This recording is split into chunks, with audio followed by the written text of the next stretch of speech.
Alan, thank you for joining us. 50 over cricket is back and you started yesterday by taking on Herefordshire. A tricky assignment, but one you've navigated, and good to get some time on the pitch before Tuesday. Yeah, I think so. It was a really good day, I thought. It was an opportunity for us to get out and try and play at a 50 over tempo, which was really important, having had a little block of red ball cricket. And yeah, so to play Herefordshire, which we knew would be a tricky assignment, not just playing away from home, so playing on a ground that hardly anyone's played on before, but also against some really good cricketers, against a strong minor county side. It was a really good workout for the boys. Attention now turns to the Royal London Cup with Kent tomorrow. How excited are you to get going in this competition, starting in front of a home crowd at New Road? Yeah, hugely exciting. I think we love playing here at New Road. We enjoyed it last year. It was the same opposition last year, and we had a great start to the competition with Joe Leach playing a great innings at the end to win the game. So yeah, for us I think, and for the lads, a great opportunity to get back into it and to play in familiar surroundings, and something we have so many good memories with. As players and coaches, how do you change your preparations between red ball cricket, T20 cricket and now 50 over cricket? It's a challenge, and one that we face with T20 cricket. So what we've just been trying to do really is just try and keep ticking over as much as possible in that red ball block. We also had a game against Saka last week for some of the guys to play in, just to get us, like I say, back into that 50 over tempo. But I think the basics of the game don't change too much for 50 over cricket. You've still got to bat a decent period of time. So we've got 300 balls, and with the ball I think you've got to bowl as well as you can with your stop ball for as long as you can. And I think the only difference between, for me, the 50 over and the 20 over is that your death overs with the bat and the ball can be a lot longer. So that's the challenge really that we have to embrace as we go into the competition. You and Kadir are leading the team again in this year's competition as you did last year. What did you learn from that experience last year that you can take into this year's competition? I think just how we tried to lead the side last year. It was a real challenge, but a good one, and one that we don't always get. So obviously Caddy leads the second team, but then just to be put in this environment with the first team, obviously a lot more exposure. I think learnings for us last year was just to stay nice and calm. We obviously had a good start to the campaign, and we just tailed off towards the end, which was slightly disappointing. So just to try and stay as consistent as possible with our messages and just keep the guys nice and positive and upbeat as possible. With some players being away like they were last year, the likes of Josh Baker made his mark in this competition. How much of an opportunity is it for them younger players to come in and get a chance with the first team? Yeah, huge opportunity. I guess someone like Kashi Fali, who's just broken into the T20 side, it's another opportunity for him. Ben Gibbon, who's been in and around the red ball side, he had his opportunity yesterday. We've got, I think, 15 fit and available players, and Henry Cullen will be one of those, so it'll be interesting to see how he goes. He was in and around the group last year as a rookie player, and we'll do the same again this year. You mentioned Kashi Fali there, made quite the mark so far in his short period as a Worcestershire player, but what can we expect from him in 50 over cricket? I think what he's shown already in all formats that he's played, especially in the second team, is that he can adapt to any situation. He has got some explosive hitting about him, and he can score quickly, but he can also bat for long periods of time, which he did in the last second team game at Stourport when he got 200. So I think what you'll see is hopefully someone who will be able to construct an innings that's appropriate to the situation, whether we're batting first or chasing a total, and has got lots of shots and is prepared to show them off and to try and play as many match-winning innings as he can. It's really exciting to watch him grow. He's worked really hard to get here, so I'm sure he'll want to grasp that opportunity. It was great to see Azhar Ali back yesterday, came down to East Snore. How important and how crucial will his experience be in all forms of cricket to this team going into the Royal London Cup? I think it's a really good question. It would be hugely important. You saw how popular he is with the lads when he turned up yesterday. They couldn't wait to go over and say hello and see how his experiences were with Pakistan. And it's really nice to have him back. We've got a quality player on the pitch, but more importantly for us, we've got a quality player off the pitch as well, who had vast amounts of experience, as you say, and really gives us a chance to set up a platform. He'll be batting at the top of the order. And hopefully the guys can really learn from his experiences, how calm he is in all situations, and how tactically astute he is. So it'd be fabulous to have him back, and it's a great opportunity for the guys to be in and around him in a different format. We've really fed off him in the red ball, so now to have him in the 50 over comp is also, like I say, a great opportunity, especially for the batters, to have him in and around. Aspirations for this competition. It was a challenging Vitality Blast tournament, but this is a real chance to put in some really great performances? Hopefully, we need to learn from the T20 competition, as we've alluded to. It wasn't how we would like it to. So I think we have to learn from that, how we've gone about that, and try and take those performances forward.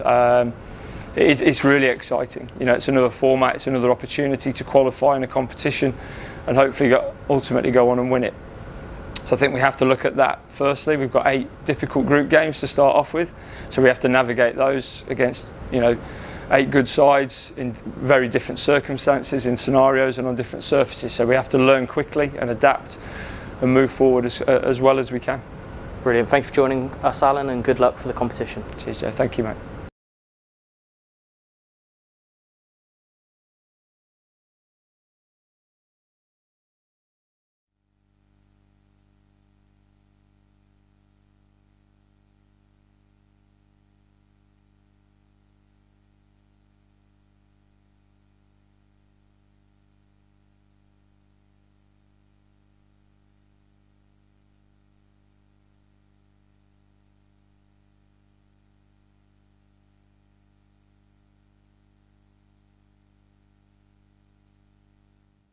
Hello, Worcester. Chris Moyles here. So, Worcestershire County Cricket Club, this Friday, 5th of August, we're doing our 90s hangover show there. It's going to be a brilliant night of 90s music. I've got a few of my DJ friends coming. I would love you to get a ticket. Come and join us. We'll have some food. We'll have a few drinks. We'll dance and sing to a load of 90s tunes. Get a ticket. See you Friday night.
Keeping wicket, Bobby Robertson, number 3, Darren Stevens, and number 9, Grant Stewart.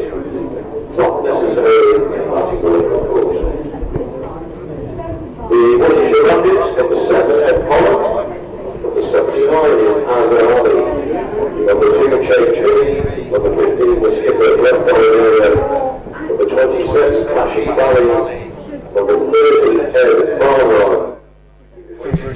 1-2, 1-2, 1-2. Worcestershire have won the toss and will bat. Perfect. Thank you very much.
Under normal circumstances, it's the sort of thing that I would be very interested in. I mean, certainly next year, I mean, I particularly like talking to people about attitude and inexperience.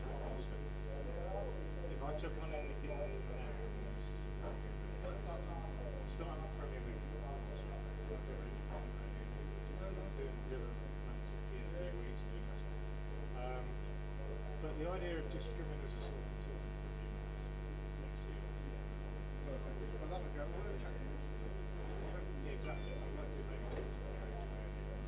and also, I've got to know a bit about. Possibly this season is more just come to a couple of Thursdays. Just I'd like to think of what you think. So it was more of the other thing is 1 or 2 Thursdays this year than next year. Well, maybe if you know, I would say no go this year. But next year, yeah. I mean, the other thing I'd like to do is go to some because I think if you're talking to a player about his game, it's only right that you've watched him play. This issue with our old coach. For me, it's very different. I get very different times. But no, that's great. Oh, that's really okay. Who's the coach this year? That'd be good. Yeah, he is. So we have from Pete Scott, who was very good at the top end of the people, to Al Bingham, which is a very inclusive coach across all 6-17 games, which is great.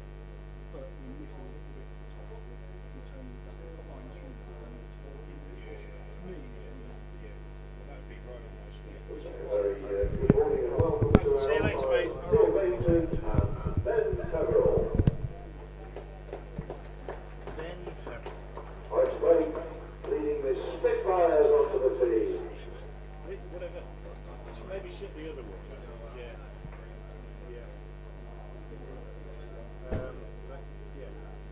As we got, and you're happy to do commentary? Yes. Yeah, so we do over by over. Over by over. Have you got an update at 11? I have an update. Yeah, so we'll basically just do a very quick intro and then you'll have to nip on. Brilliant. Okay. And you know how to do all that, don't you? Just bang on.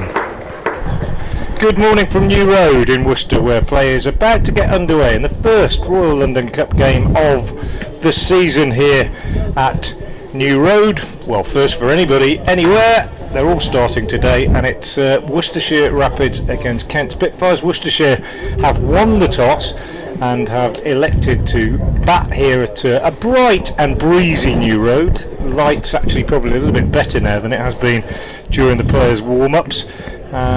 Possibly a slightly surprising decision by Worcestershire to bat, because the pitch does look a little bit green. But that is the decision that they've made, and a few changes to both teams. Alongside me is Alex Hode from BBC Radio Kent. Great to have you here, Alex, and maybe you could just run through the Kent side before you dash off for your first update. I can indeed. I'm probably quicker to tell you who isn't playing, of course, because not only are Kent missing, I think 7 players over the 100, a lot of big names as well. Joe Denley, who's supposed to be captaining Kent today, he has a very minor, I'm stressing the words minor, back strain, and he's going to be rested today. And Alex Blake takes over as captain, and that is a wicket with the first ball of the game. Yeah, incredible start. That's Pollock, who's holed out of Matt Henry, who has taken a wicket, glance behind. That did go through to Jordan Cox, didn't it? I was reading my scorecard. It was caught at slip by Ben Compton. Ben Compton, indeed, yes, absolutely. They look so similar with those without those massive gloves. Anyway, so there we go. Good start for Kent. 0 for 1 off 0.1. I don't think I've ever seen that before in my life. But yes, you can probably work out from that Matt Henry is indeed he's opened the bowling here from the Douglas end, and Alex Blake is the captain. Ben Compton, Joey Everson makes his list A start as well. Ben Compton makes his first list A start for Kent too. As well, George Linder inside. Twanda Miyeyo is another that missed out through injury, failed a fitness test as well. We've got Ollie Robinson as well.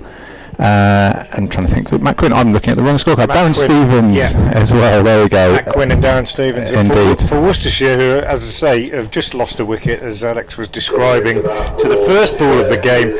Ed Pollock is the man out, caught at second slip by Ben Compton off Matt Henry without scoring. Worcestershire 0 for 1 in the first over, and the rest of the Worcestershire side, Brett D'Oliveira coming in now at number 3, the captain, Jake Libby, Azhar Ali, Kashif Ali, Ed Barnard. Ben Cox returns behind the stumps. Joe Leach, Josh Baker, Ben Gibbon and Dylan Pennington make up the rest of the Worcestershire side. So a bit of a whirlwind start here at New Road this morning, taking everybody by surprise. That first ball of the game from Matt Henry, edged to second slip by Ed Pollock, and Worcestershire, having won the toss and chosen to bat, in a bit of trouble at 0 for 1 as D'Oliveira comes out to the crease batting at number 3. Azhar Ali, the other opener today, as Worcestershire rejig their order a little bit for this 50 over competition. Here comes Henry in the sunshine from the Diglis end in now, and D'Oliveira lets that one go through outside the off stump, and through it goes to the Kent wicketkeeper Ollie Robinson. Great start then for the visitors. Goodish crowd here at New Road. Weather forecast is good. I don't think it's going to be bright and sunny, but it's going to be warm, and a gentle breeze blowing from behind Matt Henry, who comes in now from the Diglis end and bowls a full delivery, which D'Oliveira digs out into the covers. Timed it very well, but fielded in the covers by the captain Alex Blake. Tall figure, clapping his hands and encouraging his troops. He wouldn't have been skipper today had Joe Denley been fit, but Denley, suffering from a slight injury, misses out. Here's Henry again in bowls, and D'Oliveira gets the first run of the game, first runs of the game in fact, as he turns this one off his pads square of the wicket on the leg side for a couple. So Worcestershire are underway.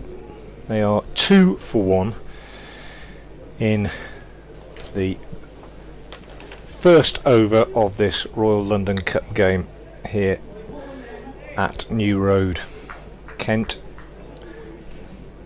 Just an update for BBC Hereford Worcester coming. Well, the worst possible start imaginable for Worcestershire after they won the toss and chose to bat, with Ed Pollock falling to the very first ball of the game, edging the Kiwi opening bowler Matt Henry to second slip, and obviously going without scoring. That was 0 for 1. We're still in that first over, nearing the end of it. Brett D'Oliveira has come to the crease, captaining Worcestershire, back in the side today after injury. He's on 2. Azhar Ali, the non-striker, yet to receive a delivery. Last ball of the first over coming up. Worcestershire are 2 for 1. And that one played back to the bowler by D'Oliveira. So the end of the first over. Worcestershire have 2 runs on the board, and they have lost the wicket of Ed Pollock. Just to go through those teams again, if you're just joining us: Worcestershire, Pollock, Azhar Ali, Libby D'Oliveira, Kashif Ali, Ed Barnard, Ben Cox, Joe Leach, Josh Baker, Ben Gibbon and Dylan Pennington. And Kent much changed. Grant Stewart in the side, about to take up the attack from the New Road end. Alex Blake leads the side. Ben Compton, Joey Everson makes his List A debut on loan from Notts, and then Nathan Gilchrist, Matt Henry, George Linder, Hamid Kadri, Matt Quinn, Ollie Robinson the keeper, and Darren Stevens make up the rest of the Kent side. So here's Grant Stewart from the New Road end, right arm over the wicket, bowls outside the off stump to Azhar Ali, who lets that one go through to the keeper Robinson. Didn't get up very high, taken about shin high by the keeper. Grant Stewart, who played here at New Road earlier this season for Sussex in the Championship and had quite a decent game, on loan at that time, has returned to his parent club. Busy seamer, good striker of the ball as well. Stewart comes in now and bowls again to Azhar, who drives nicely up to mid-off. Fielder at mid-off is Matt Henry. Tumbling stop by him, and no run is taken. Score remains 2-1. Kent in the field. Light blue tops, dark blue trousers. Stewart in, bowls, and Azhar drives sweetly wide of Henry at mid-off this time, and despite Henry's speed across the ground, the batsmen take a single, and Azhar is off the mark, and the Worcestershire score goes on to 3-1 after Brett D'Oliveira won the toss and chose to bat here this morning. Royal London Cup 50 over competition, which is basically going to dominate August really as far as county cricketers are concerned. Stewart in, bowls to D'Oliveira, and that's a lovely shot from D'Oliveira, and that'll be the first boundary of the day. It wasn't a full half volley from Stewart. D'Oliveira leaned into it, timed it nicely, and it was just a case of whether Matt Henry moving across from mid-off would be able to stop it. He dived, good effort, but just eluded him and ran away to the boundary in front of the hotel on the Cathedral side of the ground. So the first boundary of the day. Brett D'Oliveira goes to 6, and Worcestershire recovering from that early shock, losing a wicket to the first ball of the game, are 7-1. Stewart in again, bowls, and D'Oliveira pushes this one down on the onside, and this time no run is taken. It was an almost surreal feeling, Alex, at when that first ball came down and the wicket it was almost stunned silence around the ground. Absolutely, I think it was the cricketing gods looking down at me. My first ever away game, the first ball of it. Through the team, exactly. Yes, just waiting for that. But it looked very, very quick as well, I must say. And Grant Stewart from this great vantage point as well. Stewart in again, bowls. D'Oliveira squeezes this one out on the offside. Kadri fields in the gully. End of the second over. 5 runs came from it. D'Oliveira has 6, Azhar Ali has 1, and Worcestershire, as I say, recovering from that shocking start, are 7-1. Yeah, absolutely. Good for Kent fans to see Matt Henry. This is going to be his one appearance for this competition. He's off jetting off to the Caribbean, the lucky so-and-so, to join the New Zealand white ball squad after this match. Don't think he's going to be involved at Cardiff on Thursday for Kent's second game against Glamorgan. Hopefully they'll have a win under the belt. It certainly started in perfect fashion. Henry has received the ball back. He's there at the Diglis end, and it's a silvery sky above him as well. In he comes to face Azhar Ali. It's nice full delivery from Henry. It beats the bat. Azhar Ali just it's taking his little time, I think, showing a bit of respect to Matt Henry there. Just been told our commentary's not going out on the BBC website, so I'm going to check that. Okay. Well, if anyone is out there listening to us, you're very welcome. Joining us on a nice bright morning here. My first trip to New Road, and it is just as glorious as everyone says as well. As Matt Henry reaches top of his mark, thunders in again, and he gets a good bit of bat on that one. And there's no run scored. 7-1 here in the early knockings of the third over in. Henry is 1 for 2 from 1.2. Yep, we're okay. And there you go. There are people hearing me talking about numeracy. And he comes once again. The big Kiwi. It's very quick. It's just Ali ducks out of the way. and then goes through to the keeper. It's actually, we were interested to see the wicket. It looks less green now than it did 2 hours ago, actually, which, as you might imagine, with the heat of the day warming it up a little bit. We're interested to see how it played and who might benefit from the conditions this morning. And Matt Henry certainly seems to be early on. And he comes. There's a bit of pace in it. Yeah, there definitely does seem to be. In comes Henry. And he just gets the bat, jabs it down into the offside, and there'll be no run scored. We had some pitches here last year, Alex, that were just dead, completely and utterly dead. We had 2 days of county cricket where a wicket didn't fall all day in Championship cricket last year, and the effort this year has been to get a bit more pace and carry into the pitches, and generally that's happened. There've been 1 or 2 that possibly been a bit too helpful early on. Yeah, this one's certainly carrying through to. That was a full one, just heading down leg side, I think, from Matt Henry there. There was a muted shout, I think, from the cordon. Ali scampers through to, I think, has that finished the over? And it's just had a tip.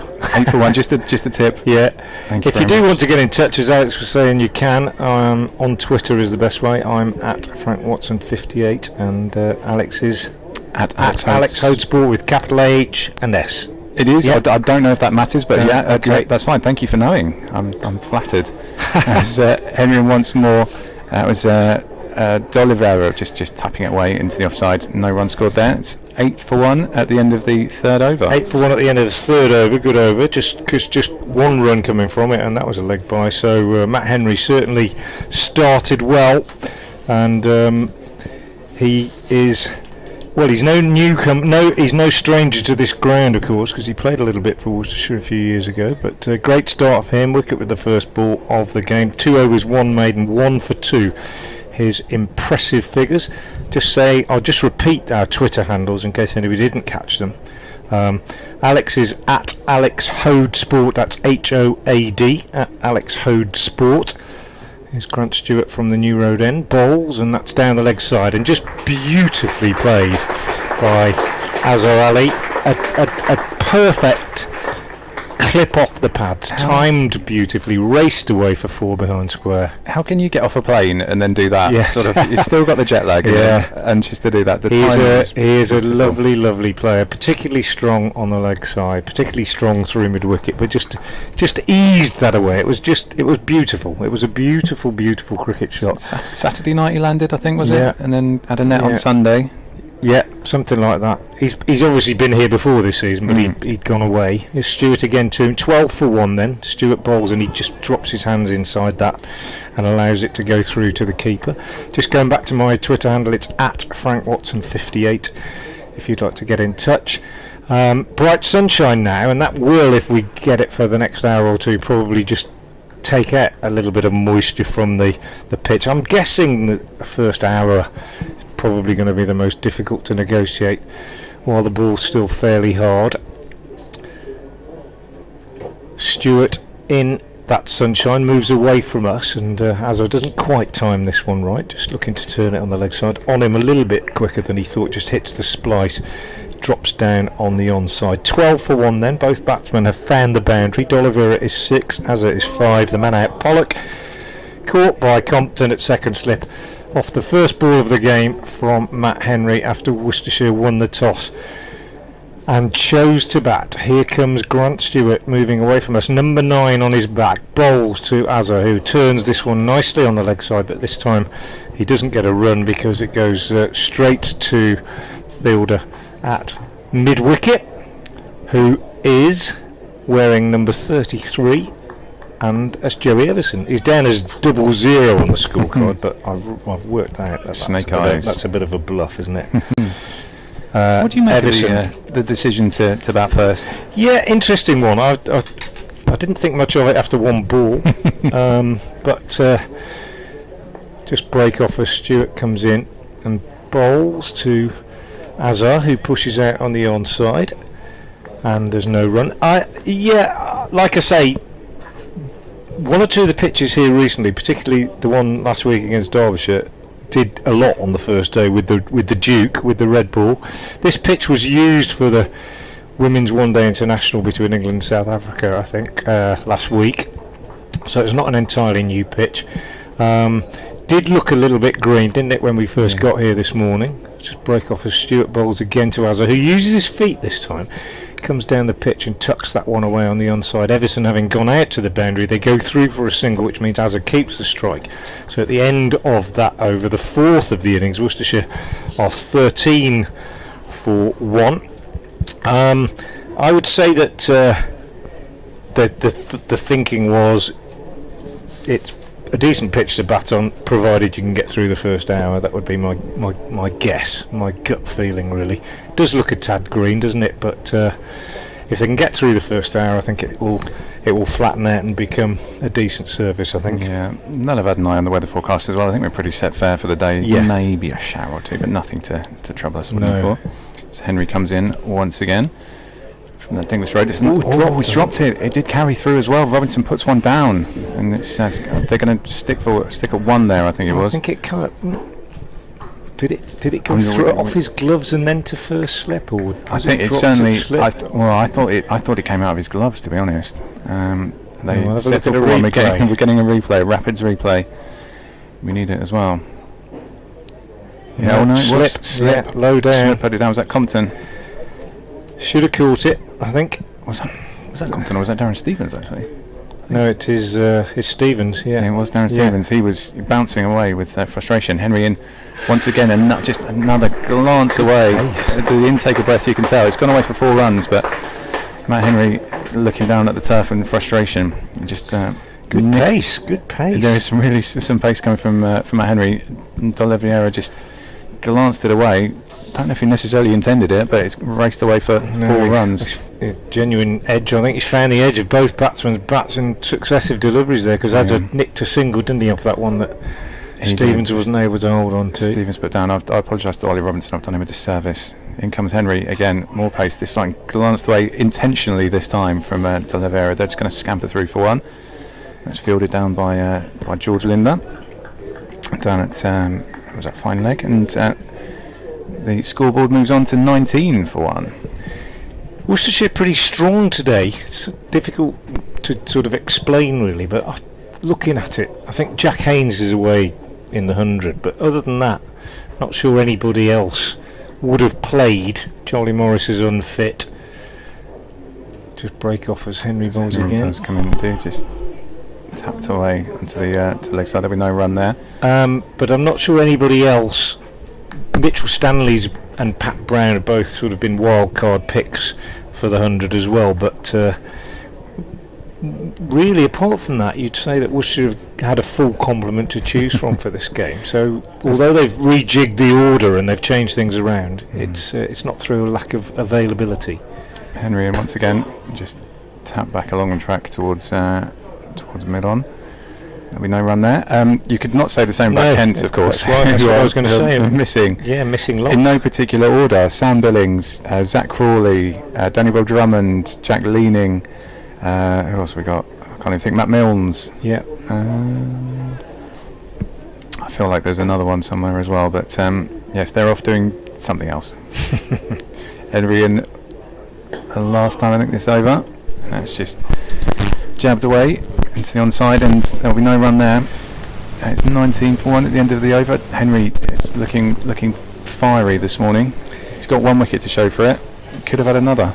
Yeah, good over from Henry. I mean, 5 runs came from it, 6 runs came from it, but actually only one of them was a legitimate shot really, that run down to third man by D'Oliveira. The other 2 where he defeated the batsman to all intents and purposes and saw Darren Stevens unable to hold on to a difficult chance, it must be said. Yeah, he was frustrated, low down, bouncing around. But he would have been frustrated because I think, apart from anything else, it's one of the big wickets really, Azhar Ali. Yeah.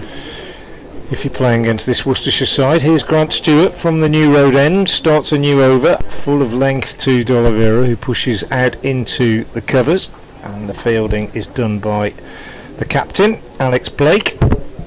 Busily coming in from cover, firing the ball back into the keeper, energetic, setting the tone for his troops. Big day for him, skipper in the side, and well,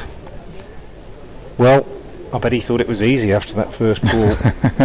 Perfect start. Comes Grant Stewart to D'Oliveira. He bowls and D'Oliveira drives nicely, but didn't quite time it. Good shape on the shot, but hit a little bit low down on the bat. Straight to Henry at mid-off. No run taken. 19 for 1. The crowd's building, actually. It's quite a nice crowd now. Spread evenly around the ground, I would say. Probably the most populated part of the ground. The seats just in front of the hotel away to our left, and at this New Road end of the ground, because the pitch is situated almost central, just a little bit over towards the cathedral side of the ground. Stewart bowls, D'Oliveira drives, and that's the first kind of, dare I say, the first white ball shot of the day, really. As D'Oliveira sees a bit of width from Stewart and gives it the full Monty, threw his hands through the ball, hammered it down the ground, slightly uppish, but bounced in front of Henry and shot away down to the long off boundary for 4. Lovely shot, but perhaps the first sign that D'Oliveira is going to attack any width, I think. Yeah, Matt Henry wanted no part of that. There was a token dive to the right, but I don't think he wanted his hands. Given the state of his career and his season, I don't think he wanted any part of that. 23 for 1 with that boundary. Stewart again bowls. D'Oliveira gets one on the leg side. He's annoyed with himself, really annoyed with himself, because it was there for the pick-up over square leg, and he just overbalanced a little bit, missed it, got his head just a bit too far inside the line, taken on the pad, and it runs away harmlessly on the leg side. He's on 15 now, off 15 balls, the captain. 23 for 1, the Rapids, and Grant Stewart 2 balls left in his third over, the 6th of the innings. Moves in busily now and bowls, and that's short, and D'Oliveira goes for the hook shot, takes it on, didn't really get it under control, but gets 4 more off an edge, really, down to deep backward square leg, long leg.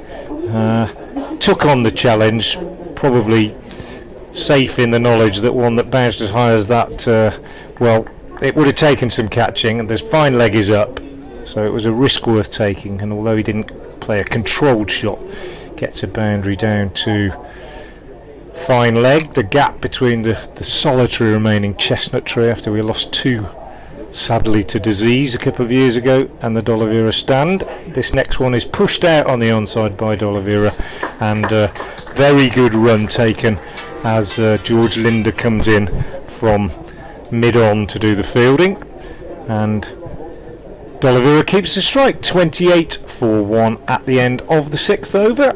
D'Oliveira has 20 of those, and Azhar Ali has 7. Yeah, you wouldn't know he's been out for a couple of weeks, hasn't he, with a bad back injury. Certainly, his back's looking all right at the moment. He's putting the team on his back too. Andrew Harrison's got in touch on Twitter to suggest that Kent need to get another slip in, which it might look wise after the event. Now this is the problem. We could have done with one in those previous couple of overs. They're sticking with 2 for the moment. Ben Compton and Darren Stevens there, just to the right of Ollie Robinson, who has the gloves today. Matt Henry is just having a little chat as he begins his run up from the Diglis end. Rexon again just jabbed away nicely. Linda's going to scamper around. They're going to, Linda was very very quickly onto that one and prevented an extra run. It's Ali that just jabbed it off into the onside for a single. 29 for 1 now. Henry has 1 for 9. It's the second ball of his 4th over. They look very threatening so far. The clouds have just started to gather. There's no sunshine on the track at the moment. Can he get any benefit from the conditions? Henry, and again, dealt with very nicely actually, and just pushed away onto the leg side for a scamper through single. These two in good, a bit of telepathy, I think, between the two of them. Yeah. So far, well, it's interesting you say that, because as is running between the wickets has been a little bit sketchy. He's run out in his first ever innings for Worcestershire at Leicester at the beginning of the season, and 1 or 2 were misunderstandings at various times. Yeah. Not so far today. Henry in once again. That one's just had a little bit of. He's popped it up. He has. You can hear the groan. It's gone to square leg. It didn't get timing right at all whatsoever, did Oliveira, and I'm trying to see who it was at Jerry Everson, I think. It was Everson who took the catch on his list day debut. Yes, Henry has his second, and D'Oliveira goes for 21 from 19 balls. 30 for 2, and Kent are making the most, being asked to bowl first, and they're making the most of that opportunity.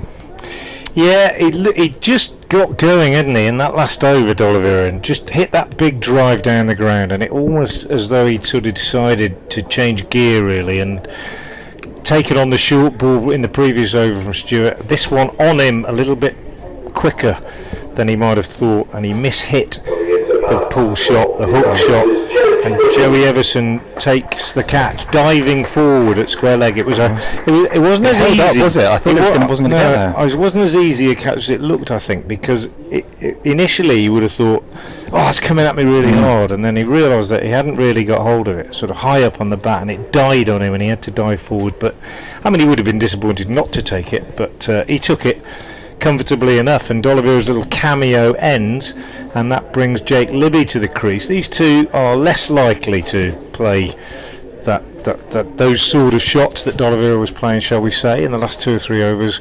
Libby will accumulate, will treat the bowling on its merits, and I just think we watch so much T20 cricket now that there's a realisation that there's a long way to go in this. Yeah, I know. You don't need to play that kind of cricket all the way through. Yeah. You don't have to get 300. Well, you get it in red ball as well, Bazball. It's just changed the mood a bit, and I think we might just see a little bit of. Well, they need to. You don't want to be getting bowled out in a 50 over match, do you? Well, Matt Henry's going to try and make that happen again. Oh, he's beaten the bat again. That was a brilliant delivery through to Robinson. Collective intake of breath from absolutely everybody. He's fired up this morning. And he's nearing the end of his 4th over. He's got 2. He could easily have had 3 or perhaps even 4.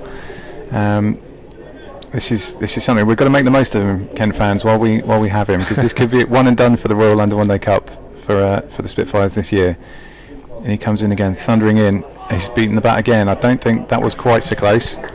He's just dropped his bat away from it. Did Jake Libby. But welcome to the match, Jake. Come in and find Matt Henry steaming in at you. Yeah, with a newish ball on a fairly helpful surface. I think, like I said, the first hour crucial. We're almost halfway through that. Worcestershire will be very, very keen not to lose any more wickets in this first few overs. Henry in once again, and Libby just ducks in. Good over. It was. Libby saw it coming, just ducked underneath it. It wasn't particularly high, but then neither did Libby really. So it was another sterling effort from Matt Henry. 30 for 2 from 7 overs, and Kent on top here at New Road so far. Yeah, Henry's figures 4 overs, 4 overs 1 maiden, 2 for 10. Grant Stewart at the other end, 3 overs, no maidens, no wicket for 19. But the 2 men out, Pollock caught at second slip off the first ball of the game for. Well, obviously without scoring, and Brett D'Oliveira caught at square leg by Joey Everson in that over, also off Matt Henry for 21 off 19 balls. He hit 4 fours, but he's gone, and Grant Stewart now is continuing from the New Road end, bowling to the right-handed Azhar Ali, who's taken on the pad and is given out. LBW falling across the line. It is a strength, as I've said, of Ali through mid-wicket, but on that occasion just tumbling over a little bit, and he's out. LBW to Grant Stewart for 8, so that dropped catch at slip doesn't prove too expensive, and Worcestershire, having won the toss and chosen to bat, are in real strife now at 30 for 3 in the 8th over. Great start for the Spitfires. Absolute dreamland, yeah. This is beyond, given the fact that they're missing 7 regulars that you would expect to see, and another couple of Indian players as well. This is absolutely fantastic. That was a decent delivery from Stewart as well. He's had a couple of good balls so far, a couple of slightly looser ones too, but that looked pretty good. Azhar doesn't look too thrilled. He didn't hang around, did he, though? No. I think he kind of feared the worst. I think he probably knew that he'd just not quite got it right. And the new batsman is Kashif Ali, new recruit, relatively new, first Royal London Cup game for Kashif Ali, signed from the South Asian Cricket Academy, made good contributions in quite a few T20 games, despite them nearly all being in a losing cause, and Not for the first time in his short Worcestershire career, he comes to the crease with the score looking less than promising. 30 for 3 as he comes out to join Jake Libby. Update coming for BBC Hereford and Worcester listeners shortly. And I better Assume go and do one for BBC Radio Kent as well. Radio Kent. Take them the good news. Off goes Alex Hode to do that.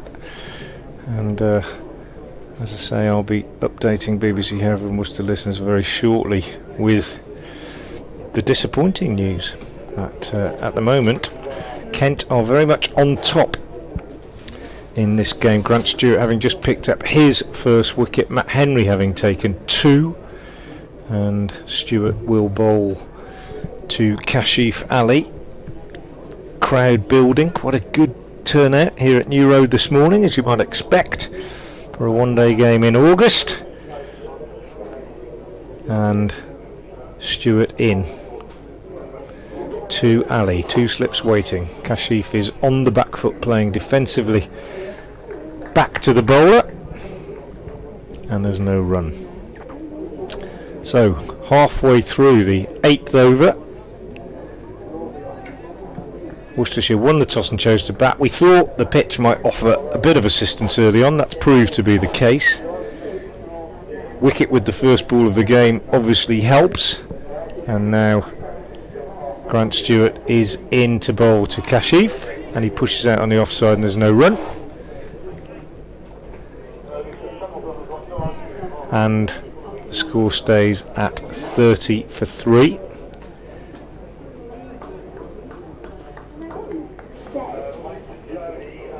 Grant Stewart with that big wicket in this over. 1 for 19 so far for him. He's in again now and he bowls, and Kashif drives sweetly down the ground. That'll be at least 2 as it's pursued by Matt Henry from mid-off. He returns, and indeed they are through for a couple, so Kashif off the mark, and Worcestershire 32 for 3. Nicely timed shot, just let the ball come, pushed it down the ground, no great flamboyance about the shot. Nice for him to feel one in the middle of the bat early on in his innings.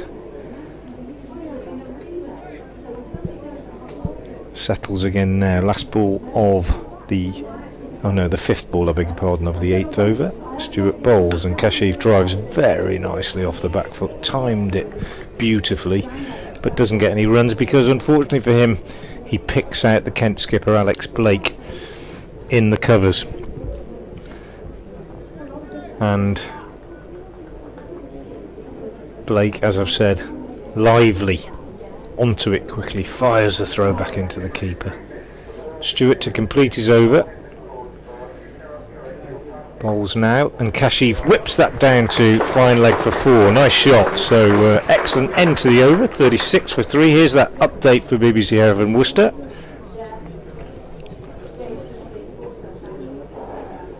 Bad start for Worcestershire, I'm afraid. They won the toss and chose to bat, lost a wicket to the very first ball of the game when Ed Pollock was caught at slip by Compton off the bowling of Matt Henry, and they've lost 2 more since then, both going on 30.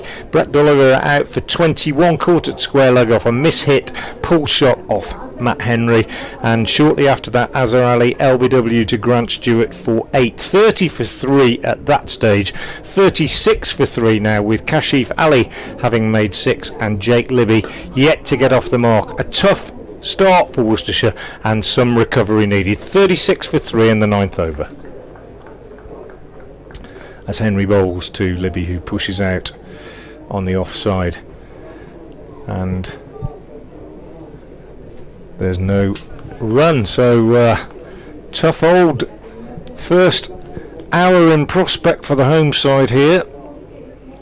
And Matt Henry the real reason for that, and he's got another one as this one pops up from short of a length, and Libby on the back foot trying to force it is caught at cover by the captain Alex Blake. Just carried, he dived forward, and Matt Henry, wreaking havoc, has picked up his 3rd wicket. Jake Libby has gone without scoring, and Worcestershire are 36 for 4 in the 9th over, and they are in real trouble now. Matt Henry wreaking havoc, 3 for 10 now for the Kiwi, and he's in just his 5th over, and Worcestershire are in real trouble. Pollock out for 0, Dollar for 21, Azar for 8, and Jake Libby without scoring. And Ed Barnard will be the new batsman, and he will join Kashi Fally. And we're only in the 9th over. Worcestershire with some real recovery work to do here. The white ball woes continue, you could say, as far as the Rapids are concerned. Won the toss and chose to bat here this morning, but undone by some pretty hostile and aggressive, accurate, pacey bowling, particularly from Matt Henry, but also from Grant Stewart. 3 for 10 Henry then in his 5th over, and the Rapids in real trouble. 36 for 4 as Ed Barnard comes to the crease. Barnard, who's arguably been Worcestershire's best batsman in all formats this season, batting at 6, played highly significant innings in red ball cricket and held things together on several occasions. An inventive white ball batsman usually, but really it's all about staying in now for Worcestershire for the next hour or so. Absolutely need a partnership, need to just settle things down, steady the ship. Henry, tail up, in from the Diglis end, bowls again now, and Barnard lets that go outside the off stump, and it's taken by wicket-keeper Ollie Robinson. So 4 wickets down, a dropped catch as well, which didn't prove expensive, and the Spitfires enjoying the best of things in this first period this morning at New Road, mainly thanks to this man Matt Henry, who's in now. Passed on by Bainton bowls, and Barnard plays that very late, very characteristic shot. It's that knack of letting the ball come onto the bat and just runs it down behind square on the offside. No run on this occasion, but a shot that he will play regularly if he gets in, just running it down to third man and behind square on the offside. Sorry, Alex. I was going to say, you need the as much time as you can with Henry in this form, irresistible form. Yeah, absolutely. He's in again now. Bowls. Barnard drives nicely straight down the ground. He'll pick up 2, might be 4, just going all the way. Indeed it is. He timed it well enough. Lovely shot from Barnard, who, as I say, has been in good touch throughout the season. Destined for Warwickshire, unfortunately, next season. Very sad here at New Road generally to see him leave, but he's been as committed as ever to the cause since the announcement that he'll be going at the end of the season, and he's off the mark with 4. It's 40 for 4 as he plays this one out on the offside, fielded by Kadri coming in from gully. The end of another successful over from Matt Henry. 5 overs, 1 maiden, 3 for 14, his excellent figures, and Worcestershire after 9 overs in big trouble, 40 for 4. Yeah, absolutely. Kent fans are probably enjoying listening to the early stages of this one. Probably wishing that Mr. Henry could stay a little while longer, as we all do. Unfortunately, his job really is to try and get Kent off to a positive start in this campaign after last year and the single victory. To pick a victory up on the first game of this season would be a very, very good start indeed, and he's doing his best, putting the team on his back so far, and has 3 wickets for 14 runs. Grant Stewart's not done too badly at the other end. He's coming in from the New Road end now. Towel flapping behind him, and that's punched away nicely by Kashi Fally. Great stop there. Down at, I'm trying to see who that was. Mid on. Who's that? Is that Alex the Blake? captain. It was Alex Blake. Yeah. Yes, who's a fantastic fielder. I think he'll probably have he's just grabbing hold of it. tightly. It's a sore one, I think, for him, but he's done it plenty of times in the past as well to save a run. I meant to mention before I departed to go and do the radio, Keshi Valley, I think, played for Kent Second among his many other teams as well. It's a familiar name. Yeah, he did. Worcestershire are the ones that decided to take a punt, really, and he's done well. Yeah, so far, Stewart in to face, that's the Barnard. Just jabbed away. It's gone to Kadri down at Gully. He's fielded no run there. He was initially given a contract to the end of the season and signed a 2-year extension just last week, so really good news. We'll be motivated, I'm sure. We've already seen what happens when people. Ben Compton was one that had floated around in second 11 cricket and got the opportunity and hasn't really looked back since. Got a double 100 for the second team last week, Kashif. That's nice. In comes Stewart. That's played away on the leg side and get a couple. Oh no, I was going to say a couple of runs there for Barnard. That's only one. That's fielded by Everson out in the deep. So Kent applying the pressure a little bit, not making runs easy to come by. They've got their foot on their throats at the moment, 42 for 4, and they want to keep it there. Yeah. Important partnership, I would suggest, this one. Yeah. It's not, I'd imagine, more about time than scoreboard pressure, isn't it? Yeah. Stewart steaming in. Once again, Kashif Ali just punches it back down to mid-off. It's fielded. No run there either. But just a little bit of time. It's very early, as you said before. This is what, the 10th over. Yeah. It's this. You've got an old one-day competition innings yet to come. 40 overs and 2 balls to come. Plenty of time. You don't want to be getting bowled out if you can avoid it in these games. Stewart in from the new road. That was a full toss, and it's just dispatched back past him with the amount of disdain there from Kashif Ali. There was a slight dive from Stewart. He was never going to get it. Flash past him and flash past the stumps as well. It's a slow trot to the boundary for George Linder to go and retrieve the ball. Kashif Ali moves on to 11 from 8 balls. And Stewart has to think again. There's one way to take the shine off a ball. He's just larrup it into the stand, which is where that went. 2 or 3 bounces on the way. In comes Stewart. Signed a new contract with another very, very full one. What's the Yorker there? But another decent bit of bat on it from Kashif Ali down towards Matt Henry at mid-off, and there'll be no run there this time. Grant Stewart puts his cap back on. He signed a new long-term deal at Kent this week. A few things happened this week at Kent, of course. Sam Billings as well, another 3-year contract for him. Not that he's around at the moment. He's off doing something else. And Joey Everson, the new face here, 33 on his back. This is his list day debut for Kent. He's already taken a catch. There was some discussion about whether or not Brett de Oliveira had trodden on his stumps as well. Did he turn around to look at it? Yeah, I've had a message on Twitter suggesting that might have been how he was given out. On the scoreboard, caught. Yeah, he was caught off Henry, so I'm going to leave it at that for now. I haven't seen any official word otherwise. Henry bowls to Barnard, who squeezes this one out behind square on the offside. He's timed it beautifully. He's going to get 3 because it's well fielded.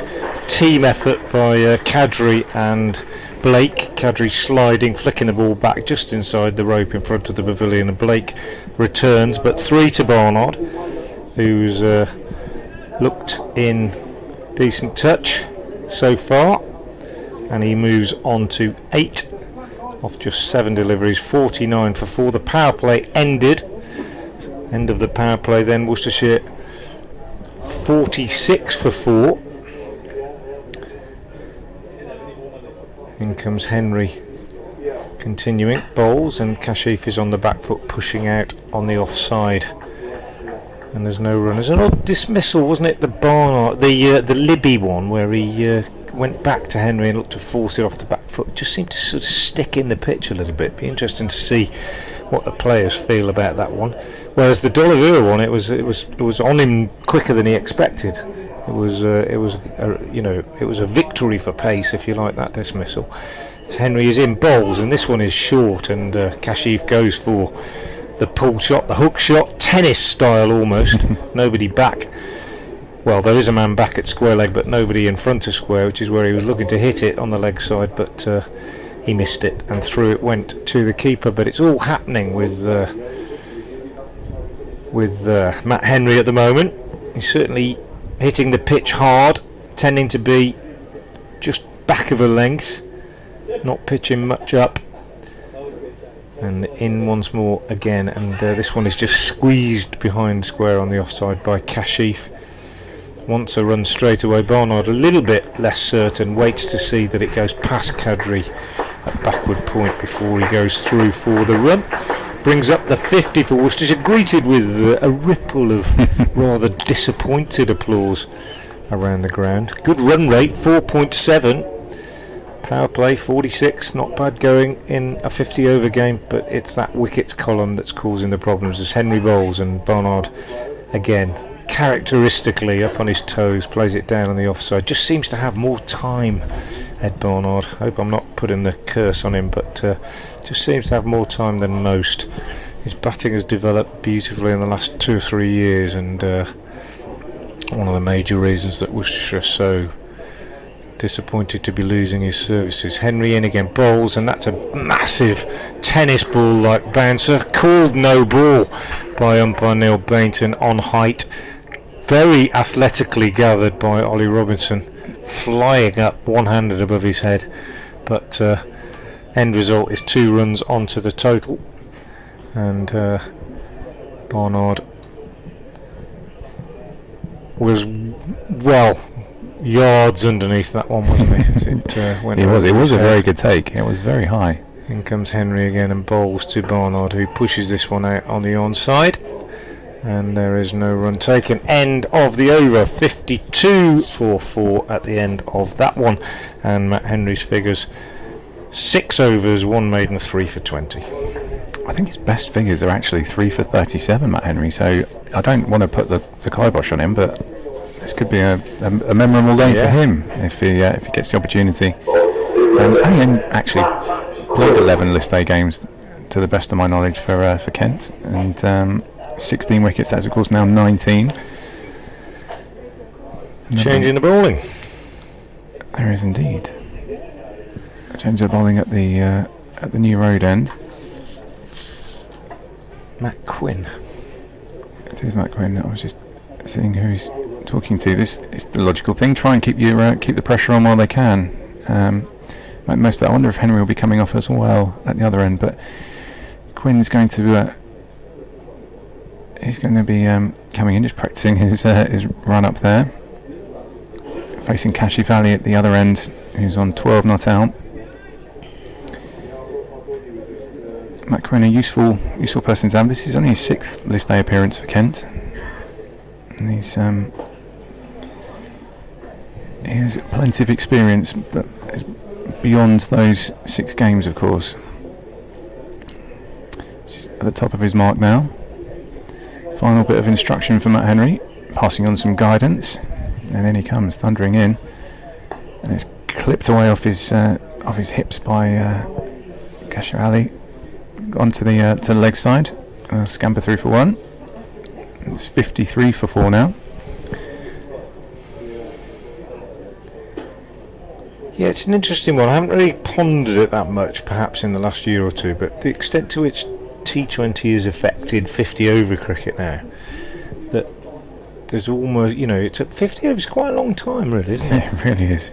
It's a mental game as much as anything. Quinn in again, tried to play a similar shot there, Barnard, just clipping it away into the leg sides. But you see, I said when Brett D'Oliveira played that first really big drive in about the 4th over, you think that's the sort of thing we're so used to seeing, and there was a time when, in the first 20 overs of a 50 over innings, you'd be happy to score 2, 3 and over, really, just have some wickets in hand, but it's just changed, doesn't it? Yeah. The danger being that if you lose 5, if you lose 4 in the power play in the first 10 overs, you're in a bit of trouble. Well, this is the thing. No, I don't think in the last couple of years, I'll come back to this as Quinn comes in again, that's just pulled away. Didn't quite time it, so he's only going to get a single there. This time Barnard, he sorry, what was I going to say? I think the last 4 occasions here, no one's been bowled out. That's what you want. They've been incredibly dramatic games. Yeah. Kent won by a couple of wickets with 2 balls to spare, and then Worcestershire last year, a brilliant game. Incredible game. Five balls to spare to get themselves over the line as well. We take something like that now, although quite how from this position, that would be interesting to see. Quinn in once again, very, very similar shot, pulled away, again not timed, it's going to be just a single on the leg side. Kashi Valley emulating Barnard from the previous delivery, and just keeping it ticking along, taking the singles where they present themselves. 55 for 4, still inside 12 overs. There's a lot of cricket to be played, and you're quite right. We're saying it's a mental game. You need the staying power and the fortitude, because there's been a lot of talk about individual responsibility from Kent in recent weeks. Worcestershire needs some now. Quinn steaming in again, just jabbed back along the track defensively this time by Barnard, so no run there. Yeah, I mean, I've absolutely no doubt these two will already have said it, but if you come together where you fall down in a situation like this, you're obviously talking about keeping the thing ticking over, but you're talking about let's just get through the next 5 overs without losing another wicket, and then another 5, and then another 5. Quinn in once again. It's another slightly. He's not timed that one either, but he's gone fine leg, and found the rope this time. There's Ed Barnard. That's another 4 runs to his total. They've all been heading that way from Matt Quinn in his opening over, giving the opportunity for the leg side one. None of them quite have been timed yet. However, the scoreboard's ticked along now to 59 for 4 from 12 overs. Yeah, they all 3 of those shots that produced runs in that over, I think, were nicely played in that the batsman didn't try and take the ball on. He didn't try and hit anything big. Just made sure that they got a bat on it, kept it down in all 3 cases, which was really important. So Matt Henry's devastating spell is being brought to an end, and Nathan Gilchrist is coming on at the Diglis end. So excellent figures from Matt Henry. 6 overs, 1 maiden, 3 for 20, and Gilchrist, tall right arm seamer, is coming into the attack at the Diglis end. I'll just give you a few details of what's happening elsewhere in the country, because although you're watching or listening to our game, you may well be interested in others. Gilchrist starts with a full delivery, which is chipped up on the onside by Kashif and falls just short of Grant Stewart diving forward mid-on. So elsewhere at Cheltenham College, Gloucestershire are 64 for 2 against Warwickshire in the 11th over, and at Trent Bridge, Notts are 32 for 2 after 11 overs against Sussex. Just break off as Gilchrist comes in again and bowls, and Kashif drives sweetly on the offside past the diving figure of Alex Blake at extra cover, picks up a single. So the score goes to 60 for 4. At Watford, Middlesex are 78 for no wicket against Hertfordshire, and Derbyshire playing Glamorgan at Derby, and the home side in a bit of trouble, 26 for 3. Glamorgan on a bit of a roll in all kinds of competitions at the moment. You're on your way to Cardiff, Alex, I know, for Thursday's game. Is Gilchrist again bowls and pushed out on the offside by Barnard, no run. And at Yorkshire playing Northamptonshire, and Yorkshire 29 with that loss after 5 overs. And Devon are playing Somerset at Bovey Tracy, Newton Abbott. Devon are 60 for 1 off 12, good start for the minor county. Surrey playing Leicestershire Foxes at Guildford, and Surrey 34 for 2 in the 12th, as this one is pulled down to long leg very nicely by Ed Barnard, straight to the fielder, however, down there, who is Quinn, and they take just a single. 61 for 4 here in the 13th. And just to finish those other scores, Lancashire are they haven't started at Sedbergh School against Essex, that beautiful setting of Sedbergh School, but no play before lunch there, and that's it in the Royal London Cup, as Kashif steers this next one down to 3rd man for a single. So the score ticking along here, these two keeping things going. The run rate still only just under 5 as Worcestershire move on to 62, but the damaging statistic is that wickets column that Worcestershire have lost 4 wickets today.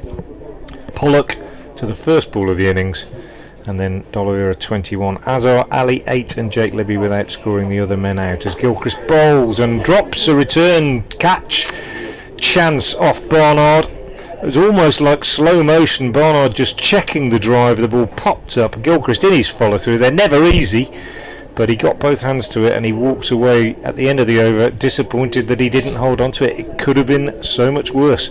62 for 4 after 13. Yeah, I mean, there's been a couple of those this morning already that chances put down, and it seems a bit greedy from a Kent perspective to think 62 for 4 is not enough. It could have been 5 or 6, but them's the breaks. It really could be 5 or 6, and just hope from a Kent perspective that they aren't made to pay for it. That is the key. Matt Quinn will be keen to get them back on track, and it's going to be Kashi Fally at the other end. He's looked in pretty good nick so far. In comes Quinn. Kashi Fally just gets bat and ball nicely timed again. He's seeing it very nicely and just trots through for a single. Played it off behind cover point. And the scoreboard ticks over once again. 63 for 4. Yeah, he's a sweet timer of the ball, Kashif. Haven't seen enough of him to have kind of really made my sort of assessment as to where his strengths and weaknesses are. He's obviously quite good all round the wicket. Yeah, Quinn comes in. It's me. That's not going to carry. That's going to be a 1 bounce 4. It's pulled away really nicely again. It's Ed Barnard. Little fist bump of appreciation from his teammate.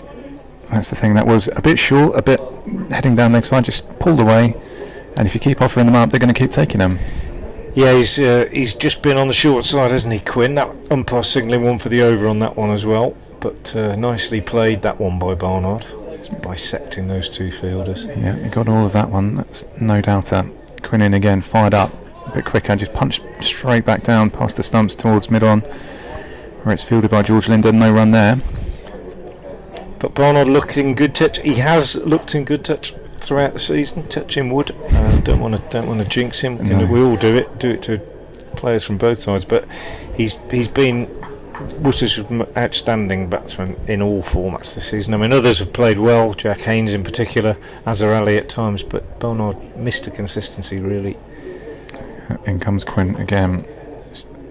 Bends it back into the pitch, and it's just played away very nicely into the offside. Trot through for another single. This is more like it from Worcestershire. Just rotate the strike, take the boundaries when they come. Yeah. Don't take any risks. First hour nearly up, and That's true. just suggested that's the key. If you'd have offered Kent 4 in the first hour, they'd have bitten your hand off. I'm sure of it. Absolutely right. And then taking this position, 68 for 4. Quinn trying to make it 5. That's another one. Short ball, just pulled away. That's gone very fine as well. That's going to reach the ropes, I think. It is. The fours have started to bleed a few boundaries. Matt Quinn, Kashi Fally with the latest of them. 72 for 4 now. Yeah, I mean, not to say that it wasn't a great start for Kent, but there's just a sense that some of that work is being undone, isn't there, with a flurry of boundaries. If you take it forward to 100 for 4, then I don't know, it just doesn't quite look so dismal, does it? But no. Quite. Quinn in once again.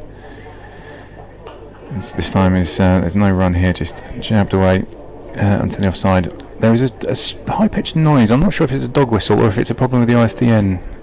Frank, it keeps coming and going. But just so you know, I'm going to have to disappear in a couple of minutes anyway to go and talk to the good people of Kent, let them know that your headphones. I don't know. Not quite. Oh well, possibly. I don't know. Entirely possibly. I can't hear it. No, when I say your headphones, they are mine. But that's true. They are the ones that you're hopefully using. It's nothing that I've done for them anyway. No, I don't think so. Or it could be on the effects mic. I don't know. Yeah.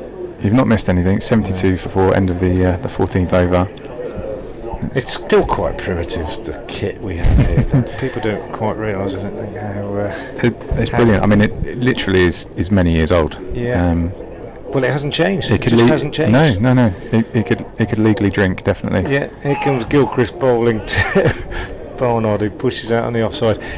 We use the same sort of equipment for outside broadcasts, and as do all radio stations, as we did 30 years ago. The only thing I would say is that technology is slightly moving wirelessly, isn't there? There are a few apps you can get on your phone that we'll probably all be using in a few years' time. No, but at the moment we're still lugging suitcases around. Here we are. Right, I'm going to go and use one of these fancy apps now. Here's Gilchrist bowling to Barnard. He pushes out on the offside. and there's no run. 72 for 4 the Rapids, having won the toss. Good bowling from Kent today so far, particularly the opening pair. Matt Henry 6 overs, 1 maiden, 3 for 20. Grant Stewart 5 overs, no maiden, slightly more expensive, 1 for 31.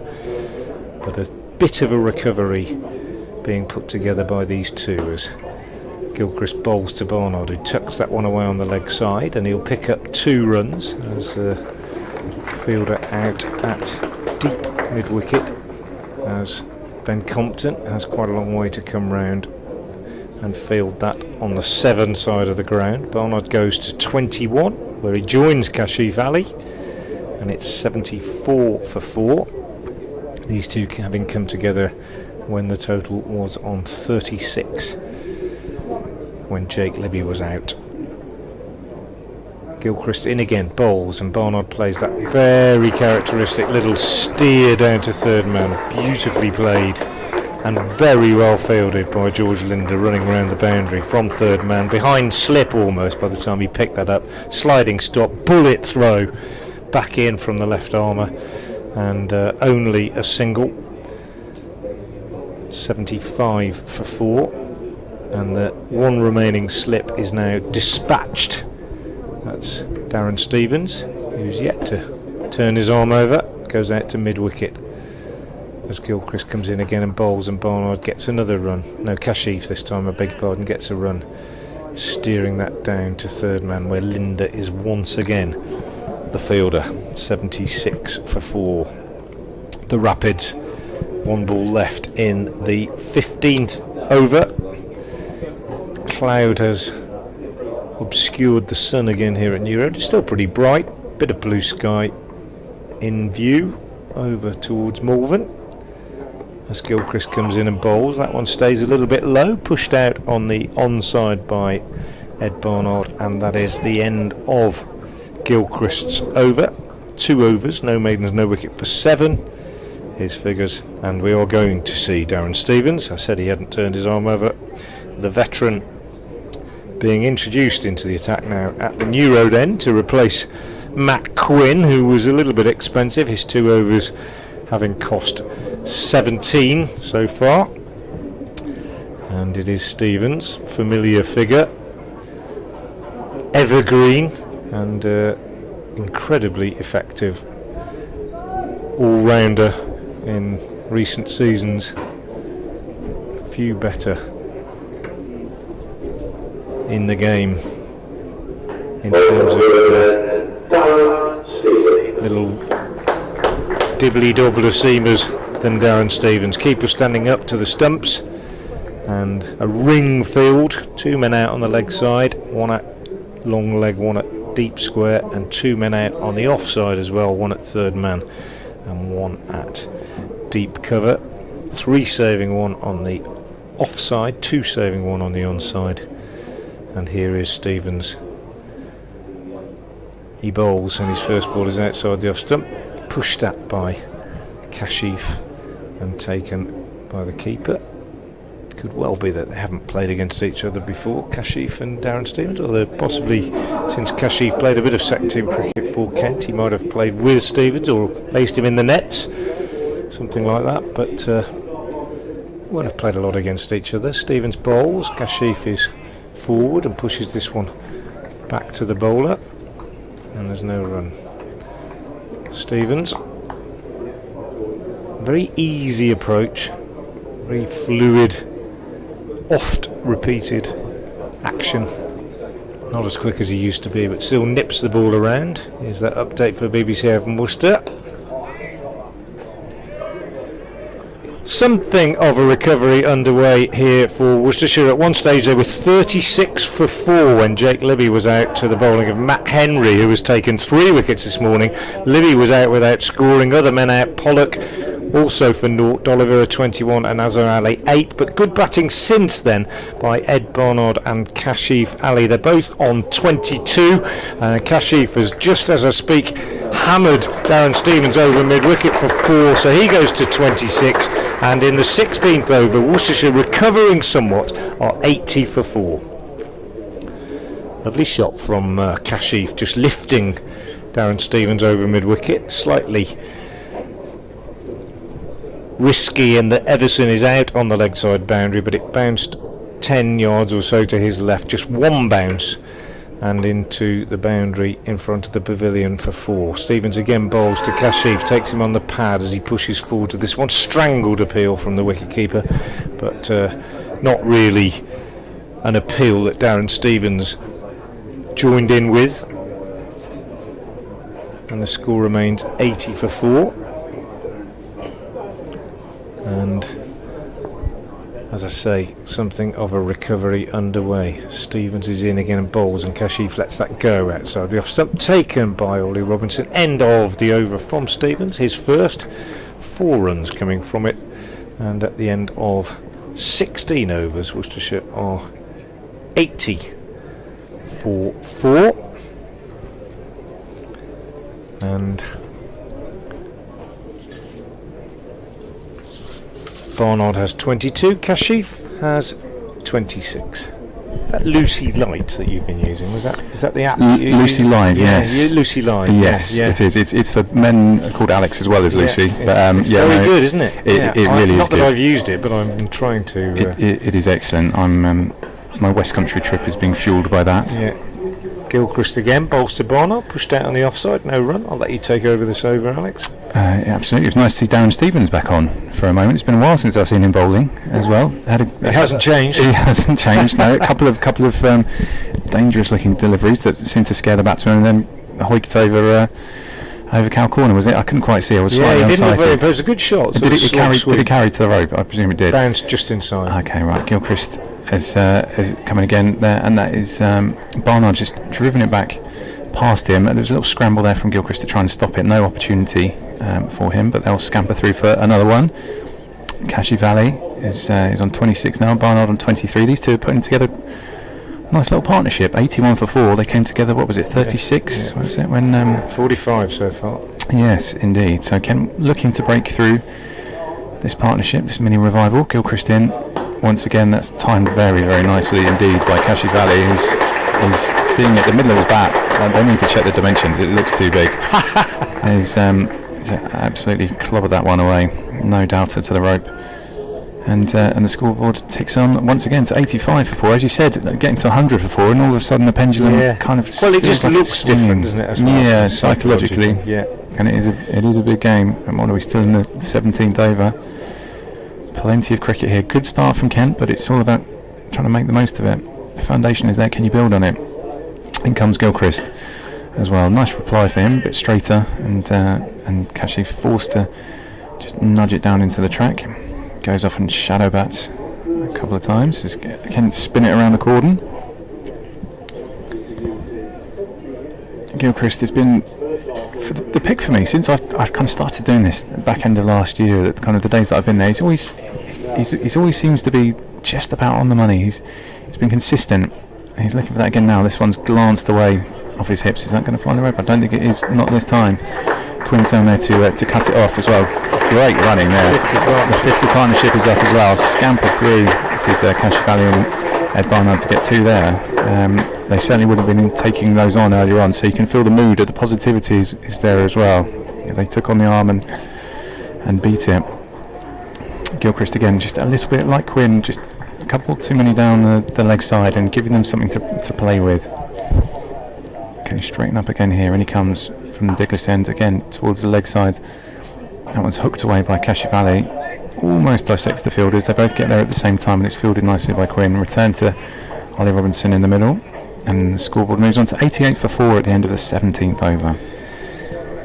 Yeah, 50 partnership by these two, much needed, and yeah, they've done it quickly, haven't they? Really, I mean, there've been lots more opportunities to score since Matt Henry came out of the attack. He was the miserly one as well as being the damaging bowler at the top of the innings, but the run rate over 5, which is good going, particularly when you think that they came together in such dire circumstances. But both been fluent. Barnard 23 off 27, Kashif on strike 33 off 31 so far, as Darren Stevens bowls to him and he's forward, pushing it out on the offside.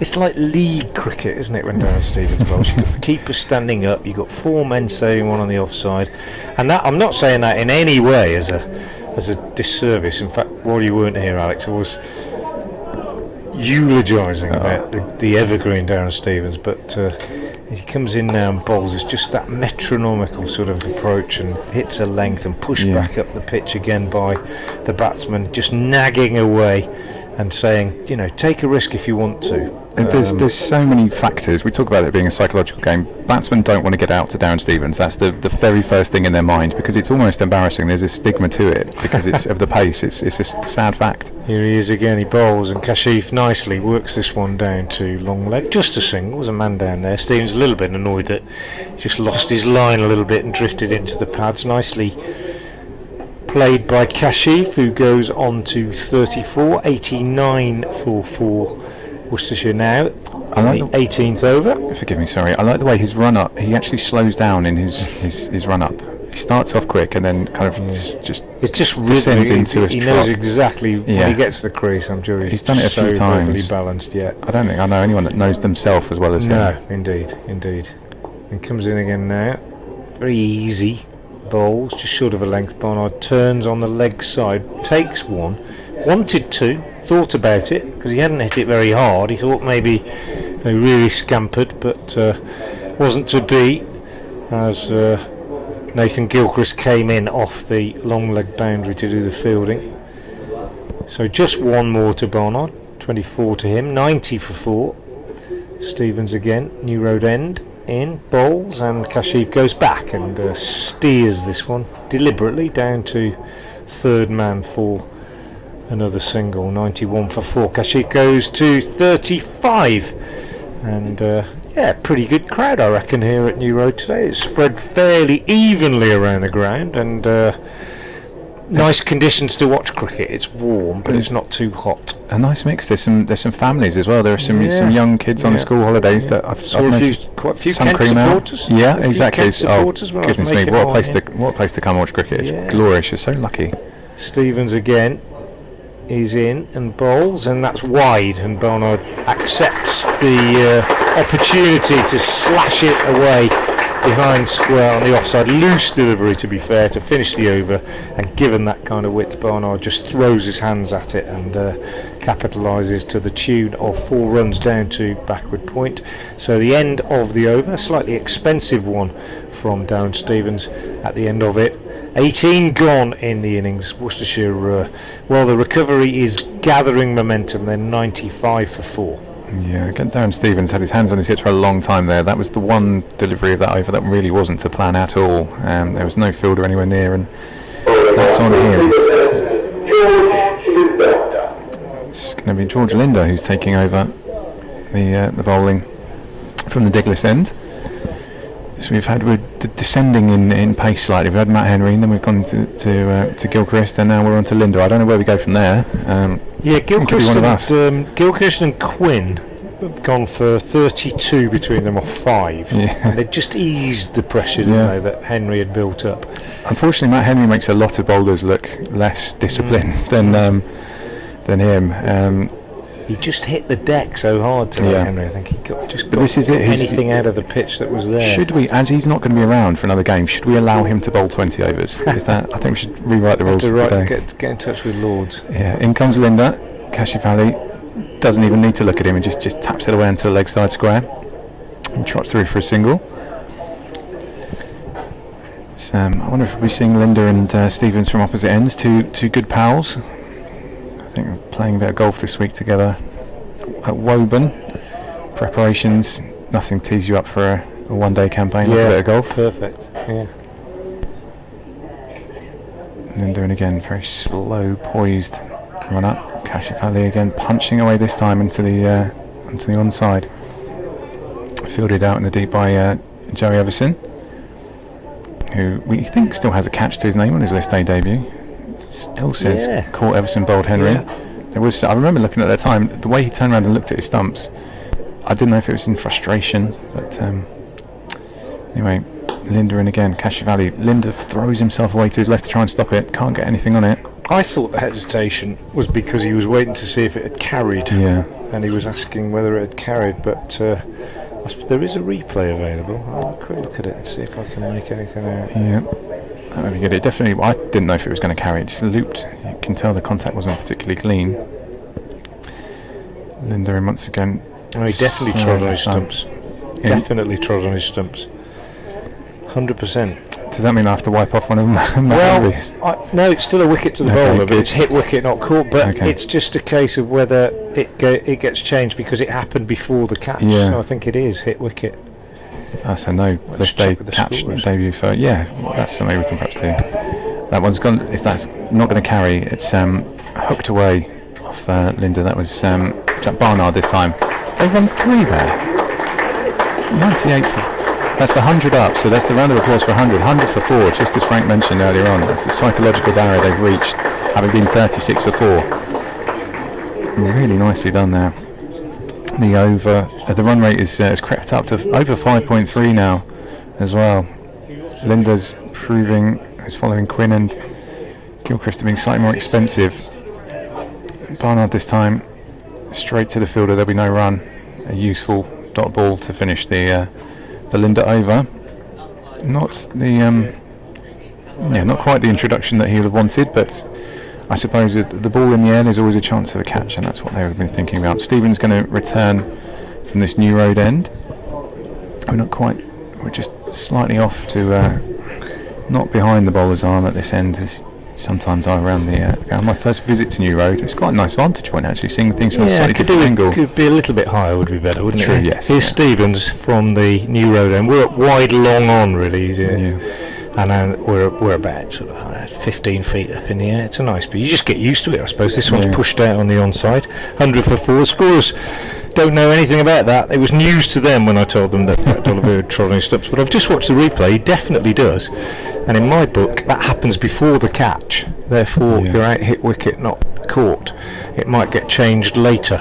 This one from Stevens is over-pitched outside the leg stump and tickled very nicely and deliberately by Kashif Ali down to fine leg for 4. Good shot from him. I can see why he's got a contract. Yeah, I'll be he's honest. in good nick, isn't he? He's moved on to 41. What he's not done yet for the first team, he's gone on to anything big. He's made some good 30s, 40s, etc. But he's gone big in the seconds, as I said, as he drives off the back foot very nicely through extra cover just for a single this time. 105 for 4. Not only that double 100, but I think it was 3 consecutive hundreds in second team cricket as well. So impressive. Fielding perhaps is an area that he's going to have to develop, because obviously when you're moving up a level, that's something that you have to work on. Stevens bowls to Barnard, and there's that shot that I was telling you about that he plays. Reminds me so much of Joe Root when he plays that. Just lets the ball come, plays it really late and just steers it down to third man for a single. Against Darren Stevens, finding an extra half a second is quite a useful tool to have. Yeah, I remember absolutely. seeing him the back end of last September, doing the same thing at Canterbury. Just a very, very well organised player. Stevens in again, bowls Kashif forward to this one and drives nicely, but straight to the fielder. Matt Henry at mid-off. No run. 106 for 4 then. These two have added 70 so far for this 5th wicket. And they've added them in good time. Came together in the 9th over, and we're only in the 20th now as Stevens bowls and Kashif square drives off the back foot past the diving Kadri at gully, and they're through for 1, which means he'll keep the strike. 107 for 4 after 20. Yeah, the strike rate's gone from just about 4, wasn't it, to knocking on the door of 5.5. It's picked up nicely. If they can keep this going for a little while, then Kent really will be frustrated at letting a good opportunity. Had a word with the scorers about the Dolliver dismissal. They said that the umpires have made no suggestion to them that it was anything other than caught. So the umpires not watching the stream out there. As I say, when they see it, we'll get told about it at lunchtime or in the innings break. It might change. Okay, here's George Linder. Once again, first over was quite expensive, and this one starts off with a leisurely single. no need to take on Everson's arm. Looking for a second, just keep it going. That's the order of the day. What'll be 20 past 12 nearly? He'll be looking to get through to Yeah, just see where we are after 30 overs. Yeah. There's no need to rush whatsoever. Linda once more, slow running. A couple of steps almost out again. It's a very deliberate approach, and he holds the ball almost like a crown green bowler, the way that he holds it and just walks up. Hey, I like that. BBC Commonwealth Games bowling across the BBC today as well. I like it. Just up the road actually, isn't it? Yeah, not far. Linda again, showing the ball, hiding the ball, delivering the ball.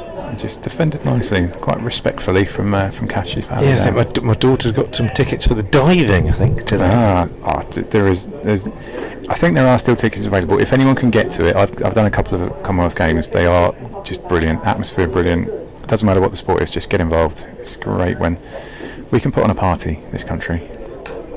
Linda delivers again to Kashifali, who just plays it out. He seems very relaxed indeed. I suppose he's going to want to prove he's the one that got away for Kent. I suppose there might be something in that. Yeah.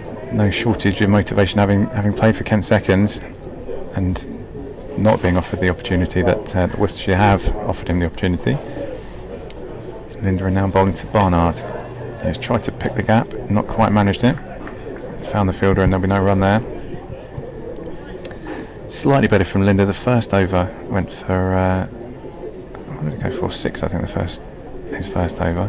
This one's slightly better. And he comes once again. Barnard finds his gap this time. Just sends it back past the stumps at the other end and strolls through. A sunny stroll through for a single. Now completely over. 111 for 4. Foot in the air for those that believe. Bowling figures for everybody. Matt Henry, the destroyer, 6 overs, 1 maiden, 3 for 20. Grant Stewart shared the new ball with him, 5 overs, no maidens, 1 for 31. Quinn and Gilchrist, the first change bowlers at either end, a little bit more expensive. Quinn 2 overs, no maidens, no wicket for 17.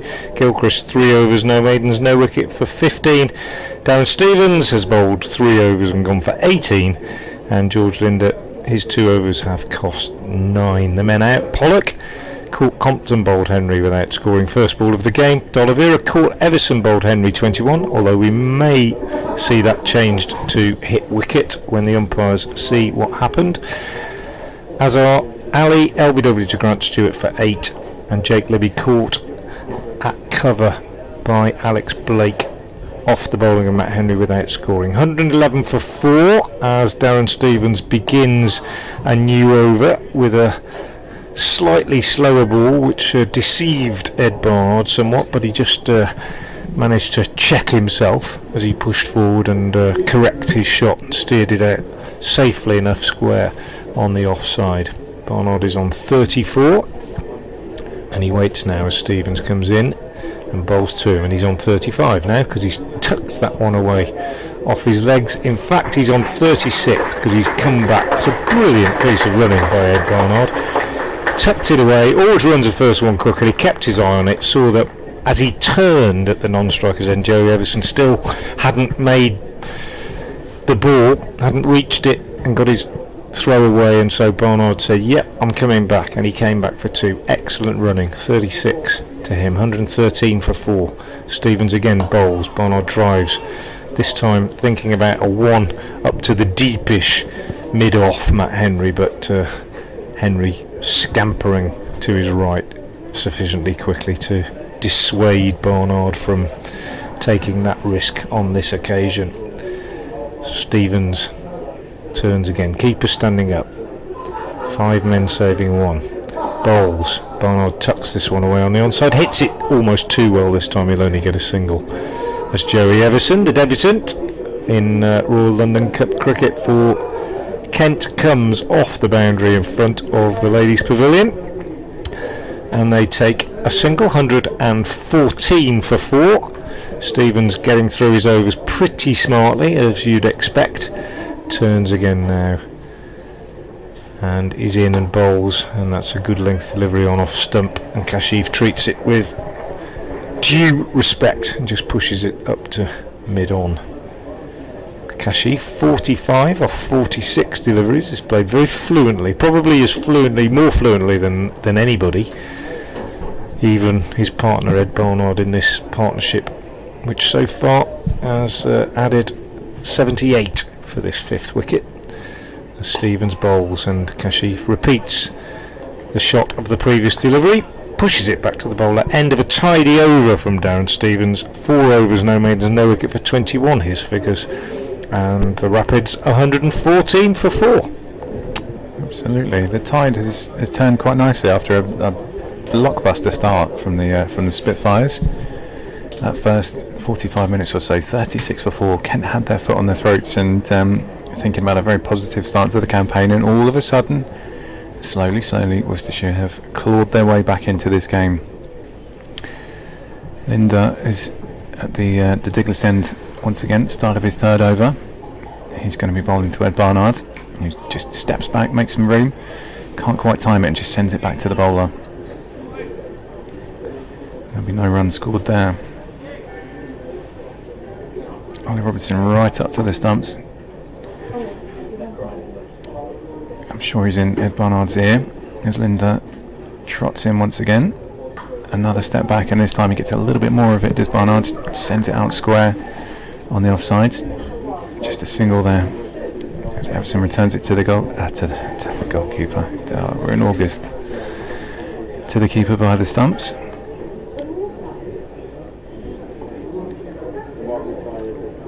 Linda begins his walk in. What's that, 7 or 8 steps and a little trot at the end. Another one, that's a misfield there.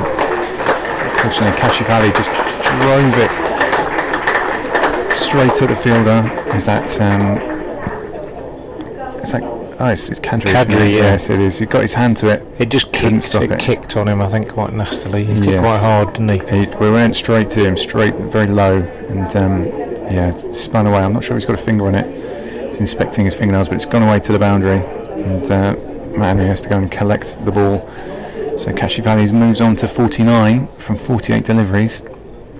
Linda in once again, just punched away through, and that brings up a very, very tidy half century for Kashif Ali.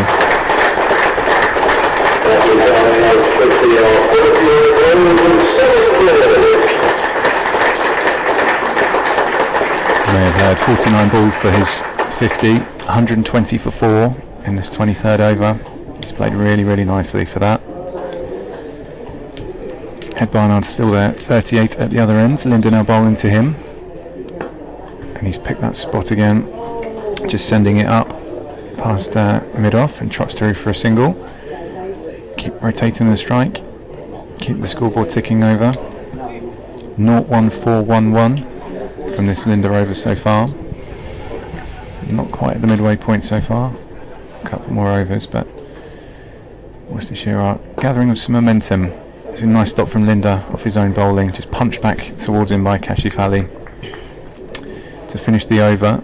At 36 for 4 last wicket seems an awfully long time ago now. Yeah, it does. Kashif's 50, just to repeat those figures, 49 balls and 7 fours. The 50 partnership came off 52 balls, so they've been scoring these two pretty much at a run a ball, maybe just a little bit under that. The overall rate is 5.3, but this partnership is well, what's it worth? It's worth 85 now, yeah. And that's come in just 14 overs. That's pretty good going as Darren Stevens begins a new over from the New Road end, and Ed Barnard ramps him for 4 straight behind the keeper. Lovely shot. I think you might recall me saying when Barnard came to the crease that he is an inventive batsman in white ball cricket. He can go big, he does hit down the ground, but that's the sort of thing that he's very skillful at, and we've even seen him playing those sort of shots at times in red ball cricket, because as with many modern players, they have become almost, they're clubs in the bag, aren't they, these shots, and they're not specialist shots, they're not high risk shots that they were when people started playing them, because they've played them so often. And that was a lovely execution from Barnard, and goes back to a more conventional shot here, just steering a fuller delivery from Stevens out behind square on the offside for a single. He goes to 44, and The total goes to 126 for 4, and I say that as a coach kids these days, and they start playing these shots. And even 5 years ago, I think there was a tendency amongst the coaching fraternity to think, oh no, you don't need to do that yet. I'll just break off as Stevens bowls and Kashif defends, and you'd say, maybe a bit later, when you're a bit older, or when you've developed your game, or when you've got all the other skills. Now, I think boys playing these shots, girls as well, of course, playing these shots early on, learning them, mastering them, and the risk element has just dropped so much now. I think apart from Stevens, because you might dolly it straight to the keeper. That's the problem. Yeah. Stevens again bowls, and Kashif hammers this one off the back foot square on the offside. Lovely square cut. Just a slight error in length from Stevens on that occasion, and being at the pace that he is, the batsman can capitalise. So Kashif moves on to 51. The scoreboard ticking along nicely as this Worcestershire recovery becomes something of real substance. Stevens once again is in, and he bowls, and this one Barnard again, trademark shot, running it down to third man for a single. Continuing.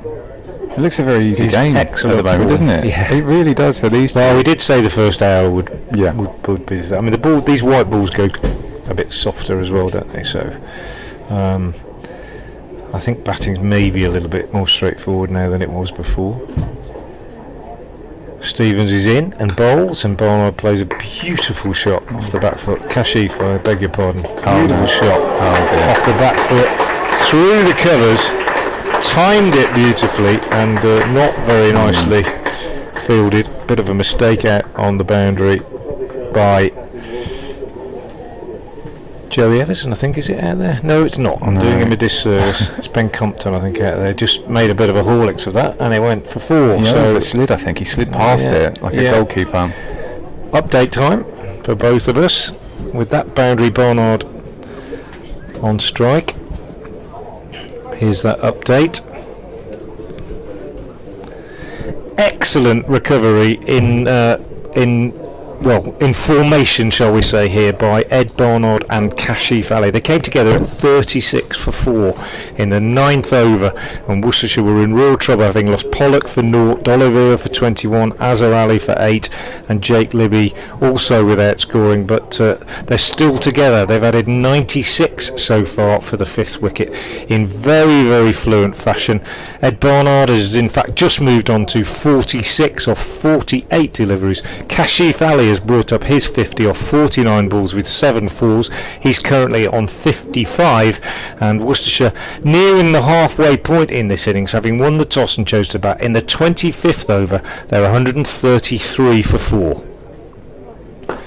As this one is turned away on the onside by Kashif, and it's fielded at mid-wicket by Stevens, and there's no run. 133 for 4. Excellent stuff from these two. As Linda is in again and bowls, and Kashif drives into the ground, pops up back into the hands of the bowler, and no addition. So top stuff from this 5th wicket pair for Worcestershire so far. Kent, having enjoyed dominance in the first hour, being made to work a bit harder now as Linda bowls nicely on the spot with this one, and it's driven up to Blake, the captain, at extra cover, and there's no run. Good stuff from George Linda so far. He's 4th over. Left arm round, very short approach, bowls. Kashif given just a little bit of room here, goes on the back foot and square drives for a single. One interesting stat that I've just noticed about this innings is that we've only had one maiden, Matt Henry, early on. 6 overs, 1 maiden, 3 for 20, but no other maiden overs in the entire innings. Linda bowls to Barnard, who also goes back to give himself a bit of room, forces out square on the offside but doesn't get a run as Kadri does the fielding. End of a tidy over from Linda, just 2 runs coming from it. It's halfway point in the innings, and we have a drinks break and a general rest break. Gives us a chance to just gather breath and give you the whole story of the day.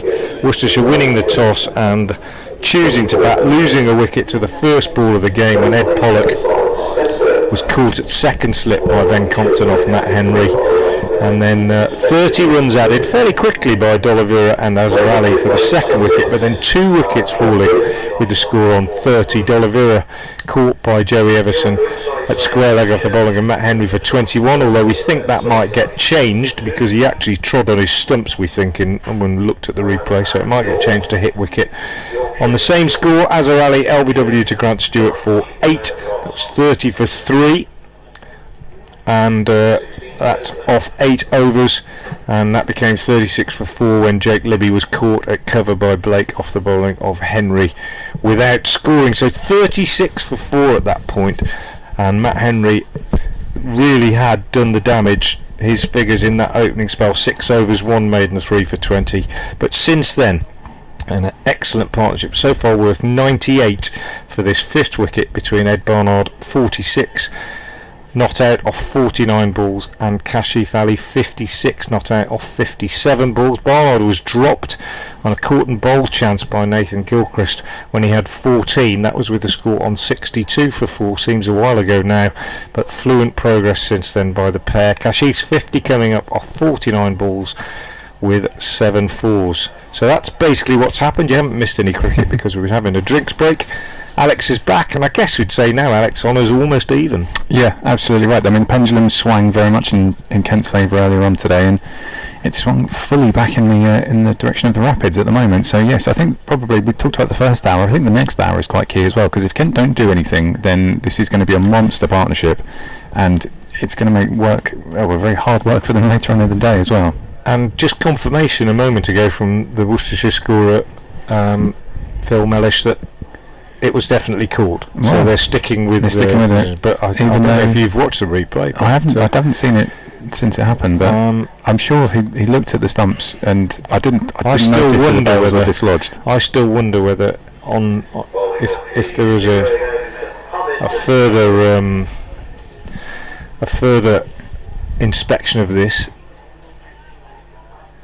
He looks straight down, doesn't he? He definitely looks straight down. And do they look slightly skewed as well, don't they? No, I think you can actually see. That's very generous, I'm sure. Yeah, but anyway, it doesn't matter, does it? A wicket's a wicket, so it's a bowler's wicket, whatever.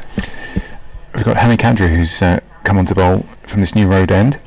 His first ball is clipped away square, just fielded nicely inside the boundary. I think it's Matt Quinn running around over there, but they've got through again. Their running's brilliant, isn't it? Yeah, it's been something they've worked on all season. Well, it looks like it as well. There's another couple there, and that's moved the score into 136 for 4. That's the 100 partnership. That ripple of applause there as Kadri comes in once again, just nudged away into the leg side. It'll be another scamper through. Not even half a chance there. I think as Kashif's got the ball on his backside, I think, for his trouble trying to take on Alex Blake's arm. No undue drama. He didn't tread on them. He hit them with the bat, I think. Is that? Oh. Yeah. Just watching it again. Oh. Well, we'll take the catch for Everson on this day debut. Hammy Kadri once again punched away nicely. Nice timing once again by Barnard. Both of these two just looking. I'm not saying this to try and get them out. I promise you, but they do look very good. They do. They look just very. They're seeing it. They seem to have lots of time. It's coming out the middle. Very much set fair. I'm looking around in more than hope and expectation for some clouds. Kadri trots in once again. This one's nudged back past him, down towards. Well, it's kind of long on, isn't it, for Linda? Just chucks it back to Kadri again. 139 for 4. A couple more balls of this Kadri over. His first to come. That was a fuller one, just dug out quite nicely there by Barnard as well. Something to think about from Kadri, just mixing up varying his lengths. Last ball of the over, Kadri to Barnard. No run there either. Nice a few chirrups from Ollie Robertson behind the stumps as well, encourages teammate. he's not got the captain's armband today, Ollie Robinson. He's done the job in the past. Alex Blake is the captain, but Ollie Robinson is good at building his teammates up. Yeah, and he'll have a job to do if this partnership keeps going much longer.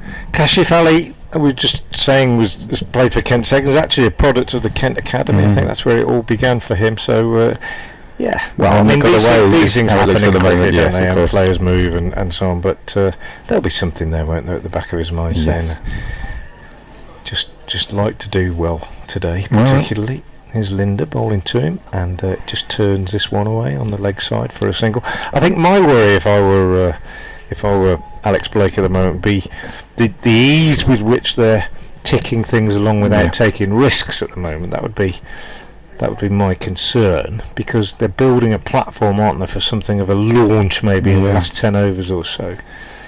Also, who's looked like taking wickets other than Henry? Linda in again, bowls. Barnard drives up to long on for a single. Happy these two just to tick things over at the moment. They're not looking to be finding the boundary. That will come. What they do want to do, I suppose, is make sure that when they go into that last 10 overs, they've got wickets in hand. One of the problems that Worcester have had in T20 cricket this year, just break off as Linda bowls, and that one's driven uppishly by Kashif, but he's going to get 4 runs down to wide third man. Timed it well and goes on to 65, 145 for 4. Worcestershire lacked power in the lower middle order in the T20. Ross Whiteley no longer with the club. Joe Leach doesn't play in that format, and you just felt that once they'd lost 4 or 5 wickets, they didn't have anybody coming in who could blast it, in the lower middle order. Just looking at you break off as Linda comes in again and bowls, and Kashif hammers this one, but only for a single, as Everson feels. But today you've got Joe Leach, Ben Cox. Yeah, he's done it coming in before, isn't he? Of course. And so there is a potential for a late flurry if you've got wickets in hand. That's why this partnership is so important. Linda again round the wicket, bowls to Barnard, who taken on the pad as he looks to turn this on the leg side. They think about a leg by, decide against it as Ollie Robinson scampers after the ball. Ben Cox got 122 not out here against Kent, June 2018. Yeah, he's not one of those incredible 2-wicket win with 2 balls to spare. Both teams scored 300. Yeah, I remember that.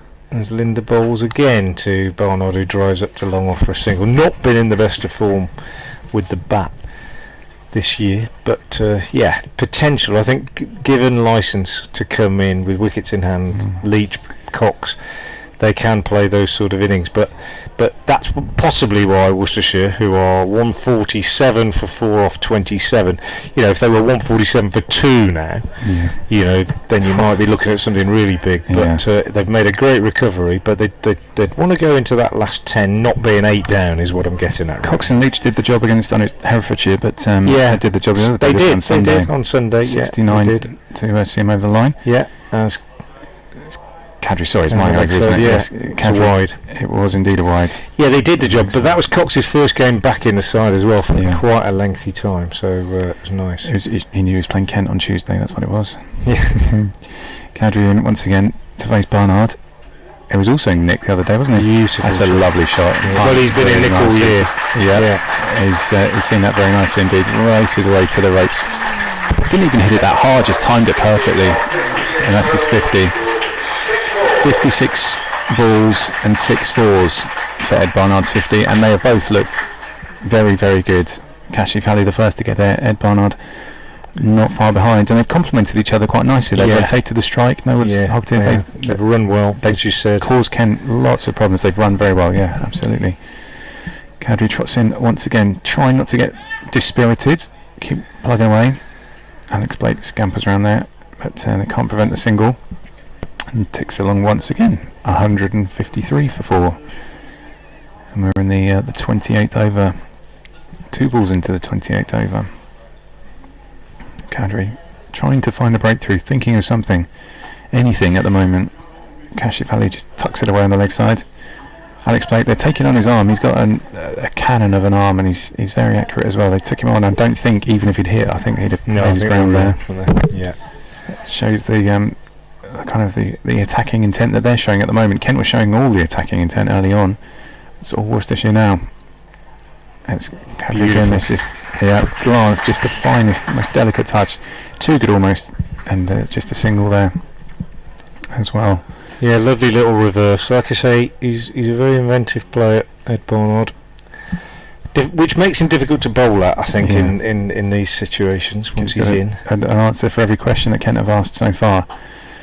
And this one is when just gently, knocking it back past the bowler down towards mid-on, trot through for another one. And again, if you keep it going 6-7 and over, then that's quite a platform with 6 wickets in hand. You've got Ben Cox, Joe Leach you mentioned, Josh Baker. I've got a feeling Josh Baker bats a bit, doesn't he? Yeah, he's not the worst. Certainly can play a few shots. Got a 50 in red ball cricket at Lords last year, very early on in his career.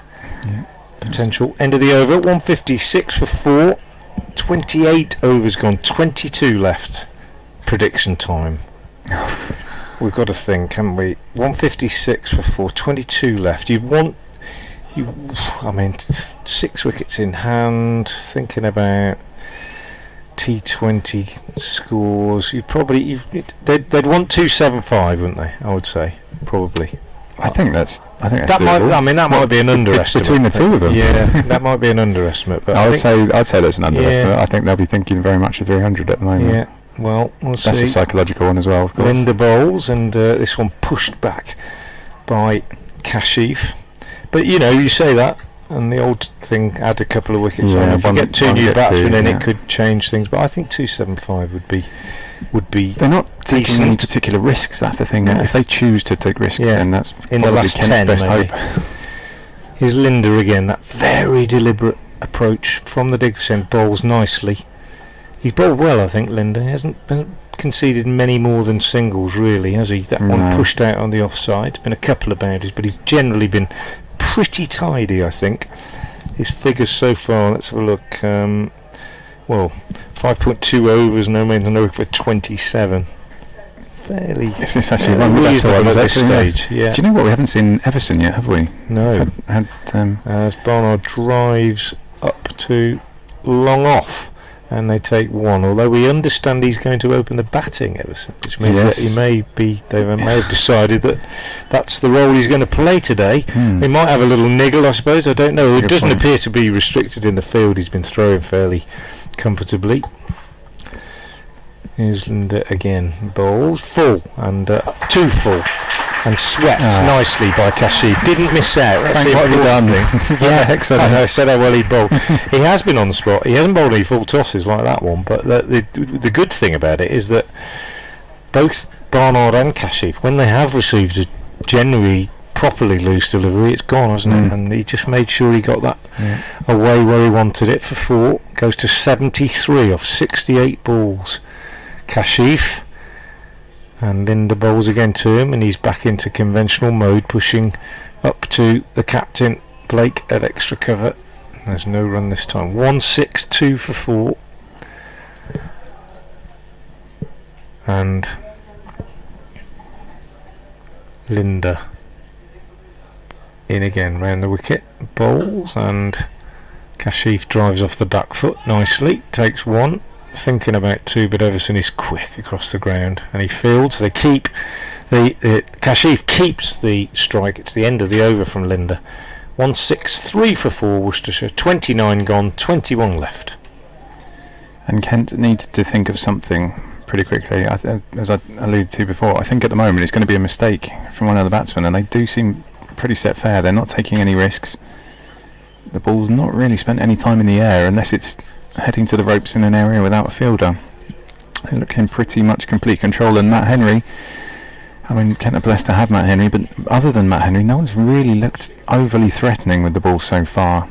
That opening 45 minutes really was the high point for Kent so far. It was Kadri, an almighty swipe there from Kashif Ali. Perhaps that was one of the least attractive shots so far. Tried to rush things along, didn't get it right at all, and it raced through. No, I'm not arguing with what the umpires say, but The ball is back in the hands of Kadri once again from this new road end. This one's dealt with a little bit more orthodox. Just tapped away into the leg side by Kashif. And there's no run from that one. Alex Blake returns the ball to the bowler. Kadri just with a very, very easy single off that one, just worked way into the offside. And add another one to the scoreboard. 164 for 4. And he comes once again. It's another familiar shot, just drill back past the stumps down towards long on. Linda Fields hit it too well, just a single there. But once again, just rotating this, trying a couple of back-to-back singles. Kent can't find a way, haven't really had any chances with either of these two. Steps back nicely, does Kashif, and just sends it out just past cover point. Another single. He moves on to 76. Barnard there on 57. Takes his guard. And in comes Kadri. Barnard's played so many of those. Just tapping it back past him. Down towards long on. An easy single. He could do that all day, and he has been doing it for quite a while now. 167 for 4. 30 overs, 20 overs remaining. I was just going to say, Twitter's been quiet, and then I noticed that I've had a few messages which I missed. One says there's something wrong with your mic, Alex. It's loud and vibrating. I think we sorted that one. I've only ever been told I'm quiet, so that's good news. Anyway, I'm sorry if I offended anyone. One says Brett was definitely out hit wicket. That's from Dominic Jones. Dominic, I agree with you, and I am convinced that when the umpires see what happened or get told, they will make an alteration, because in the records it should say hit wicket not caught, because the hit wicket happens before the catch. But at the moment the scorers are assuring us that the umpires are saying that he was out caught. Whether that changes or not, is that because they can't change their decision after they come off? No, I don't think so. Anyway, change in the bowling here, and we have Matt Quinn coming back into the attack. He didn't bowl at the Diglis end before, he bowled at the New Road end. He was a little bit expensive. First ball of his new over is turned for a single by Barnard. Andrew Harrison says Stevens does remind me of the old guys that used to bowl all afternoon in the Somerset League. No great pace, but everything on the spot. Not just the Somerset League, Andrew, I think every league up and down the country. Here's Matt Quinn in again, bowls, and Kashif turns him on the leg side for a single. So thanks for those messages. I don't know if you've had any, but at Frank Watson 58 or at Alex Hode Sport, if you want to get in touch on Twitter. Always nice to hear from you. It'd be interesting to hear what Worcestershire fans think about this partnership, the old and the new, really. Barnard, who's on his way at the end of the year, and we're all sad about it. Kashif Ali, who's come into the side and made a really good start to his Worcestershire career, and 4 more for Barnard here as he swivels and hooks this beautifully down to fine leg. Loose delivery from Quinn, banged in short. Barnard inside it and just helping it on its way. 1 bounce for 4 down to fine leg. So not only have they built a recovery, these two, but they're now forging a partnership which is taking Worcestershire into a position of real strength, with 20 overs, 19 and a half overs left in the innings. 173 for 4. Quinn bowls. Barnard just looking to run it down to third man, doesn't quite get it right this time. I just don't know where the wicket's going to come from at the moment. Unless you The get body language of the the Kent fielders is markedly different It's from how it quiet was in out the there first as well. hour, The and it is chirping quiet. stops. Yeah. The slips have disappeared. As you'd expect with a partnership of this magnitude building, and I think, as you've kept saying, Alex, it's not just the magnitude, it's the ease and the comfort that these two have displayed at the crease, which has been so impressive. 173 for 4. Quinn bowls. Barnard drives straight down the ground. Lovely shot. Good tumbling save actually by I think it's Grant Stewart there at mid-on running across. Means that they only get 1, but another run added to the total. If he's played that shot once, he's played it 20 times. I'd have thought in the last hour or so. He got off the mark, didn't he, with a beautiful straight drive. This is what we've been watching for the whole season, really, from Barnard. Kashif, characteristic bat held high, waits and goes big on the leg side. That's picked up beautifully for 6. First 6 of the innings over pitch from Matt Quinn, and Kashif was in the slot, as they say, and he just picked it up over deep mid-wicket. It landed well behind the advertising boards, so even though the rope is in on the 7 side of the ground, that's gone back into the 4th or 5th row, and at the moment Compton is just looking to fetch it back from the base of the hedge over towards the net area. For those of you that know your New Road, that's the end of the over. A disgruntled looking Quinn trudges away, having taken his cap.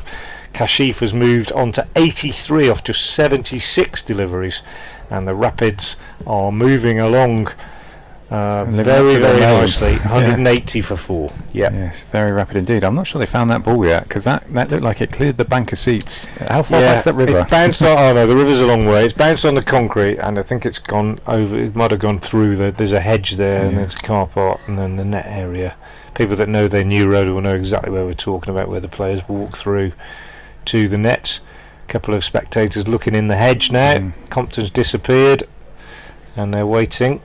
That would have cleared a lot of boundaries. Yeah, it was a good shot. It was a good shot, wasn't it? It's a bit like the one he played off Darren Stevens earlier on, but just in the slot.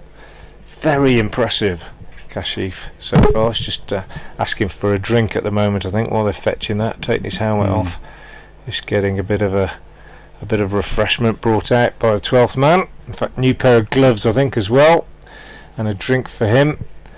And they're still looking for the ball, so you're not missing any cricket. I might just bring you up to date with what's happening elsewhere, if I can do that. Elsewhere in the country, what have we got in this competition?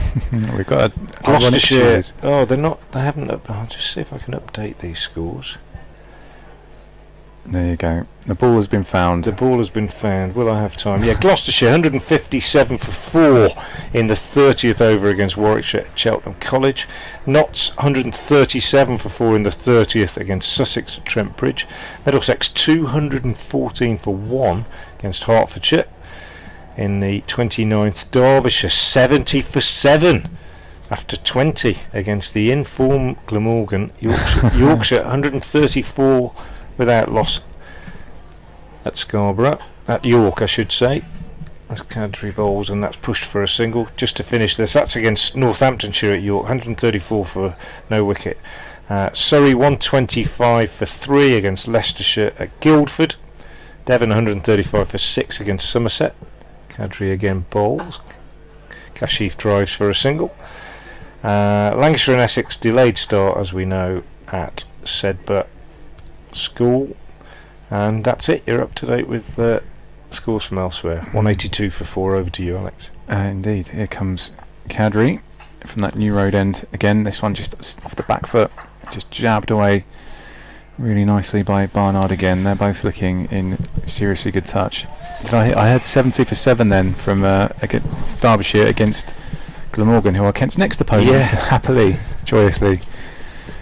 Cadbury, and again this one's pulled away on the leg side down to Everson, who we've not seen very much of, other than taking a catch which may or may not be a hit, expunged from history. Yeah, exactly. At the moment it's in limbo. It's like the photograph in Back to the Future. It's kind of neither here nor there. It's just hanging on. Here comes Cadbury. It's just that Barnard shot again, just runs it down towards long on to Linda. How many times have I said that? Over and over again. Returned in. Just the scoreboard ticks over once again. 185 for 4. 1 ball left of this Hamid Kadri over. It's Kashif Ali to face it. That was slightly straighter from Kadri.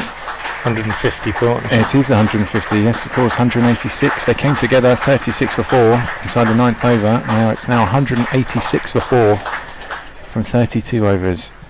Talking of photographs, showing one to Micah. Not good radio this. I'm showing a photograph to Alex alongside me of Sedbergh School. That's where Lancashire are playing today. It's absolutely beautiful. The reason I'm showing him that is because it's on the cover of a book that I've just been reading this last few days by ESPN Cricinfo's writer Paul Edwards, who's a lovely writer and a fan of mainly Lancashire, but he's also quite a prominent follower of Worcestershire. From time to time writes occasional things on the club website. He's written a beautiful book. It's just come out about a month ago. Absolutely beautiful book in terms of cricket writing. I'll just break off as this one is driven beautifully through the offside by Kashif, but fielded a good diving stop at mid-off by Gilchrist, and they only get a single, so Kashif goes on to 87. And this book by Paul Edwards is called Summer Days Promise. I'll just repeat that, Summer Days Promise it's called.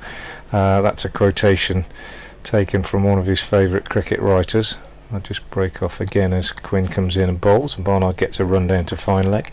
And it's a collection of Paul Edwards' best cricket writing. It's like essays. They're like beautifully written essays. For those that used to enjoy the writing of journalists like David Foote in the Guardian in the old days, and perhaps we could say John Woodcock and Neville Cars, when the cricket journalists visited county cricket, and the press box like this would be full with a journalist from every major newspaper, and often they were writers as much as journalists.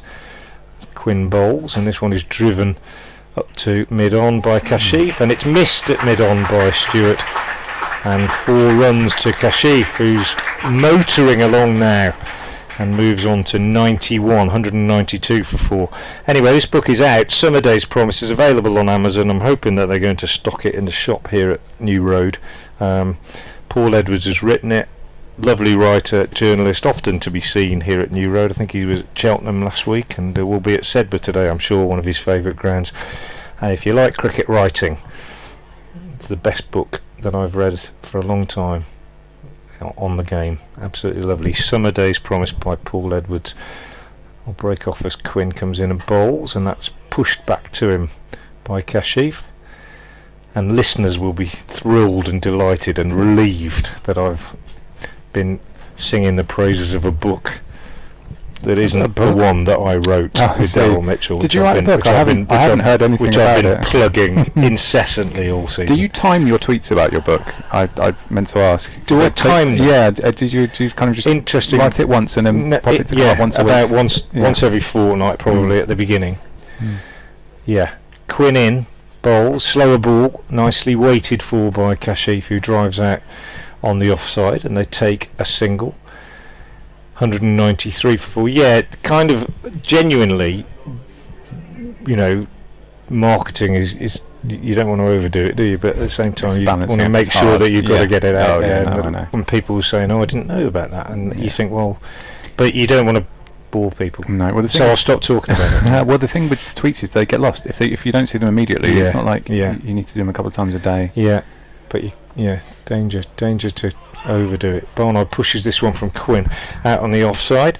End of another over from Matt Quinn. I'll give you the bowling figures all together. Henry early on, the destroyer, 6 overs, 1 maiden, 3 for 20. Grant Stewart, 5 overs, no maidens, 1 for 31. Quinn a bit more expensive, 4 overs now have cost 37. Gilchrist 3 overs have cost 15. Stevens 5 overs have cost 32. Linda 6 overs have cost 33. And Kadri 4 overs have got 24. All of those bowlers wicketless. This is a new Worcestershire 5th wicket stand for list day cricket, beating one made by Brett D'Oliveira and Ben Cox against Kent here in 2018. I knew that was coming at some point. I knew there was going to be a record. I just didn't like to look it up and tempt fate on your behalf. Kadri's over starts with another single, just rotating the strike away. That was Kashif Ali, who just turned it away on his leg side to Everson in the deep, just trot through for a single. They haven't had to scamper for quite a while now.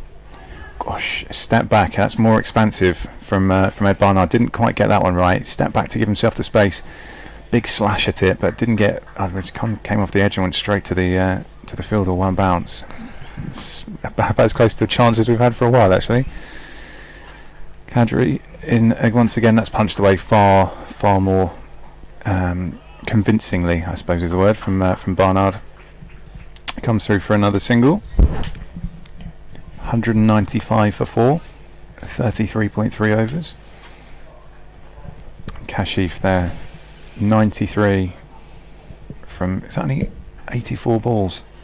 Mm. Yeah, that's impressive. He's been very impressive. Add another one to the list. I've had a tweet about it from Mike Stallard, who thinks in the ground. He says Kashif has looked the real deal since he started. It was such a lovely innings today. Someone remind him there's still plenty of overs left. Yeah, I couldn't agree more, Mike. Don't want him to just get 100 and get out. Want him to go big, don't we, here? I mean, 94 is quite big, but there's more potential for him, here. definitely. Yeah. In trots Kadri, steps back again. Does Barnard? Just this one's cut straight to the fielder, so there won't be a run. 196. Do you want to revise your 275? You can stick with that. Yeah. No, well, I was saying that was what they would be sort of settle for, but obviously, yeah. The longer these two stay together. Update time.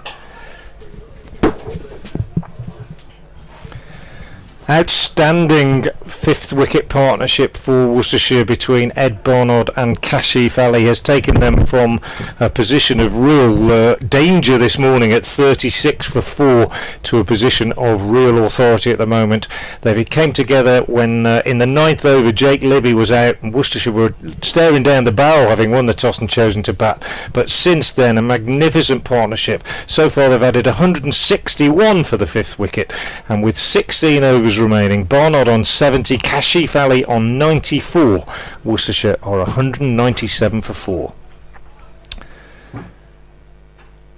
And that one is steered down to third man. Here comes Quinn again, bowling to Barnard, who again runs it down to third man, but the fielder inside the circle. There's no run this time. 197 for 4. Going back to that tweet from Mike Stallard, I wonder if Mike, if you were anything to do with the Malpass Stallard wine merchants of this fine city. If you are, I was in your place yesterday returning all the glasses following my daughter's wedding at the weekend, and what a lovely, it's like stepping back in time going to visit that place. In comes Quinn, bowls to Barnard, who turns this on the onside. This is the BBC, so I will say other wine and spirit merchants are available in the city of Worcester, but I was there yesterday and a joy it was indeed. Single to Barnard takes him on to 71. Kashif 94 off 85. On strike now. Waits with that bat raised high in almost baseball style as Quinn is in and bowls, and he turns this one on the leg side for a single, which takes him on to 95, and it's 198 for 4. And these two batting Worcestershire into a position of real strength, a position from which they can, as a side, launch somewhere towards that 300 mark, you would imagine. 15 overs left after this. Quinn from the Diglis end bowls, slower ball. Barnard waits for it, drives it nicely, thinks about a run, but good save by Alex Blake, diving to his left, add extra cover, and the score remains 199 for 4. Greyish day now here at New Road. No threat of rain, I don't think, in the forecast. Sunshine has disappeared, but it's pleasant viewing conditions as in comes Quinn, and Barnard premeditated, looking for a little reverse ramp, but unable to execute it, mainly because of the width of the delivery, which is called a wide by umpire Bainton, and that brings up the 200 for Worcestershire, hence the applause that you might be able to hear on our effects mic. 200 for 4. 2 balls left in the 35th over. Quinn in, bowls wide to Barnard, who drives beautifully through extra cover, and a fantastic piece of fielding by Jerry Everson, running round in front of the hospitality marquee, the single remaining chestnut tree sprawling on the ground, sliding stop, and Barnard is restricted to 2 runs, but nicely timed. Bit of width from Quinn, who struggled, to be fair, struggled to bowl a consistent line and length today. Matt Quinn bowled some good ones, but just failed to find that consistency. 4.5 overs, no maidens, no wicket for 42 as he comes in and bowls a good Yorker to finish that over. Dug out by Barnard, but unable to do anything with it other than steer it straight to the fielder behind square. So 202 for 4, 35 overs gone, 15 left. Barnard 73, Kashif 95. I mean, it's got to be over 300 surely at this point, with the foundation in place and the prospects of Ben Cox as well, Leach, and there's a few that can hit him. I just fear a little bit at the moment for Kent, because they seem to run out of ideas. Kadri in again, they're going to need a little slice of luck, I think, if not inspiration. Once again, that's Kashif who steps back, gives himself room, just plays it away into the offside. Trots through for a single. That's just been the formula. Just keep it going, ticking along. 6-ish and over they've been going since they came together inside that 9th over. Kadri again, a couple of steps down the ground, and that's just a lovely, lovely shot from Barnard. Just a brilliant shot. He saw it coming, aggressive, positive, just completely out the middle of the bat. A couple of bounces and it just raced away past in between deep extra cover and long off, wasn't it? Just a really, really nice shot. And the confidence is pretty sky high, you'd imagine, between these two at the moment. And then I'd imagine they'll probably be having thoughts about when do we start to put the foot down into the last 15 overs now. They'll have said, won't they, let's see where we tend to go or something. But yeah, you're right. It's likely to be somewhere quite good with 10 to go at the moment. Yeah. Just another one of those Barnard shots, just playing it down easily to long on. Just never looks. He's not looked in any danger at all. No, it's an expensive miss, that drop catch, that return catch that Gilchrist he had. Barnard had 14 at the time, 62 the score was, and you don't think of it at the time as being particularly significant. Could be a turning point. Kadri, this one is mercifully is a dot ball. Kadri, I'm not sure what Kadri's done there. Is he? He's just got wiping something off his eye. Could be that. He was bent over a moment ago. Bent over double, but he's up on his feet, trotting in again to deliver. That's an attempted sweep down the leg side. It's a wide called. Yes, it is a wide called. There haven't been many, have there? It's only the third one, I think. Yeah, that sounds about right. Just takes the scoreboard along to 210. 2 more balls to come from Kadri here. It's punched up straight past the bowler by Barnard. A little bit straighter, but he'll trot through. It's incredible their judgment of pace. They just walk through when they need to, and then they can absolutely scamper when they need to as well. But they've got their pace judgment absolutely spot on throughout the course of the morning. Kadri, I think Kashif thought about a little trot down the pitch to attack that one, but thought better of it, stayed at home and just played it away to live to fight another day. It's 211 for 4, 36 overs. Yeah, so 14 left, so even if they scored at 7s, that would be that would take them over 300, and they'd probably be thinking more in terms of 6s and 7s off the next 4 or 5, and then 8s, 10s probably. So you're saying 350? Yeah. Okay, great. Yeah, that's fine. They're going to be. They've just played so well. Can we give Matt Henry another new ball? Yeah, that would be. It only seems fair because we don't get him for the rest of the competition. Well, at the moment it's Matt Quinn carrying on from the Diglis end. He's in and he bowls to Barnard, who cuts at a widest delivery, and he's annoyed with himself that he just got a bottom edge on it down into the ground. Really, if he'd have middled that, then it would have been racing away down to backward point. But as it is, Kadri is able to field. I should point out for balance that it's not all doom and gloom, because Navdeep Saini, the Indian paceman, has signed to play for Kent for the entirety of this Royal London One Day Cup competition, so he will almost certainly be in the side on Thursday. Quinn bowls, Barnard down the ground, drives, and is fantastically caught at mid-off on the edge of the circle. You talked about maybe needing a bit of luck. Well, it wasn't luck, it was a bit of brilliant fielding. Hit the ball beautifully, he's annoyed with himself, Barnard, used his feet and absolutely smashed it, timed it beautifully. It was in the air, and had it cleared the fielder at mid-off, it would have raced to the boundary, but it was superbly caught by Grant Stewart, leaping two-handed above his head and holding on. So really brilliant catch, and that record-breaking partnership comes to an end with Ed Barnard gone for 79. Boy, did Kent need that wicket. It has come just as Barnard was looking to press the accelerator, but absolutely magnificent partnership. And Ben Cox comes out to join Kashif Ali and gets a really good round of applause, because he's been missed, has Ben Cox, although Gareth Roderick has ably deputised both with gloves and with bat. Always good to see a player returning to the side after an absence.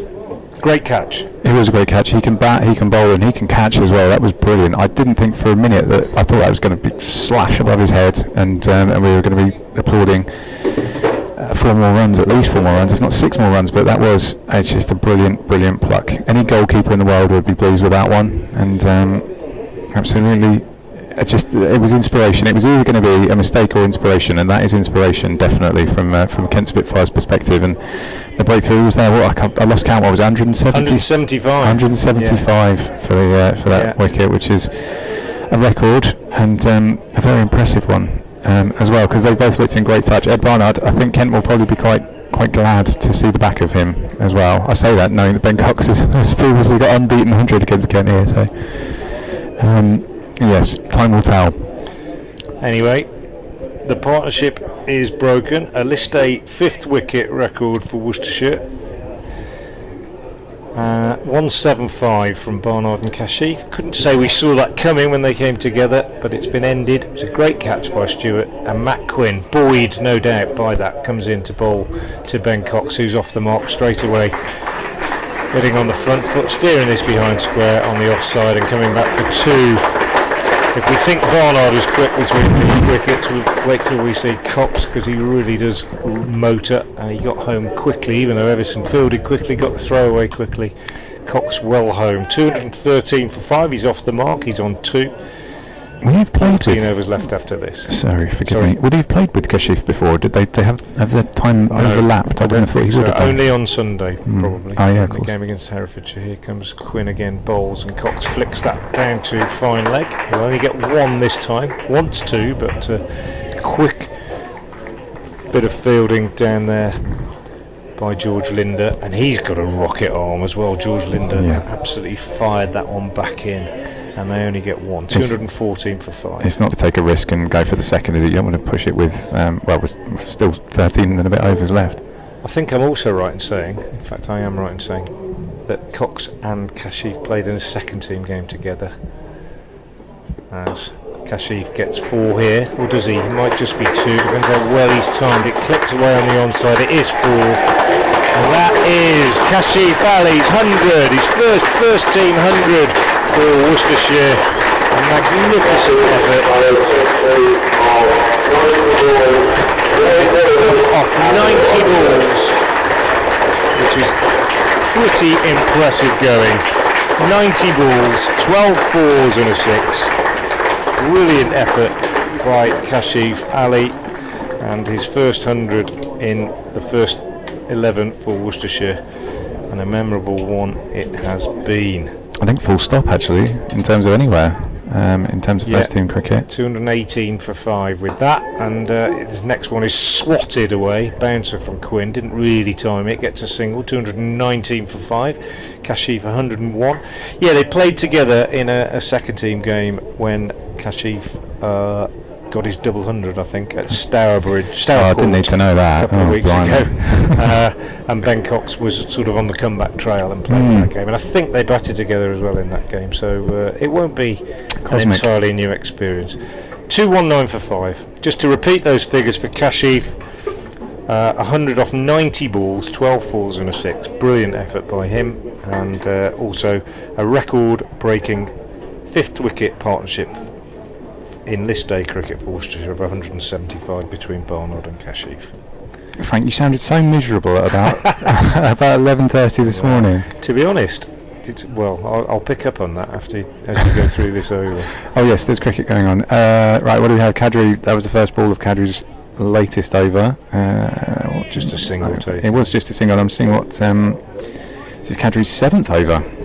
He's the first to reach. Tidy-ish as well, isn't he? He's touched 0 for 37, 6-ish. I mean, they've all been going roughly 6-ish. Matt Quinn a little bit more expensive, but he'll be feeling a lot better having got Ed Barnard caught spectacularly by Grant Stewart there in that his previous over. Kadri is now facing first look for Cox at Kadri. Takes his mark and then just drills it back along the track to the bowler. Good hands and no run. 220 for 5, 12 and change left. Kadri trots in once again, getting a hurry on. Just defended back to him respectfully by Ben Cox. Kadri just moving his field around a little bit. Everson moving around slightly more towards deep mid wicket. His more expansive shot there from Cox, who steps back, makes room for himself and swipes it out just square on the offside, goes through for a single. Kent have got how many? I'm trying to think. 1, 2, 3, 4 on the rope at the moment, perhaps 5. Kadri comes in again.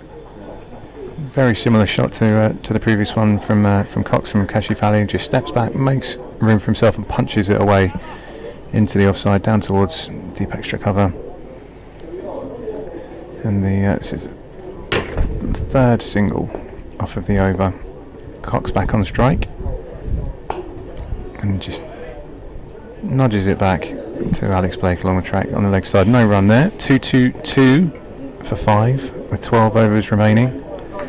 Yeah, just going back to when you said how I sounded so despondent, I honestly feel that I've seen all sort of scenarios really with Worcestershire this season in white ball cricket, and I try really hard as a commentator. I've got one friend, a chap called Ted Bayliss, who often emails in, and he still plays in league cricket in Worcestershire. He complains that I don't get excited enough when Worcestershire take wickets or when they do really well, and so on. I try very much to sort of stay level regardless of what is happening, because if you watch a season you see it all, don't you? You do. Matt Henry back into the attack, bowls to Kashif, who looks to square drive this, doesn't really time it goes back up the pitch to the bowler, but you know, don't get too high when it's going well, don't you set yourself up for all those sort of things, because it's just, you know, and also I like to think I just appreciate it if the other team plays well as well. So if someone bowls like Matt Henry bowled this morning or whatever, you know, you've got to appreciate it. So I hope it wasn't too miserable. As Henry bowls, and Kashif goes for a big hit on the leg side and gets lucky, gets a top edge and it flies over third man, 1 bounce 4 down to the boundary, and Henry makes a change to his leg side field, thinking, well, if he's going to take that on, we better have a man back. What's he exactly doing? Third man is coming back. The man at deep mid wicket has come up to mid on. Darren Stevens is just changing the field on the leg side. He's going to a sort of short mid wicket, and Compton on the boundary is moving round in front of square. So a few changes. Kashif probably signalling his intent to that one. 226 for 5. Henry is in again, bowls and plays this one nicely. Kashif gets on his toes, tucks it behind square on the leg side, and really good running as well as he comes back for 2. So good cricket from Kashif, just upsetting Henry's length a little bit with that first fortunate shot, but sitting back in the crease on that one and just turning it nicely down to fine leg for 2. Why did I have to mention Matt Henry's bowling figures earlier on? It's all my fault.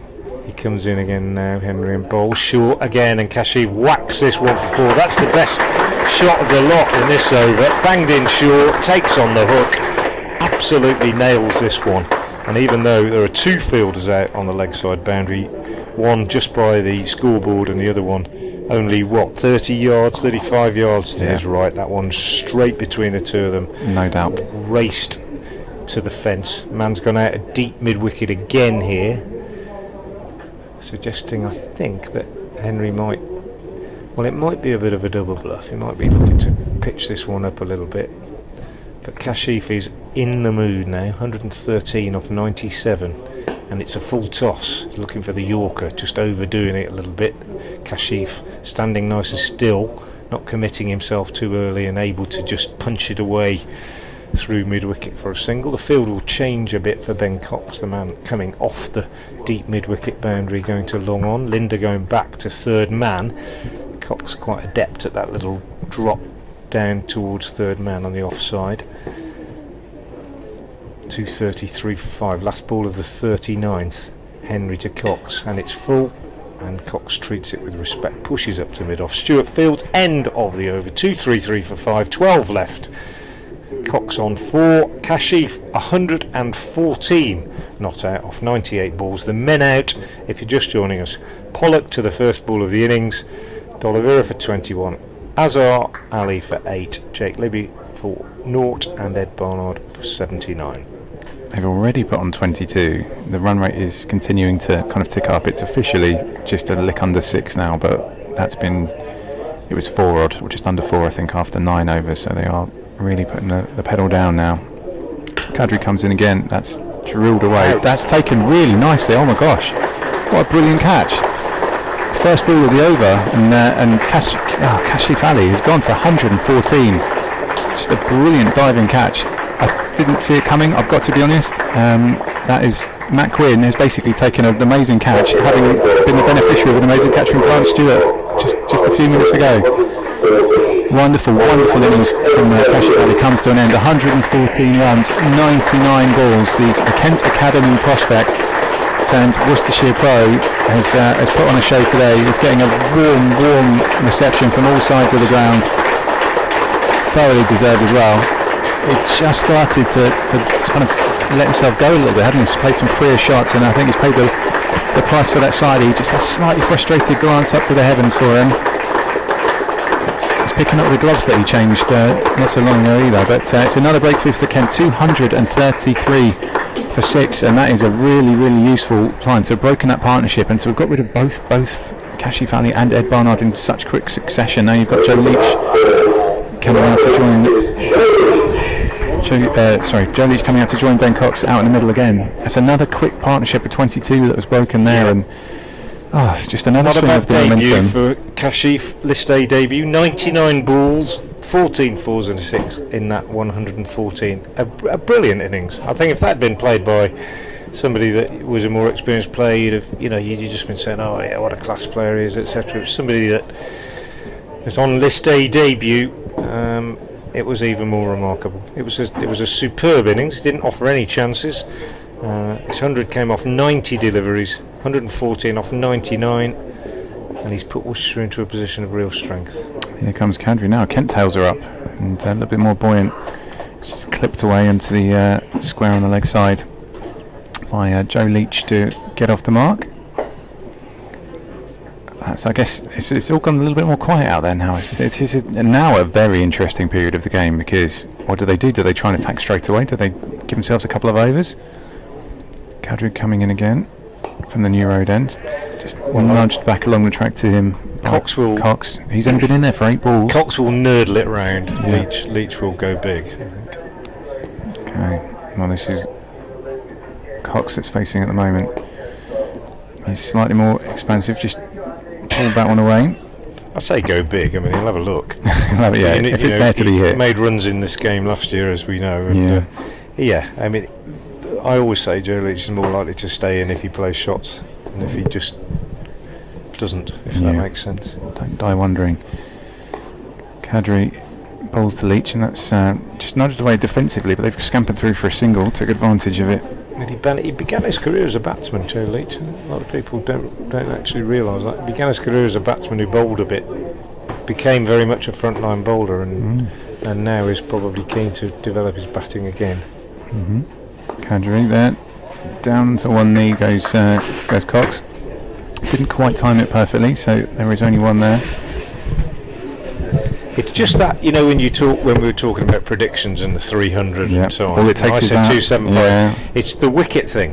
Yeah. And it has, but even though magnificent partnership, of course, but it's easy to score 10 and over if you've got 5-6 wickets in hand than it is if you've only got 4, and there's a bit of a tail. I mean, you know, there's no absolute bunnies in this side. I wouldn't say any of them are complete novices. Pennington's got first class 50, Baker's got first class 50, Gibbons no mug, but you know, in terms of getting up towards 300, I think these two will need to do the bulk stick around. yeah. Would it be 237 for 6, 10 overs to come, so 63 runs shy.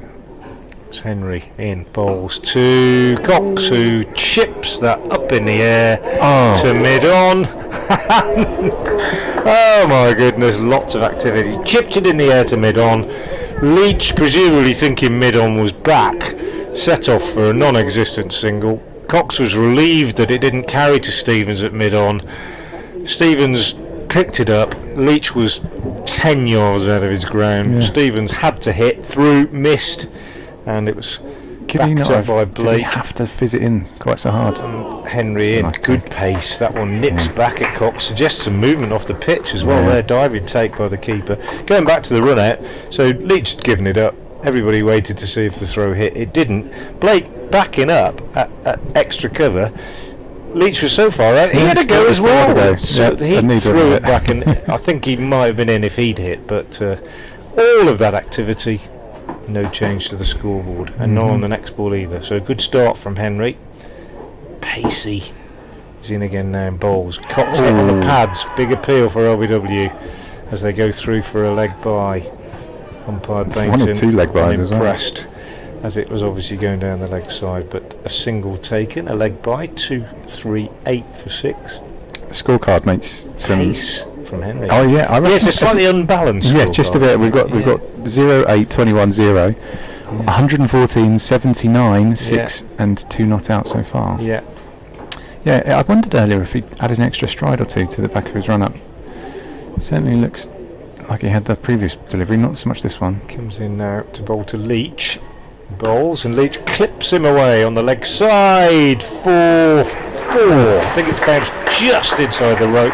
Compton was interested in the catch, sprawled forward as the ball died on him, and it bounced just inside the rope, under his body and over the rope in front of the scoreboard on the 7 side of the ground for a boundary, a much needed boundary for Worcestershire really in this over. I'm going to enjoy the replay of this one because that was pretty spectacular. That was either going to be a wicket, a 6, a 4. Yeah, they might not get it. Oh yeah, they might do. That's a valiant effort from the cameraman. Here's Henry in again, bowls to Leach, who clips him away on the onside for a single. Update time for BBC Hereford and Worcester. Bright sunshine here at New Road and bright cricket from the pairs. They've recovered from a difficult position this morning, 36 for 4 at one stage in the 9th over, but a List A record 5th wicket partnership of 175 by Ed Barnard and Kashif Ali more than rescued the situation. Both out now, Barnard for 79, Kashif for 114 off just 99 balls, and Worcestershire motoring along now. Just 9 overs left after this one ball left in the 41st. They're 244 for 6 with Ben Cox and Joe Leach both on 7. And that's the end of the over, that single taken by Ben Cox. So 9 overs left, 244 for 6, and Matt Henry's figures now 8 overs, 1 maiden, 3 for 37. And Kadri will continue. Hamid Kadri, 8 overs, no maidens, 1 for 44 his figures. He's bowled reasonably tidily from this New Road end, and his captain decides to keep him going. He comes in now and bowls, and Cox goes on the sweep, middles it, but straight to fielder, who is Gilchrist at backward square leg, and they get just a single. So Cox goes to 8, 245 for 6. I think the real launch would come in the last 5 or 6 overs or so if these two are still together. As Kadri bowls, Leach is taken on the pads as he tries to turn this on the leg side. They don't go through for a leg bye, as Fielder comes in, Matt Henry quickly from short fine leg. Kadri again is in, bowls, Leach down the pitch, works this one away on the onside. This time does get a run, but it will only be the one as Gilchrist comes round from deep backward square and does the fielding. The sunshine is out, blue sky overhead, best weather of the day actually so far as Worcestershire close in. Kadri bowls again to Cox, this time bowling from about 23 yards, deliberately just letting that one go in an attempt to surprise the batsman a little bit, but Cox works it away on the leg side for a single. And Kadri is in again and bowls to Leach, who goes big on the leg side, and that's 6. Clears Joey Everson in front of the Graham Hick Pavilion. Just a bottom-handed punch from the burly Joe Leach, and Everson on the boundary in front of the pavilion. Thought he might be in with a chance, but in fact it's over his head and over the rope, and that brings up the 250 for Worcestershire. Joe Leach goes to 14. 253 for 6, last ball of the 42nd. Kadri is in, bowls, and that's a lovely shot from Leach, just steering it down, a late cut down to short third man, picks up another single, keeps the strike. End of Kadri's over. 254 for 6, Worcestershire with 8 overs remaining, and some recovery this from 36 for 4 after they won the toss, chose to bat and lost a wicket to the very first ball of the game. But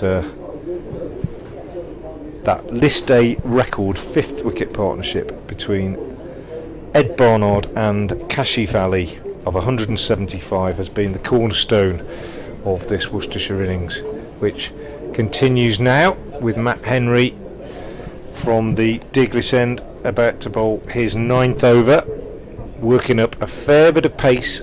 Comes in now and bowls to Leach, who pushes up to mid-on and takes a single. 255 for 6.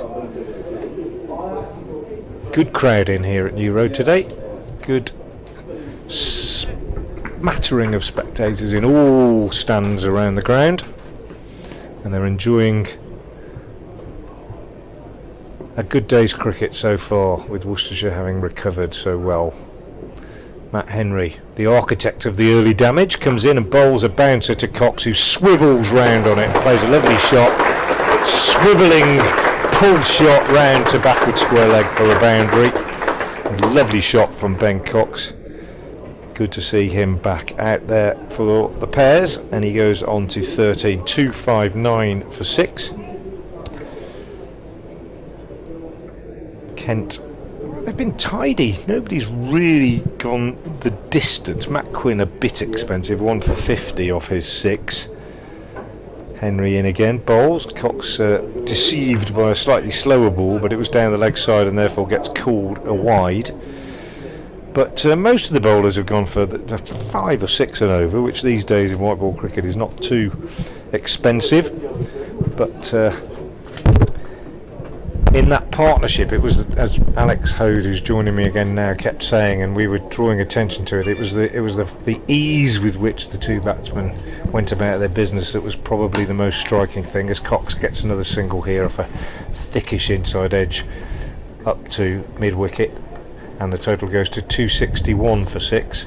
So following that the first hour in which the ball definitely dominated, Barnard gave one chance, a return catch to Nathan Gilchrist when he had 14.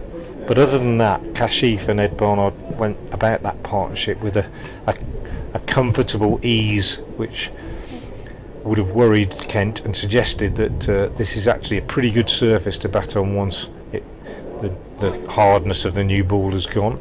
That said, Henry beats Leach outside the off stump with one that he bangs in just short of the length. Leach was just looking to run it down to third man. There are no slips in place, of course, but he was just inside it a little bit too much, and it was taken by Ollie Robinson, who's been very tidy behind the stumps. No byes whatsoever so far.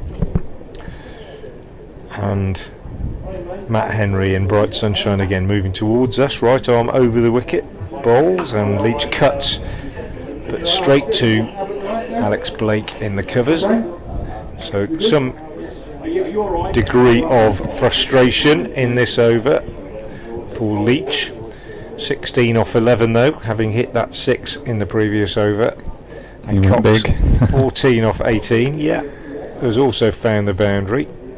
One ball left in Henry's 9th over. 7 left in the innings after this. Henry is in to Leach. Bowled. Leach gives himself room and just slaps it tennis style really away on the leg side. Gets a single, keeps the strike. End of the over. 43 gone. 262 for 6. Indeed, that ease that we mentioned earlier on with regards to Kashif and Ed Barnard, they look fairly easy as well. Joe Leach looks like they may have passed the baton of comfort anyway. He looks like he's already pretty happy out there, even though he's had less than a dozen balls. He's seeing it. He's picked off the ones that he could, and there might be some more to come in the next. What do we have? 7 overs left. Yeah, no, I was just saying while you were next door, Alex, there's no car crash figures. No. You look at the bowling figures. 6s is about par, you'd say, in white ball cricket these days, but it's across the board, isn't it? It's the fact that Quinn's gone at 8, but it's just kind of across the board, really. Yeah. We have Kadri, who's in to begin his latest over again. Just pulled away, just some pass square on the leg side out to the boundary. There'll be a single there. There will be plenty of singles available. I'd have thought Kent will be fairly content to keep them to 6 and over from this point. Just looking, Kadri is going at exactly 6 and over. 1 for 54 for his from his 9 overs. This is the start of his 10th. Here he comes. A similar one, gets down on one knee. Does Ben Cox send it out there? They thought about the second. They had a brief conversation, but there was I don't think there was a second there, taking on the arm of Everson from out there. So a wise decision to settle for the 1. No, strike rotates once again. It's going to be Leach facing.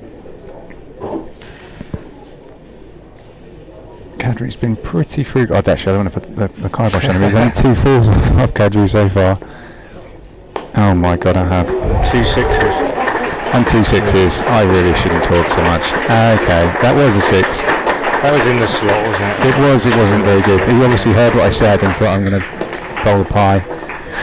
And indeed, almost made it to the pavilion. Up there, Everson has to go and retrieve. But that is exactly what Kent don't want at this point, and that Worcestershire do. Leach moves on to 24 from 14. Kadri takes a little longer to get settled. Trots in from this new road end. Each completely different style of shot, but drilled back down towards deep extra cover. They've come back for 2. It's good running. It's a good throw in actually, out near the boundary. Wilson whips the barrels off, but yeah, they were very, very good. Cox was always going to get back to this end. The fielder knew that, and through to the strikers, and it was just that extra distance he had to throw that made it possible. Wasn't a lot in it. Kadri keen to get on with it. Facing Leach again. That's a straight on full toss, and that's going to take 1 bounce and go past the long off boundary. That is not really likely to get your wicket unless something goes awfully wrong from a Worcestershire perspective. Kadri just needs to keep his cool here. That's that 12 off the last 3 balls. All my fault. 1 ball left. 1 ball left of the over, and then seek solace somewhere else. Perhaps Matt Henry. I've already done for Matt Henry's Kent career best bowling figures today. He's crept up to 3 for 45. He needs another wicket now to get his career best, so I apologise for that. It's an interesting one with Kadri because he brought him on. It was kind of like a third spinner, wasn't it? It's like, let's see, let's try it. And because he's been okay, he's just kept him going. Yeah. Maybe probably not intending to bowl him 10 when he first came quite. on. Well, we're missing Denley, of course. The bowling of Denley is a big miss, not just with the bat today. He's out with the back. Another full toss there, and another 1 bounce 4. Back to back 1 bounce 4s from Joe Leach, who's moved on to 34 from 17. The scoreboard has moved on to 280 for 6. Still 6 overs to go. I think Kent would probably quite like their the last 4 or 5 minutes back. Yeah, 10 overs, no maidens, 1 for 72 for Cowdrey at the end. And as I suggest, I think he probably, when he first came on, wasn't expected to bowl a full complement of 10. No. And now we've got Matt Henry about to bowl his last one, his 10th. I'm presuming we'll see Grant Stewart again, but it's kind of, I'm not sure that Alex Blake is certain who's going to bowl what now. Might bowl Darren Stevens. Gilchrist has only bowled 3. Yeah. And he's not been the most expensive. Only went for 1 boundary in that. I'm putting the kibosh on him as well. I need to stop commentator's care. I would suggest that the problem here, and this is something I'm pleased, I hope Kent listeners won't start getting in touch and say, what do you think, you don't know what you're talking about. But I would suggest that what's happened here is a bit like what we saw quite a bit in Worcestershire's T20 campaign, is that when the initial plan needed tweaking, those tweaks didn't necessarily go as you want them to, and it just, I'm not saying it's fallen apart, not by any means, but it's just, he's ended up, he's trying to think on his feet out there, Alex Blake, and possibly when he looks at his bowling at the end, it isn't going to have worked out how he thought it would, as Henry bowls short of a length to Cox, who drives off the back foot and gets a single out to Everson. And what I mean by that is, you go out there with an idea of who's going to take the new board, who's going to come on first change, and then obviously as things change, you've got to change things around, tweak things, and sometimes it all falls into place, and sometimes you end up with somebody at the end bowling who maybe you didn't plan that they would bowl at the end, etc., etc. So everyone has a plan until they get hit in the face. Yeah, exactly. Like Tyson said. And the teams that do well in these competitions, and I would suggest Kent last year in T20, Worcestershire in 18 and 19 in T20 when they repeatedly did well. I've said this before, and just break off as Henry bowls. That's a beautiful shot from Leach. Hammered through extra cover for 4, on the up, half stopped by Blake, but he couldn't hold on to it, and it goes for 4 to extra cover. Great batting from Joe Leach, 38 off 18, 285 for 6. The teams that do well are the teams with a plan that works, and they repeat it and they repeat it and they repeat it, and all the players know exactly what the plan is, and who's going to bowl at the death, and who's going to open the bowling, and who's going to field where. And when that plan doesn't come together for whatever reason, changing personnel, etc., injuries, it becomes very difficult. Yeah, I mean, having that continuity, this Kent team will have never played before. Exactly.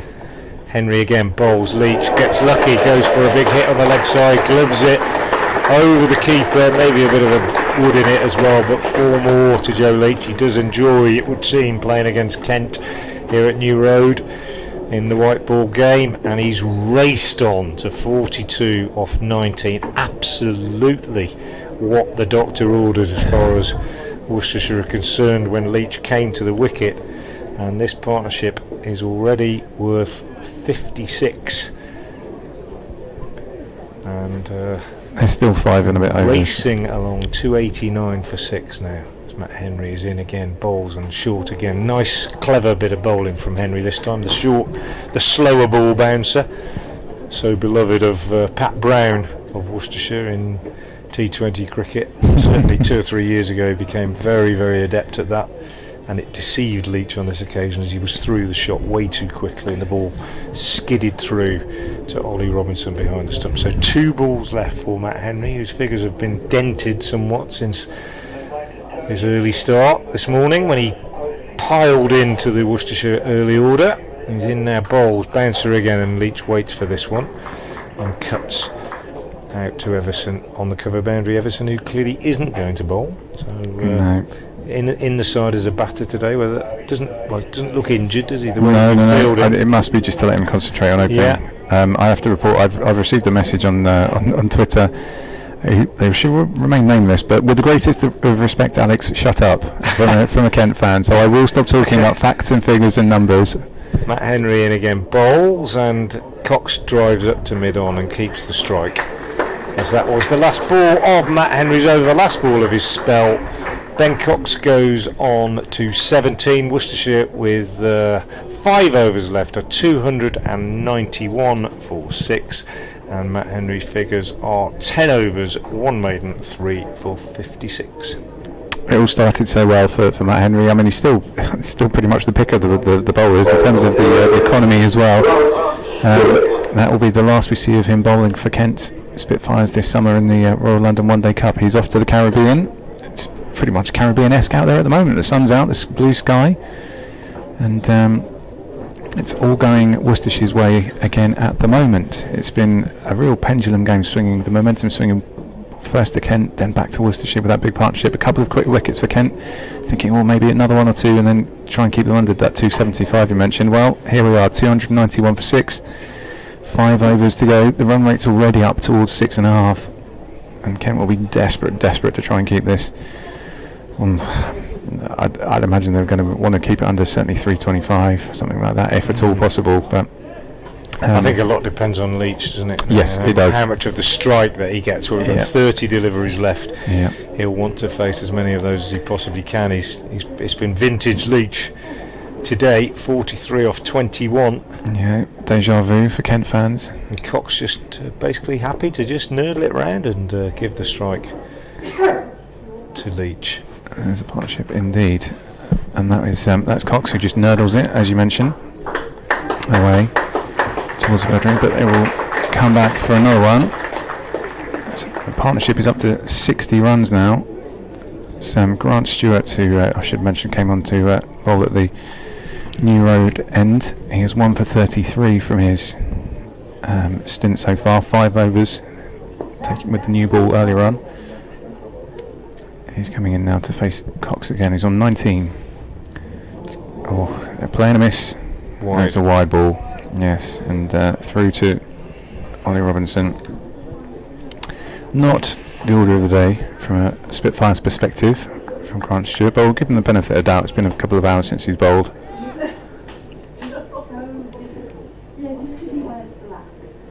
The scoreboard reads 294, 5 balls and 4 overs to go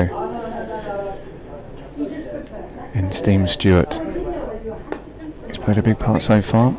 It's clipped away again by Cox. They shouted back by Leach. Oh no, shouted back by Cox actually. I think Leach was interested in a second there, but Cox didn't want it. He's put his mate on strike. Grant Stewart with a fantastic catch which broke the partnership. 175 run partnership for that 5th wicket. Superb catch to dismiss Ed Barnard off the bowling Matt Quinn. Seems a long time ago again.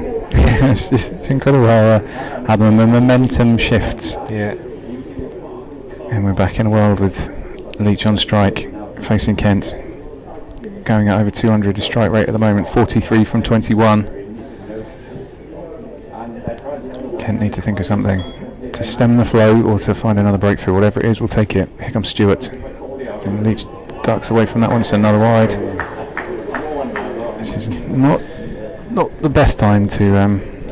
No, I can see what what he doesn't want to do is just keep running in and bowling the ball in the strike. No, but it's a pressured situation. Yeah. He can feel it. Not quite executing really. No. But as we said, this is his first couple of balls he's had back. He had his 5 overs to start with, but he was off in that wonderful first hour from a Kent Spitfires perspective. There's been a bit of toil since then. The sun's out, there's a few shadows from little scuddy clouds just skidding across the outfield. In comes Stewart, his towel waving behind him like a cape. And this one is just slapped back past the stumps towards Linda, down at deep mid-on. There'll be 1 run there. That's a result for Kent at the moment. We'll take every single we can find. Still 3 balls to go of this Grant Stewart over. He's getting some words of guidance from Matt Henry. If only he could, I'm not going to say that. It'd be disrespectful for me to say if only he could take one of his overs. In comes Stewart. Can the towel turn into a cape? This time it's back down towards Laurent. Then Linda comes around again. It's another single, so it's a victory. We'll take that from superhero Grant Stewart. Matt Henry's off this week, but Grant Stewart's here to stay. 3-year contract he signed, I believe, this week, or certainly a long-term contract. I know Sam Billings signed a 3-year deal to remain as captain at the Spitfire Ground St Lawrence. Grant Stewart's staying too. Joey Everson has signed up for the project, and Who knows? There might be some more to come. You never know. Can't imagine everything's done and dusted already. No. In comes Stewart. Once again, Leach waiting for him. Steps back. He saw that one coming. Got a thick edge, inside edge. Scooted away. He's had a shy at, well, he was going to have the shot at the stumps. Just tried to scare him off there, did Matt Quinn. A bit of intimidation. It was just another one run to add to the total. Ticks over to 299 for 6. 4 overs and 1 ball remaining. This is the last ball. Hopefully will be the last ball of Grant Stewart's over.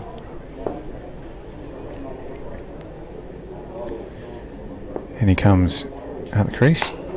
That was, it's just sliced away over the head of Darren Stevens, and it's going to race away to the boundary.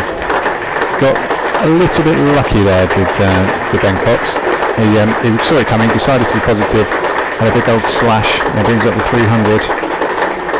303 for 6, 4 overs still to go. Yeah, it wasn't a bad over at all, that, from Grant Stewart. No. It just spoiled it with that last one. You're right, Cox got lucky, but he did get the width, didn't he, from Stewart to play that shot. And the previous one, the low full toss, the attempted Yorker, he tried the slower bouncer. I thought it was a good effort from the bowler in terms of the variety that he tried to put into that last over. But it was undone a little bit by that last ball. So what have we got? 24 balls left, 303. Worcester should be hoping to get 330, weren't they now, I think. Matt Quinn is coming into the attack. Quinn, who was the most expensive, 1 for 50 from his 6 so far. It's quite a gamble, this, I think, to bowl Quinn, but then you might feel that it would be a gamble to bowl. I'm surprised Gilchrist hasn't pulled. Yeah, I maybe he wouldn't bowl the that. spinner. But Quinn it is who's being entrusted with the ball at the Diglis end. And he's he did going get Barnard, I suppose maybe that's it. Well, it was a great more catch. by luck than judgment. It's a great catch. Anyway, he is going to bowl, and the field is interesting. We've got long on and deep mid wicket for Leach, so they're obviously expecting him to try and go big on the leg side if the ball is in the slot. But we've also got long off, cover on the boundary, deep third man, and 2 men saving 1 on the offside backward point and extra cover, 2 men saving 1 on the leg side just inside the circle at fine leg and square leg, and the first ball is in the block hole, which is what I would expect with this field.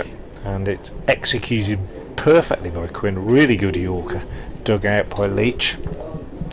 So it's I think that's what he's going to be going for. There probably might be some variations of pace as well, but be looking to get it right up there if you possibly can. Leach will be hoping he can get underneath 1 or 2. Quinn is in. That was actually short, and Leach has sliced it away on the offside, and he is dropped at backward point by Kadri. Running back, did all the hard work, saw it all the way, got underneath it, took a tumbling catch, and as he fell back and hit the ground, the ball popped out of his hands. I really thought he'd caught hold of that one. So Leach escapes. Bit of a bluff really from the bowler. Quinn, having got 1 in the block hole, he bangs the next one in short, and it did take Leach by surprise a little bit, but he got 2 runs and he goes to 47 off 25. Quinn in again. What will he do this time? Goes for the Yorker this time, and Leach plays it nicely, just steering it off a kind of angled bat down to third man for a single. Leach goes to 48, and it's 306 for 6. Good overs so far from Quinn. 3 balls gone, 3 runs conceded, and he could well have had a wicket. Cox might try and manufacture something here, just having a count of the fielders, looking very carefully where they are. See, the man's gone back at fine leg. He's quite wide. Given the chance, might see a ramp from Cox, depending on the line. But be worth a go, wouldn't it, with the fine leg quite wide? Yep, there's a good 60 yards there. In comes Quinn and bowls to Cox, who just plays a conventional drive out on the offside, actually squeezing it off a thickish outside edge to Kadri at backward point. They go through for a single. Cox still very happy to go at 1 a ball and give the bowling to Leach, the potentially more destructive of the pair. 307 for 6 with that one. 20 deliveries left in the innings. Matt Quinn to bowl the first of them. Joe Leach, who stands tall and now moves right across outside off stump. He's batting about 6 inches outside off stump now as Quinn is in and bowls well. Good delivery, full wide, the wide Yorker that they often try for in T20 cricket, and he executed it well. It's been a good over. Trying it is one thing, actually doing it is another. That was good over brilliant. so far from Quinn. Just one ball left in it. He really needs to get out of this over. He will not want to go to the boundary. Conceded just 4 runs so far from the over. Joe Leach takes guard in a more conventional position now. Still on about off stump, and it's hammered away, and he is caught. It's banged in short. Leach went for the big hit, as indeed he was bound to do in those circumstances, but he picks out a fielder, I think it was Gilchrist, out at deep mid wicket and goes for an excellent 48. Really good hand played by the former skipper, but Quinn picks up his second wicket. One caught mid off, which would have gone to the boundary, one caught deep mid wicket, which would have gone to the boundary, but that won't bother him. And Worcestershire, with 3 overs left, are 307 for 7. I'm sorry to leave you in the lurch, but Radio Kent's calling. No problem. Hopefully Worcester will be calling very shortly too. Excellent partnership that between Cox and Leach. 74 added for that 7th wicket in just 7 overs. So outstanding effort by those two. And Leach goes for 48, 307 for 7, and 3 overs left as Josh Baker comes out to join Ben Cox. Leach 48, 28 balls with 5 fours and 2 sixes. So impressive stuff from the big man, and impressive stuff earlier from Kashif Ali, 114 off just 99 balls, and also Ed Barnard 79 off 85 balls. Barnard hit 8 fours. They've been the main contributors to this total. Brett D'Oliveira made 21 as well. But it's 307 for 7 as Grant Stewart begins the 48th over of the innings. And he comes in now and bowls to Cox, who goes for that little ramp shot that I was talking about and executes it nicely down to fine leg, but only for a single. That's a good piece of fielding down there. Prevents any more than 1, which is disappointing because he did play the shot nicely and got it away quite fine, but good anticipation by the long leg fielder, getting around quickly, and only a single. 308 for 7. Josh Baker, the new batsman, on strike. Tall youngster, takes his guard, bat tapping in the crease, and waits now as Grant Stewart comes in to him, bowls, and Baker is beaten outside the off stump, just looking to, well, just feeling for it really outside the off stump, and it skidded through to the keeper, and no addition. So 16 balls left. Worcester should be hoping they can at least pick up a runner ball, get themselves up round about 325 or so. Stewart is in, bowls, and Baker drives out on the offside. He'll get a single, hits it into the ground, pops up over the head of the fielder at cover, and they go through for 1. Update imminent for BBC Hereford and Worcester's FM listeners. It's been an exciting and interesting 3 hours of cricket here since Worcestershire won the toss and chose to bat. I had that calamitous start come back very, very well, the home side. Stewart in, bowls to Cox, who flat bats him down the ground for 6. That's a fantastic shot from Ben Cox. Walking down the pitch, banged in short by Stewart, and Cox just flat bats it over long off, and it clears the rope. And a first 6 for Ben Cox. On his return to the side, he goes to 33. Here comes that update.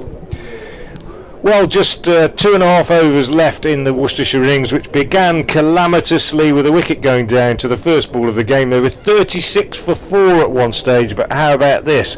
With 2.5 overs left, they're 315 for 7. Kashif Ali made 114, Ed Barnard 79, Joe Leach 48 off just 28 balls, and at the moment Ben Cox is on 33 on his return to the side. Josh Baker is on 1, and Worcestershire with 14 deliveries left in the innings, 315 for 7. Change in the field now as Stewart comes in to bowl to Cox. Long on has gone back, he bowls full toss, and Cox has heaved this away on the leg side, beautifully timed, over square leg for 6 more.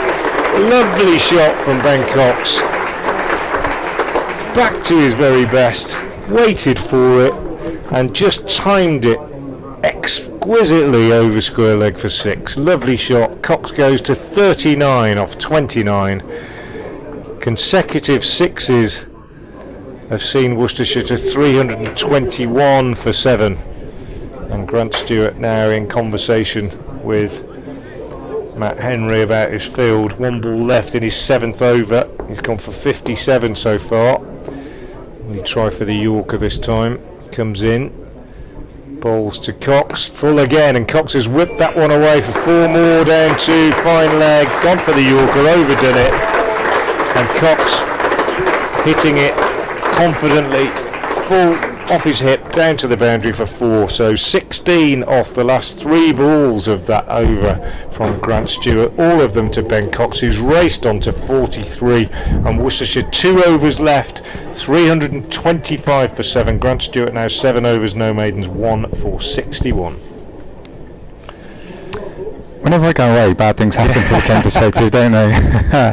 Great couple of great shots. Yes, Cox, they're absolutely brilliant. Really yeah, especially the second one. I thought. It's you can't lose your head even for a minute, even for one delivery. You need to just keep your discipline, keep your head up as well. But I mean, this is all of a sudden a couple of overs left, 325 we're at now. Are we thinking 350? Yeah, probably. I think Baker will just try and get off the strike. Although if he's given any width, he'll throw his hands at it. He's a capable striker of the ball. Interesting. Are we keeping? Is that Quinn continuing? Yeah, it is Quinn. Yeah, it is from the Douglas end. In he comes to face Baker, who has a swat at it, and he'll do exactly his job, which is just rotate the strike, take the single, trot through, and put Ben Cox, who's all of a sudden, having nurdled it around for his first, whatever, probably 20 odd balls, has very much put his foot on the accelerator. No more nurdling, he's finding the ropes. One maiden in the whole innings. That's quite interesting, isn't it? In a 50 over game. Yeah. And that was early on from Matt Henry. Yeah, that sounds about right. In comes Quinn again. That was a full toss as well. That's just such great touch. Just a delicate little glance. You get a protractor out. There's just a couple of degrees of movement there. Just beautiful. Just a super white ball shot. Yeah, yeah, fantastic. Knew it was coming. Quinn couldn't do anything about it. It was a full toss. We're getting the benefit of a replay here as well. But that is just it's just a very, very fine shot from someone that's clearly feeling in the mood. Enjoyed being back in the side. Yeah, absolutely right. 330 for 7. Batting like this in the sunshine. It's a great advert for this competition. In comes Quinn again. That's he's looking for that. Yes, he was indeed. That was a wide. I think everyone in the world was looking for that one. Slightly accentuated by the lean from Cox, as they would like to do, to make it look as though they couldn't possibly have got there with 2 bats. But it's going to be another one, a little bit of extra work for Matt Quinn in this over. 331 for 7, and we have at least 10 balls to go from the Spitfires. In comes Quinn with the first of them. That was just edged away nicely. He was trying a fuller shot, just got a thickish edge, and ran it down towards Linda there. It's just a single, and that is a result for Kent at this point in the proceedings. And it also rotates the strike again, so Baker is back on with his 2 from 3 balls faced. I mean, 66% strike rate is not too bad at all, but when you've got someone at the other end, 172 strike rate, you want to keep him in the thick of the action. Comes Quinn halfway through his final over. Begins his run up past the umpire, and he comes again. That's drilled straight to the fielder, and that's going to be out. Another wicket for Matt Quinn, who's picked them up. That's Stevens or Compton? Sorry, I can't see over there. I think it's Darren Stevens. Stevens, yeah. Straight down his throat, kind of mid wicket,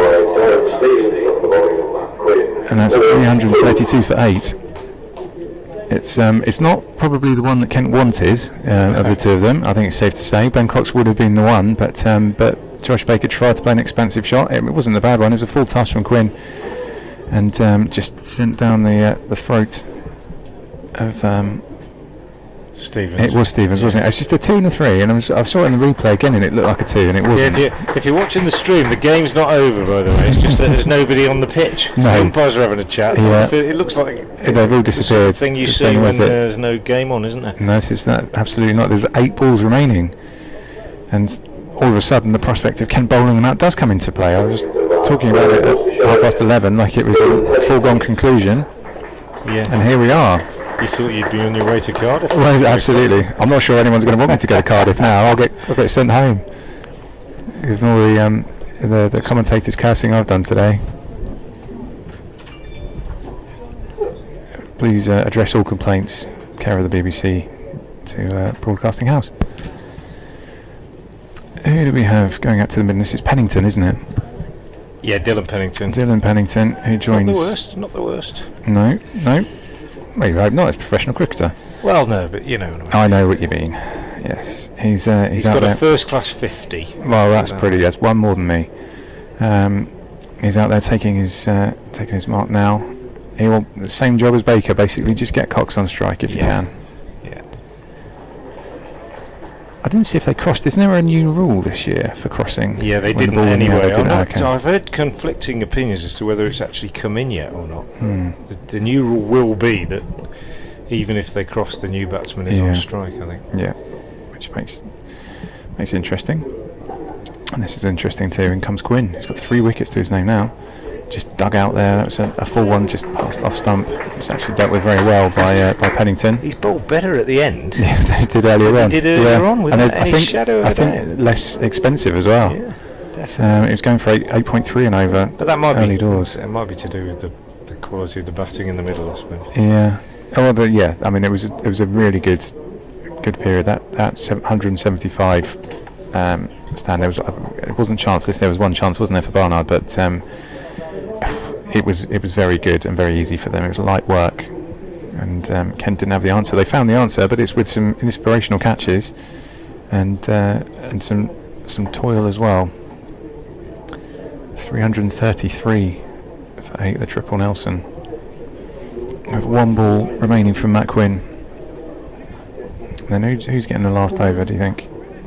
I think Stick Stewart. Stick with Stewart. Yeah. Well, Stewart is now the most expensive after Matt Quinn has kind of improved his figures in the latter stages of this one. In he comes, past the umpire, down on one knee goes Cox, and it's just squirted out square. They're going to come back for a second, take on the fielder. I'm not sure. I think he just about made it. They took on Everson's arm and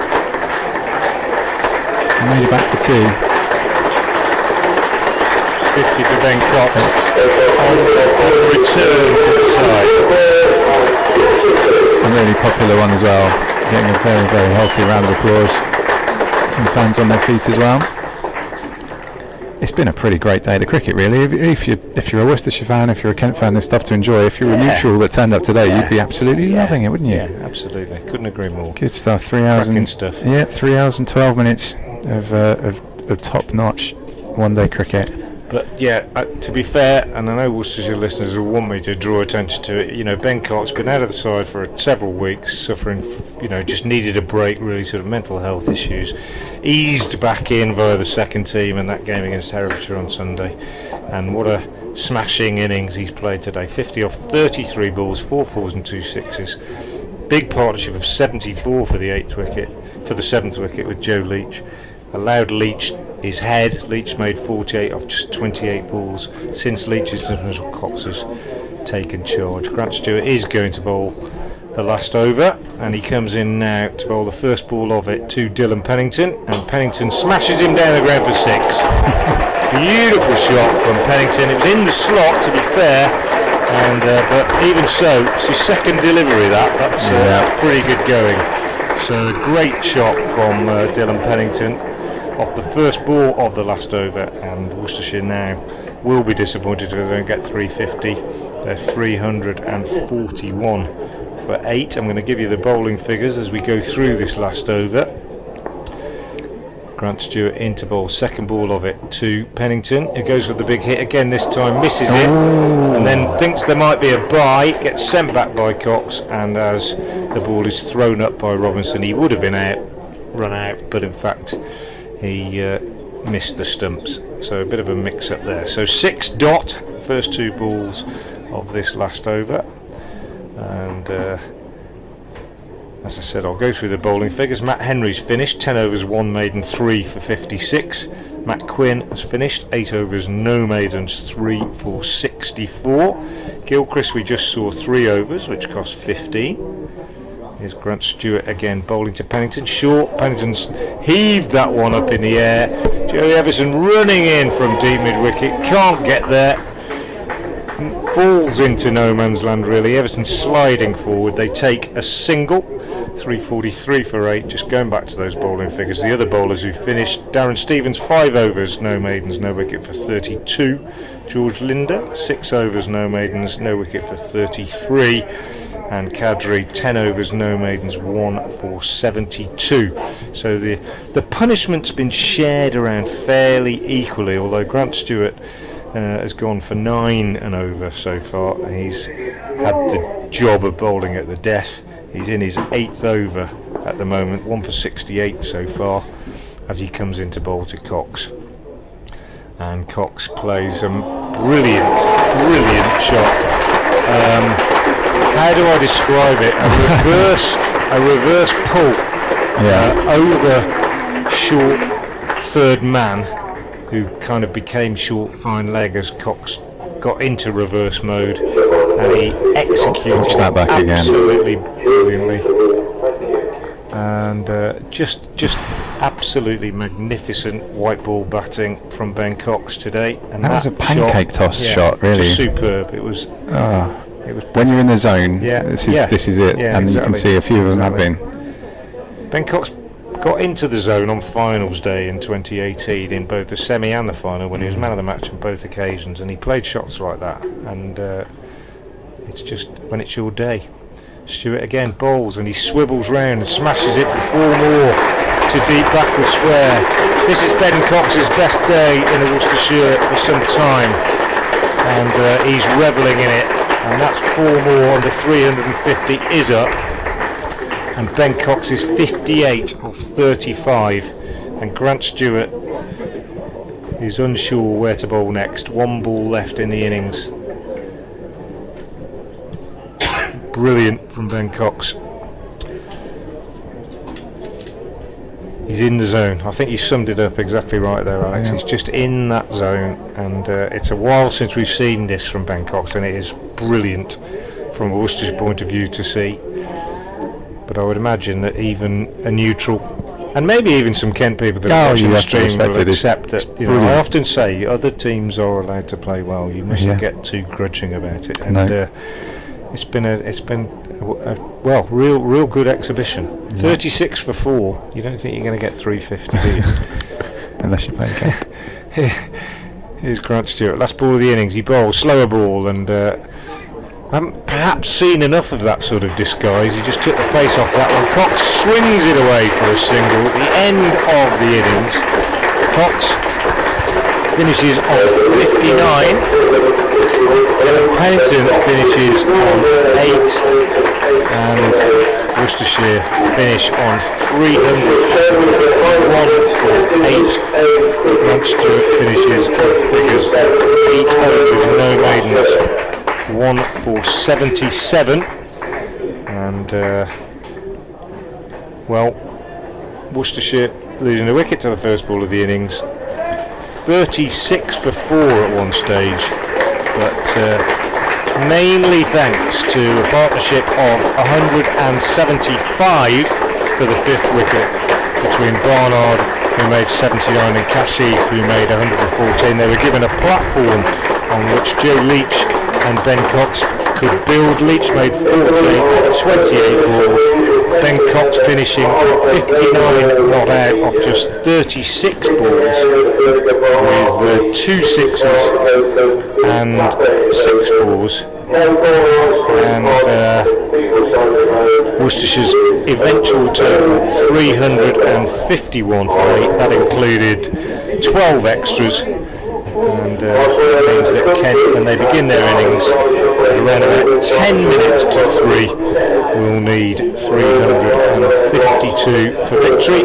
A brief word from Alex Hode, and then we'll leave you, and we hope that you'll rejoin us at just around about 10 minutes to 3. Yeah, really fascinating morning and early afternoon, and the rest of the day should be fascinating too. If a couple of Kent's, there's plenty of talent in this Kent side, if a couple of batsmen get in, we've seen already this season Ben Compton is nuggety. He does not like to give his wicket away, and hopefully he can find a bit of form. But found 3 figures at Suffolk on Sunday as well, which started him off very nice as well. Ollie Robinson's coming as well. Looking forward to seeing Joe Wilson, what he can do. He's going to go opening the batting as well. A couple of those sticking around for Kent, and this is very much game on at all. 352 is intimidating, but this is by no means over yet. I'm looking forward to seeing which way the momentum swings next. I'd agree with that. Thanks very much to Alex Hode from BBC Radio Kent, who's alongside me. I'm Frank Watson, BBC Hereford Worcester. Thanks for listening, thanks for watching and listening if you've been with us on the stream, and do join us again when play resumes in half an hour's time.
There's a guy walking around the pitch just past the marquee now. Can you grab him and get him off the bench?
I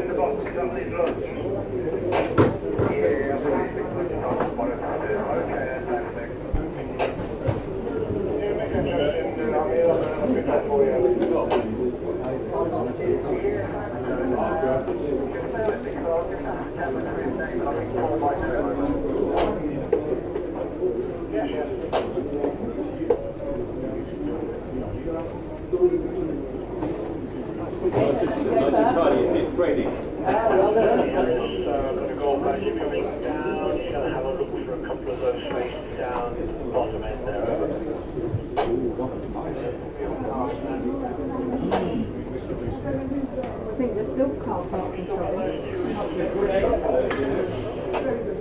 Oh, that's so you see, I don't know, there's 3 in there.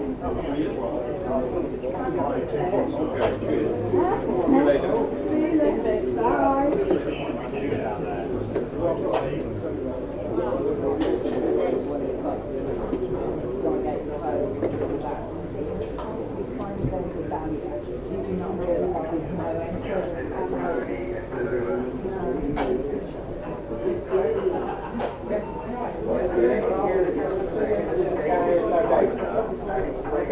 Alan, thank you for joining us. 50 over cricket is back, and you started yesterday by taking on Herefordshire. A tricky assignment, but one you've navigated, and good to get some time on the pitch before Tuesday. Yeah, I think so. It was a really good day, I thought. It was an opportunity for us to get out and try and play at a 50 over tempo, which was really important, having had a little block of red ball cricket. And yeah, so to play Herefordshire, which we knew would be a tricky assignment, not just playing away from home, so playing on a ground that hardly anyone's played on before, but also against some really good cricketers, against a strong minor county side. It was a really good workout for the boys. Attention now turns to the Royal London Cup with Kent tomorrow. How excited are you to get going in this competition, starting in front of a home crowd at New Road? Yeah, hugely exciting. I think we love playing here at New Road. We enjoyed it last year. It was the same opposition last year, and we had a great start to the competition with Joe Leach playing a great innings at the end to win the game. So yeah, for us I think, and for the lads, a great opportunity to get back into it and to play in familiar surroundings, and something we have so many good memories with. As players and coaches, how do you change your preparations between red ball cricket, T20 cricket and now 50 over cricket? It's a challenge, and one that we face with T20 cricket. So what we've just been trying to do really is just try and keep ticking over as much as possible in that red ball block. We also had a game against Saka last week for some of the guys to play in, just to get us, like I say, back into that 50 over tempo. But I think the basics of the game don't change too much for 50 over cricket. You've still got to bat a decent period of time. So we've got 300 balls, and with the ball I think you've got to bowl as well as you can with your stop ball for as long as you can. And I think the only difference between, for me, the 50 over and the 20 over is that your death overs with the bat and the ball can be a lot longer. So that's the challenge really that we have to embrace as we go into the competition. You and Kadir are leading the team again in this year's competition, as you did last year. What did you learn from that experience last year that you can take into this year's competition? I think just how we tried to lead the side last year. It was a real challenge, but a good one, and one that we don't always get. So obviously Caddy leads the second team, but then just to be put in this environment with the first team, obviously a lot more exposure. I think learnings for us last year was just to stay nice and calm. We obviously had a good start to the campaign, and we just tailed off towards the end, which was slightly disappointing. So just to try and stay as consistent as possible with our messages and just keep the guys nice and positive and upbeat as possible. With some players being away like they were last year, the likes of Josh Baker made his mark in this competition. How much of an opportunity is it for them younger players to come in and get a chance with the first team? Yeah, huge opportunity. I guess someone like Kashi Fali, who's just broken into the T20 side, it's another opportunity for him. Ben Gibbon, who's been in and around the red ball side, he had his opportunity yesterday. We've got, I think, 15 fit and available players, and Henry Cullen will be one of those, so it'll be interesting to see how he goes. He was in and around the group last year as a rookie player, and we'll do the same again this year. You mentioned Kashi Fali there, made quite the mark so far in his short period as a Worcestershire player, but what can we expect from him in 50 over cricket? I think what he's shown already in all formats that he's played, especially in the second team, is that he can adapt to any situation. He has got some explosive hitting about him, and he can score quickly, but he can also bat for long periods of time, which he did in the last second team game at Stourport when he got 200. So I think what you'll see is hopefully someone who will be able to construct an innings that's appropriate to the situation, whether we're batting first or chasing a total, and has got lots of shots and is prepared to show them off and to try and play as many match-winning innings as he can. It's really exciting to watch him grow. He's worked really hard to get here, so I'm sure he'll want to grasp that opportunity. It was great to see Azhar Ali back yesterday, came down to East Nor. How important and how crucial will his experience be in all forms of cricket to this team going into the Royal London Cup? I think it's a really good question. It would be hugely important. You saw how popular he is with the lads when he turned up yesterday. You know, they couldn't wait to go over and say hello and see how his experiences were with Pakistan. And it's really nice to have him back. You know, we've got a quality player on the pitch, but more importantly for us, we've got a quality player off the pitch as well, who had vast amounts of experience, as you say, and really gives us a chance to set up a platform. You know, he'll be batting at the top of the order. And hopefully the guys can really learn from his experiences, how calm he is in all situations and how tactically astute he is. So it'd be fabulous to have him back, and it's a great opportunity for the guys to be in and around him in a different format. You know, we've really fed off him in the red ball, so now to have him in the 50 over comp is also, like I say, a great opportunity, especially for the batters, to have him in and around. Aspirations for this competition. It was a challenging Vitality Blast tournament, but this is a real chance to put in some really great performances. Hopefully we need to learn from the T20 competition, as we've alluded to. It wasn't how we would like it to. So I think we have to learn from that, how we've gone about that, and try and take those performances forward. It's really exciting. You know, it's another format, it's another opportunity to qualify in a competition and hopefully ultimately go on and win it. So I think we have to look at that firstly. We've got 8 difficult group games to start off with, so we have to navigate those against, you know, 8 good sides in very different circumstances, in scenarios and on different surfaces. So we have to learn quickly and adapt and move forward as well as we can. Brilliant. Thank you for joining us, Alan, and good luck for the competition. Cheers, Joe. Thank you, mate.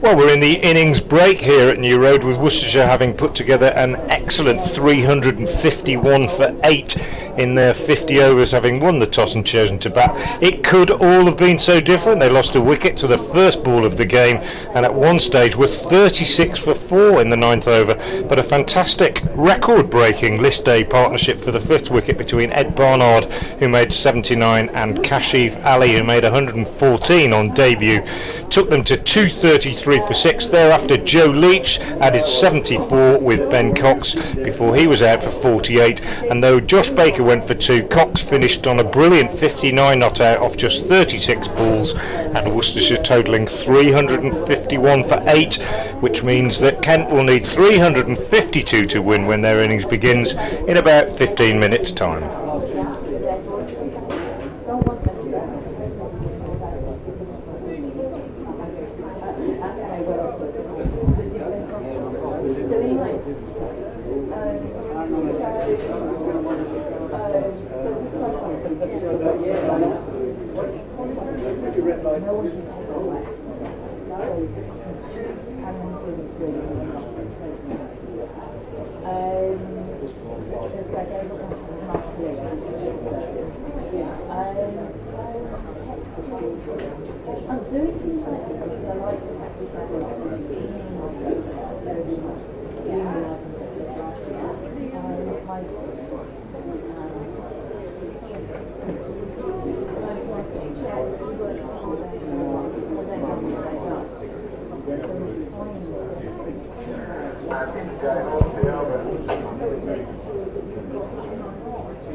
But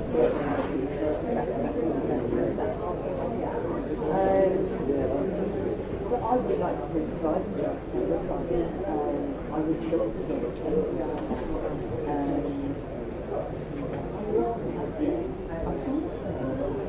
Yeah, good.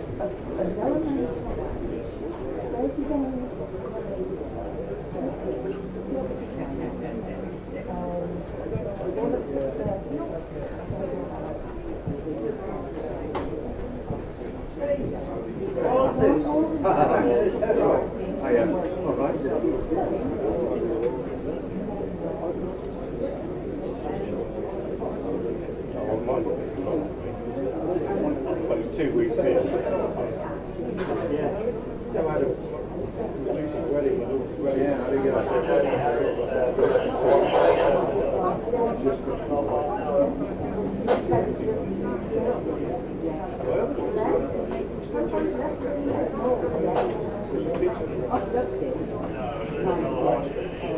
about to move to West I've seen cruises.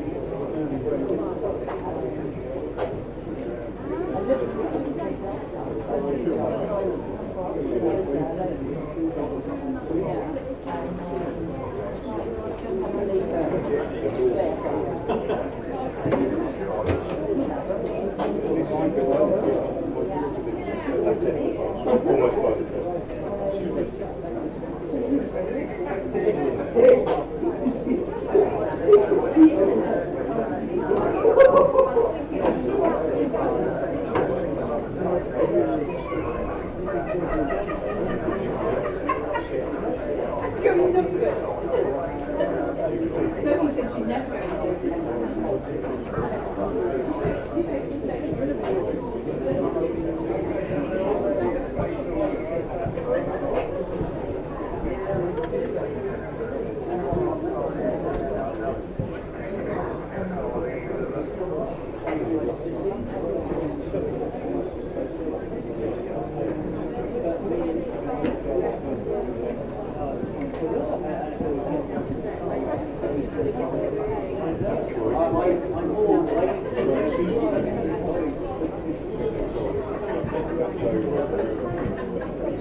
If you wanted salmon, a piece of salmon,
Yeah, good. Thanks.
Having just seen the field come up.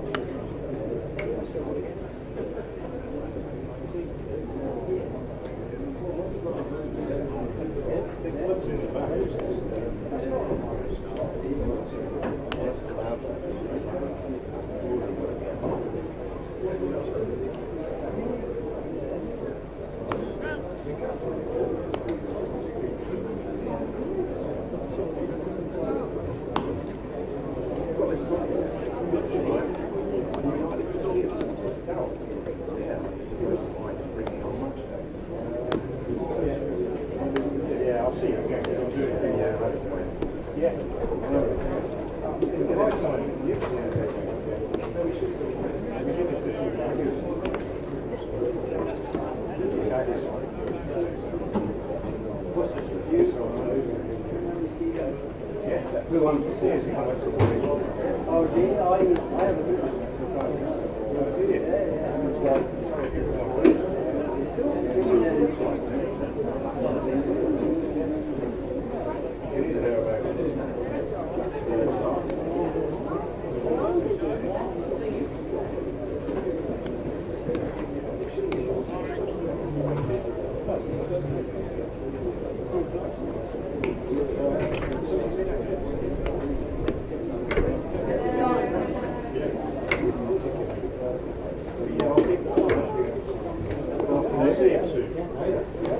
Yeah, okay, that's enough. That's to the last side. Does it? No,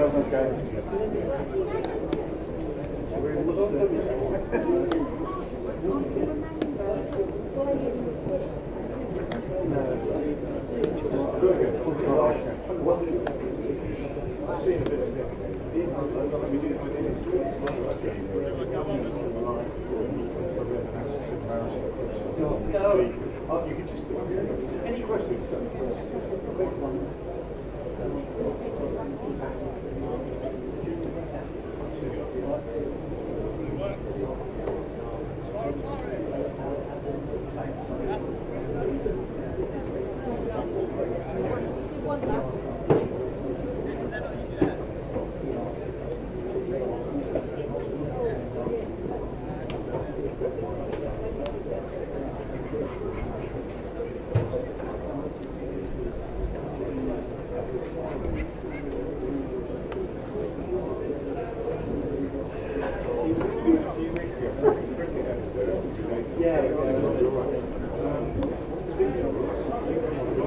Yeah, number check it. Number check it. 35. Call in. You don't mind Thursday the next one.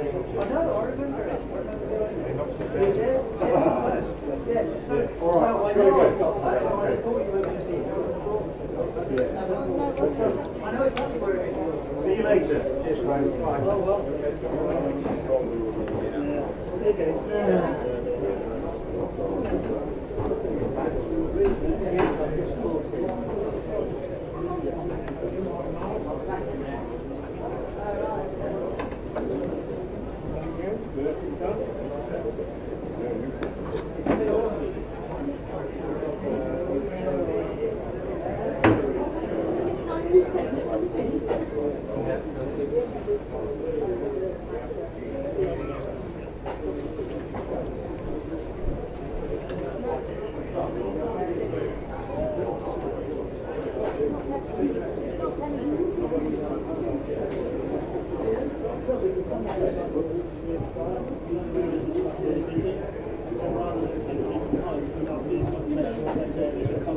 Welcome back to New Road in Worcester, where play's about to resume in this Royal London Cup one-day game between Kent and Worcestershire. Worcestershire having posted a first innings total of 351 for 8, and Kent beginning their response now with Ben Gibbon opening the bowling for Worcestershire from the Diglis end, and he's going to be bowling to Ben Compton, who's opening the batting with Joey Everson, as Kent look to chase down this 352 target. Sorry, Freudian slip. Ben Gibbon, left arm over the wicket from the Diglis end into the left-handed Compton. He bowls and Compton pushes that back up the pitch, so it's a better start than Worcestershire had, who lost a wicket to their first ball of the game. That seems about a month ago. I'm Frank Watson of BBC Herald in Worcester, and I'm pleased to say alongside me is Alex Hode, BBC Radio Kent. Yeah, it does seem a long time ago, Alex. A lot's changed. Just speaking to one or two spectators during the interval who were saying that they felt it was a very, very enjoyable first half of the game. Yeah.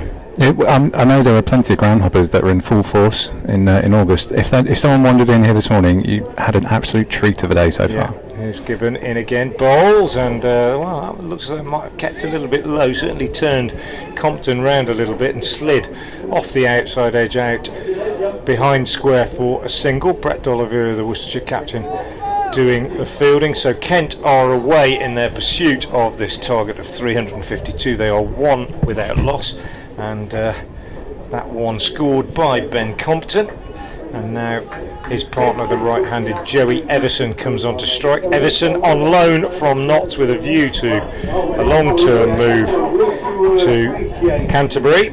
An all-rounder, normally bats in middle order, has a first-class 100 to his name, I think, for Notts, and given a chance here at the top of the order. Faces now as Gibbon comes in and bowls outside the off stump, left alone and taken by Ben Cox. Returning to the side, Ben Cox, and whatever happens next, I suppose something of a triumphant return for the Worcestershire keeper, who got real warm applause as he left the field from the Worcestershire supporters, who are very pleased to see him back in the side following his recent mental health issues. Had a break from the game and appeared very refreshed and making a brilliant 59 not out. Here's Gibbon again bowling to Everson, who slices this one off the outside edge to backward point, where the busy D'Oliveira does the fielding and fires a throw in to the aforementioned Ben Cox behind the stumps. Everson made his debut, not his list day debut, that's today, but he made his debut against Suffolk at Woolpit Cricket Club in Bury St Edmunds on Sunday. Yep. Batting at 6 then, made 15. Where he's mainly batting. Yes, quite. So this is going to be an interesting experience for him, I'd imagine. Here's Ben Gibbon again from the Diglis end to Everson, who slices a drive again away on the offside, and again D'Oliveira does the fielding and fires the ball back in to the gloves of Cox. 1 without loss. The score remains in the first over. Ben Gibbon, left arm seamer, new recruit to the Worcestershire side this year, having come through minor counties cricket in Cheshire, and so far limited opportunities, but he's been tidy, performed well in second team cricket, and he comes in again now and bowls to Everson, who again looks to drive on the offside, doesn't time it. Barnard Fields, end of a tidy first over from Gibbon, just 1 run coming from it, and Kent requiring a further 351 for victory, or 1 without loss. Tidy start. Tidy start indeed. Do you do predictions for the? Not this early. Not at this stage. No. Any nagging concerns or fears, or have you got your feet on the desk early thinking job done? No tea leaf reading. Interesting, Joe Leach is chairing the new ball, and Joe Leach very rarely bowls from the new road end. Usually Leach from the Diglis end, so it's the lesser spotted Leach here, right arm over from the new road end.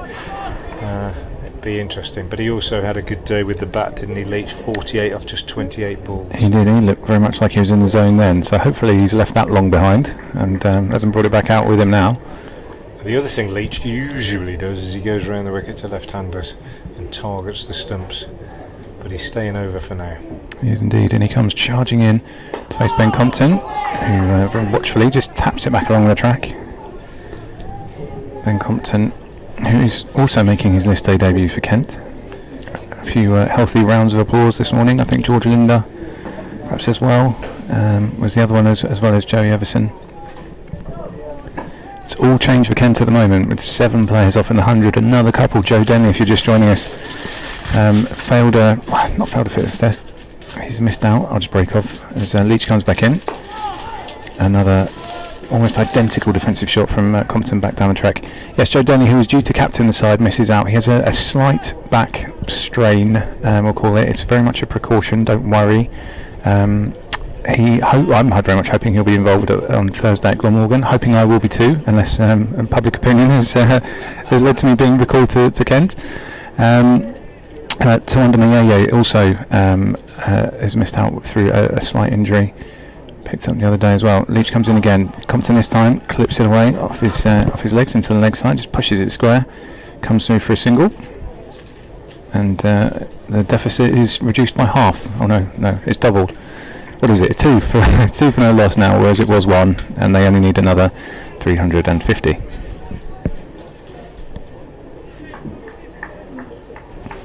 This is going to be Everson. He's taking his guard against Joe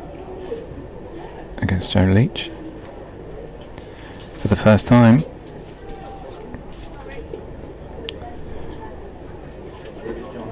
Joe Leach has best figures. He's got 4 for 30, very capable, and then he comes charging in. Quicker than you think as well, isn't he? He looks a bit like Steve-O, but he's quicker than Steve-O. He's given Everson something to think about there. Just defended away into the offside. No run scored. It's a quiet start, which is, I suppose, all that Kent require, really. Just a low-key start to the reply. No need for fireworks. Not when you've got another 48 and a bit overs to go. So what's 357 and over? That's something you can pick up later on. Leach coming in. That's a nice straight time. That's been timed beautifully. That's going to go all the way to the rope. Lovely push straight down the pitch from Everson, who gets off the mark in some style. Great timing, and just used the pace on the ball, sent it back past the bowler down towards the rope. And dare I say it, 6 off this second over, and I'm not going to say off and running, but the scoreboard has a curly number on it. 1 ball remaining from Leach's first over, and he comes. That's just defended away nicely by Everson.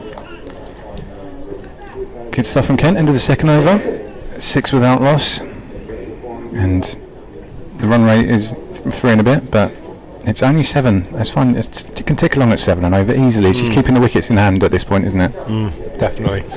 Good shot from Everson, that, to get off the mark. It was a half volley, but even so, got what it deserved. And he played it with a minimum of fuss, just getting nicely in behind it and punching it straight down the ground. So a good start for Joey Everson, who feel a lot better having got off the mark. Compton, the left-hander, on strike now. Gibbon from the Diglis end, left arm over the wicket. 2 slips in place, Pollock and Baker, as in comes Gibbon and Bowles, and clipped away behind square on the leg side for a single by Compton. Barnard the fielder, good throw from him, back into Cox, right over the bails, and a single taken. Compton moves on to 3-7 without loss. Still some dispute apparently about that, well, not dispute's probably the wrong word, discussion, shall we say, about the D'Oliveira dismissal. We are convinced that records will be amended when replays are watched. I'll just break off as Gibbon bowls again, and Everson smashes that for 4 through the offside. It was wide, and there are no fielders out on the offside in the power play, and he just threw his hand through it and square drove it forward. Lovely shot, second boundary for Everson, 8 off 8 for him. And D'Oliveira, who clearly trod on his wicket when he gave his catch to Everson at square leg off the bowling of Matt Henry, given out caught, but the match referee has been consulted, and I think discussions are underway as to whether the records will be amended. Here's Gibbon again bowling, gets his length and line better on this occasion, and Everson is forward and pushes a good length delivery back to the bowler. It's going to be done by the end of the game, I think. Once, is that right? Once the final. Yeah. So Yeah. I spoke briefly to the Kent scorer at the interval, and he said, as long as they can't change it after the game is finished, but during it's possible. So it's not the last we've heard of it. It ought to be changed, no doubt about that. Here's Gibbon in again, bowls, and Everson is forward, driving up to mid-on. Kashif Ali is the fielder. Azhar Ali, I beg your pardon, is the fielder, and there's no run. Yeah, I think it should be changed. It's still a wicket for the bowler, so that doesn't alter anything. But in terms of catches and the records for catches, etc., people get their career figures and everything. I'm sorry to say that Joe Everson will lose the catch because the hit wicket happens before the catch. I'm pretty sure that's right. The first on loan Nottinghamshire all-rounder to take a catch on this day debut for Kent this season, I believe was the record. Is Gibbon in bowls, and Everson clips this beautifully through mid-wicket, and may well have expected to get 4, but he's only going to get 2. There's a good sliding piece of work by Jake Libby out on the mid-wicket boundary. Everson goes to 10, and the total to 13 with that. The first on loan Nottinghamshire all-rounder playing for Kent to have a catch ruled out because the batsman this season trod on his wicket in history. So we're all about setting records. Yeah, so you've had your List A 5th wicket partnership today, haven't you? Yeah. Gibbon again to Everson, who looks busy, and he drives into the offside. D'Oliveira fields, fires the throw back into Cox. End of the over from Gibbon, slightly more expensive that one. 13 without loss off 3 overs. Kent still requiring a further 339 to win off 47 overs. So it sounds intimidating when you say that. However, It is update time. If you, no, I'm you not. don't need to do one. No, I don't. But I can be quiet if you do need to. No, do well, one. you'll hear it. I'll hear it No, exactly. that's I'll be quiet when fine. they do. No, I'm off until 3:30 now. Okay, This is my interval. I think, unless I disappear immediately, and that I've been taken by surprise. But yeah, I can't remember what important point I was going to make. Never mind. Joe Litch has interrupted me by charging in from the New Road end, just tapped away by Compton. Now I've got a very interesting tweet here from Stephen Mann. Gosh, they look closely at these video feeds, don't they? He says, talking of disputed dismissals, look at Kadri's rear foot. Oh no! Oh no! Kashif Ali's dismissal, Oh, a dear. clear back foot, no ball missed. Oh dear! I must say, when I was Should call umpiring, him I always back. used to find back foot no balls quite a difficult one when I was umpiring. Front foot no balls aren't too bad. In comes Leach once again. That's slashed away again. There's a fielder out there who's going to cut it off. That was Compton again. So restricted to a single, but getting Everson on strike, which seems like a nice idea at the moment. But thanks for that, Stephen. I might have a look at it sometime if I get a chance. But yeah, possible. I think it's been proved on TV how many no balls get missed, doesn't it, these days? And I think back foot no ball is particularly difficult. It's hard enough when you're looking at things time and time again. I could not umpire. It would just be horrendous. In comes Leach again, charges in, and it's just guided away by Everson into the offside. No run scored. It's just having a little wander down the track, a little bit of gardening. Whether or not he needs to, it doesn't matter. It's just a little break.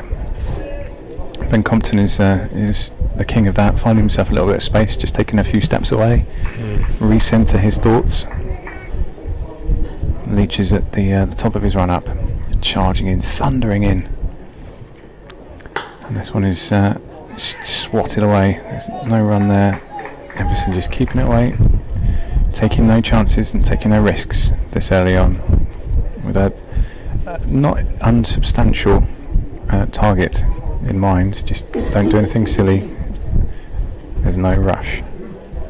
There's plenty of players down there. We mentioned earlier about Worcestershire, but there's quite a few big hitters in this team. When you've got the likes of, you've got Linda and Stewart who are lurking down there, and Stevens and Blake, and there's no need to rush. Here comes Leach, who beats the bat. Everson wants that one back again. He I think he's just swung over the ball, just played it back a couple of times, practicing it. I think it stayed a little bit low perhaps from Leach. Yeah, kept a bit low, I think. Yeah. And then through to the keeper. Is it one more of the Leach over to come? Yeah. They've got some hope from that at any rate, and there'll be something probably tingling at Joey Everson's spidey senses.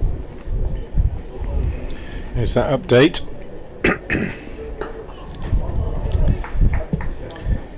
Kent's reply to Worcestershire's 351 for 8 is underway. We've had 4 overs, and so far they've got through that without too much trouble. Ben Compton is on 4. Joey Everson on this day debut for Kent is on 11. The new ball attack has been shared by Ben Gibbon and Joe Leach. Earlier today, Worcestershire 351 for 8, thanks mainly to a brilliant 114 from Kashif Ali, 79 from Ed Barnard, 48 from Leach, and an unbeaten 59 from the returning Ben Cox. Kent need 352 for a win. 4 overs gone. They're 15 without loss. And Ben Gibbon will take up the attack from the Diglis end, bowling to the right-handed Everson. Comes in now, bowls and beats Everson with a good one outside of stump, angled across him. The left armour bowling across the right-hand batsman. Maybe just a little bit of nip off the seam. First time that Everson has genuinely played and missed, and he was properly beaten by that one. So encouragement for Gibbon. Pennington down in front of us, probably the quickest of the Worcestershire bowlers in this lineup, doing his exercises. He's been in good form recently in the red ball game. In comes Gibbon again, bowls, and this one a little bit shorter of a length and pushed out on the offside by Everson. Fielded by D'Oliveira, indicating to Gibbon, to Pennington, that Gibbon might just be getting a little bit of in swing to the right-handers. They Doesn't don't swing seem for fair. long, these white balls, in my experience, but You got the cloud cover back as well. It's yeah. hardly fair. And he comes again. Good athletic run-up, full of length, clipped away for 4 by Everson. Just over-pitching on the right-hander's toes there, Gibbon, and also his length. His line slightly wrong, a bit too leg-sidey. And Everson doesn't miss out. Didn't really time it, but he got enough bat on it to beat the fielder, who's inside the circle at short fine leg, and once it had done that, it raced away to that fairly short boundary down towards the hotel. And it's 19 without loss. Everson dominating the scoring. He's on 15, and he waits again now. And Gibbon is in and bowls, and he clips him away on the onside in the air, but 4 more as Libby is beaten on the leg side boundary. So good stuff from the former Stamford schoolboy Joey Everson, who's raced on to 19 off just 20 balls, and Kent Spitfires 23 without loss in the 5th, off to a good positive start here at New Road, under, as Alex Ode was saying, fairly cloudy skies but no threat of rain. It's not the best light, but it's perfectly playable. Yeah, it's kind of silver rather than grey, isn't it? In comes Gibbon again, and he gets his length better this time, and Everson is forward and pushes up to mid-off, where Kashif Ali is the fielder. Kashif Ali, as I said in my update recently, 114 today off 99 balls, 14 fours and a 6. Excellent list A debut for the recent recruit from the South Asian Cricket Academy. Played really, really well, as did Barnard, Leach and Cox, the main contributors to that Worcestershire total. Gibbon again is in and bowls, and Everson is out, caught at short fine leg by Joe Leach. Not quite as full as the ones that he clipped away before. Maybe a little bit of swing from Gibbon, and he just clipped it uppishly off his pad, and it went straight into the midriff of Joe Leach at short fine leg. So Gibbon gets his reward, and Everson perhaps pays the price for being just a little bit too loose early on. 23 for 1 at the end of the 5th. That innings reminds me very much of someone else that opens the batting for Kent sometimes. A few gorgeous shots and you think, God, blimey, this is going to be good. And then this is slightly, yeah. Yes, outside leg stump. It was outside leg stump. In an ideal world, he'd just have tickled it fine yes, before, but then he's it's got too much bat on it. Yeah, exactly that, and straight to the fielder. And it's a learning curve. He's 20 years old. That is a cameo, it has to be said, but it was quite an encouraging one for the few minutes that it went on. 22 balls, I think, that day, but there's something there for the Kent fans to get encouraged by, and there's something else for Kent fans to be encouraged by as well. Ollie Robinson is walking out to the middle, who is, I don't know if fresh is the word, but fresh off of a very impressive 139 run appearance against Suffolk the other day, coming from 80 balls, 14 fours and 7 sixes in that knock. I'm pretty sure he would have liked to have hung around in the pavilion for a little bit longer, watching and enjoying, but he has his chance now, walking out to the middle to join Ben Compton. Score is 23 for 1. And in comes Leach to start his over. Robinson straight into the action, just defending that back along the track. Sorry, that wasn't Robinson, that was Ben Compton. It's nudging it back along the track. Joe Leach is in that zone that we mentioned earlier on. There was with the bat. It seems to be charging in, fired up like a rhino from this New Road end. I think he's got the catch as well. I think his Worcestershire dressing room nickname is Bison. Bison, do you know what? He looks like a human embodiment of a bison, absolutely. If Steve-O went to the gym for every day for a year, in comes Leach. Clipped away by Compton. They're going to think, no, they're not going to think about 2. I did wonder if they would. Don't need to push it at this early point as well, but Compton clipped that away nicely to put Robinson on strike. Compton moves on to 5 from 10 balls. He's not really one to. It's not about the strike rate really. He's more sticking around and forming partnerships where possible. The one with Joey Everson didn't last all that long. was it 23 runs for the opening wicket. Ollie Robinson will be hoping to hang around a lot longer than that. And still the required run rate. This is the thing with such a long format. 7.5, or no, 7.3. Not even that. In comes Leach. Robinson, as it sounds, this absolute crack off the bat. He's picked a spot beautifully. He's raced away square on the offside. Nice. To find the rope for 4 runs. Nice ball to receive first up. That wide half volley, I think. Joe Leach will be annoyed with himself. Yeah, welcome to the match. Yeah. The sound of the leather and willow. Yeah, in good nick, as you say, after 100 the other day, and then just comes in and gets a half volley like that, and just, wow, yeah, this is easy, this game, isn't it?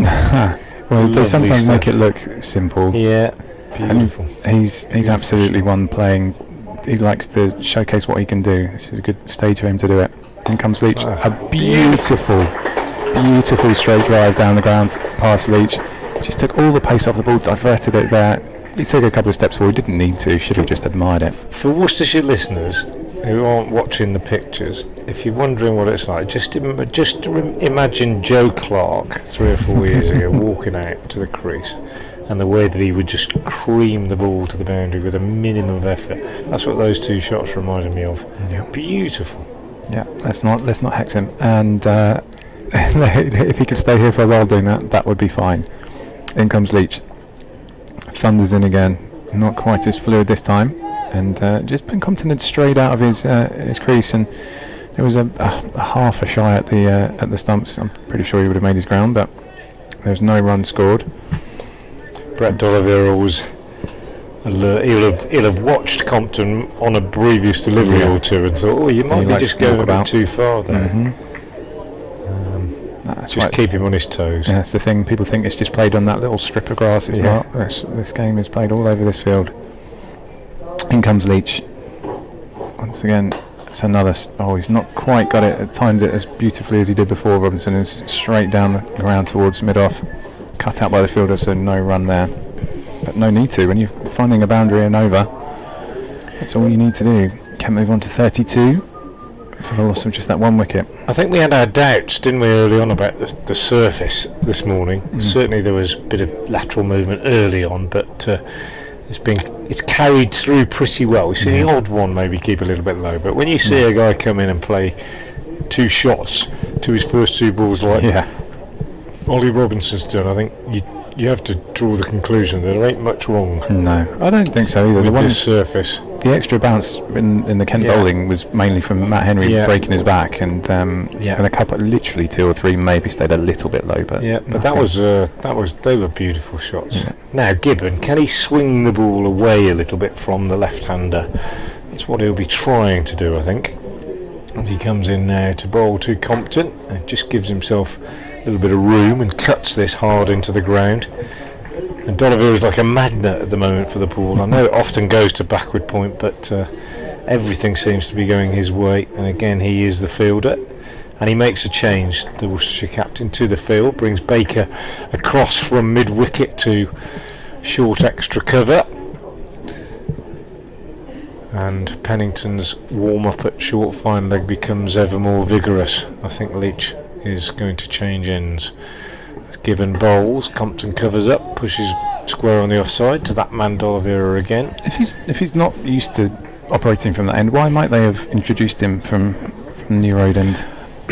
I think, well, obviously I have no idea what the discussions are. Gibbon maybe felt that he was more likely to get a bit of movement from that end.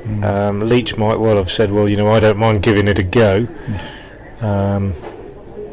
It is mainly in red ball cricket that he bowls from that end. Here's Gibbon again. He's in bowls, and that's short, driven off the back foot by Compton. Great diving stop by Libby at extra cover, and they go through for a single, but it looked for all the world as though it was going to be 4. They take 1, 33 for 1. Yeah, and I think, Leach might well have said, well, okay, I'll give it a go for 2 or 3 overs, but if he's not at his best, then I think what we might see is Pennington come on at this end and Gibbon maybe having 1 more, and then Leach coming on at that end. I'm not sure, just guessing from one of the many little warm-ups nuances and that kind of thing. That's why we love the game. Gibbon, left arm over. In again, bowls to the right-handed Robinson, who is in great touch, and that shows again here as he drives this one sweetly out on the offside, straight to Barnard at extra cover. No run, but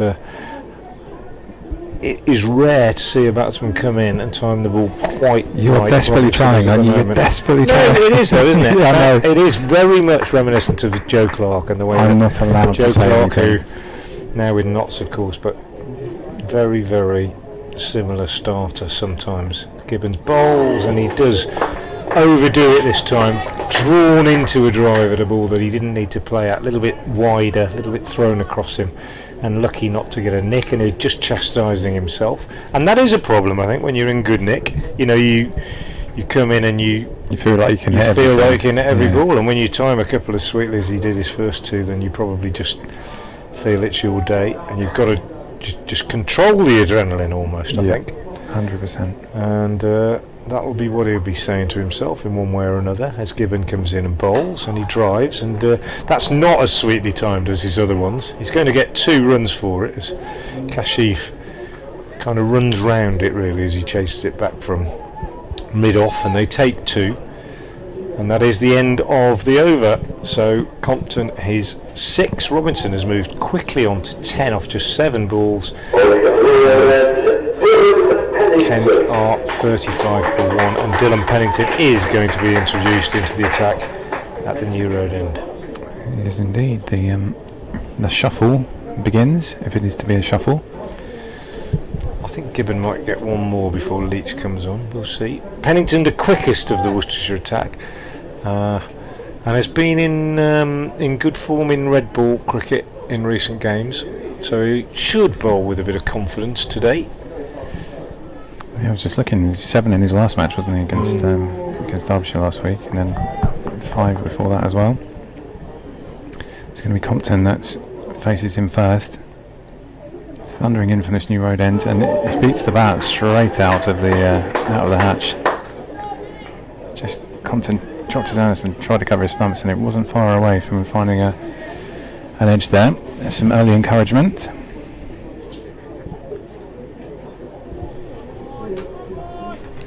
At his, he's not played very many games. I suppose only 23, but this is only his 4th List A appearance. Pennington.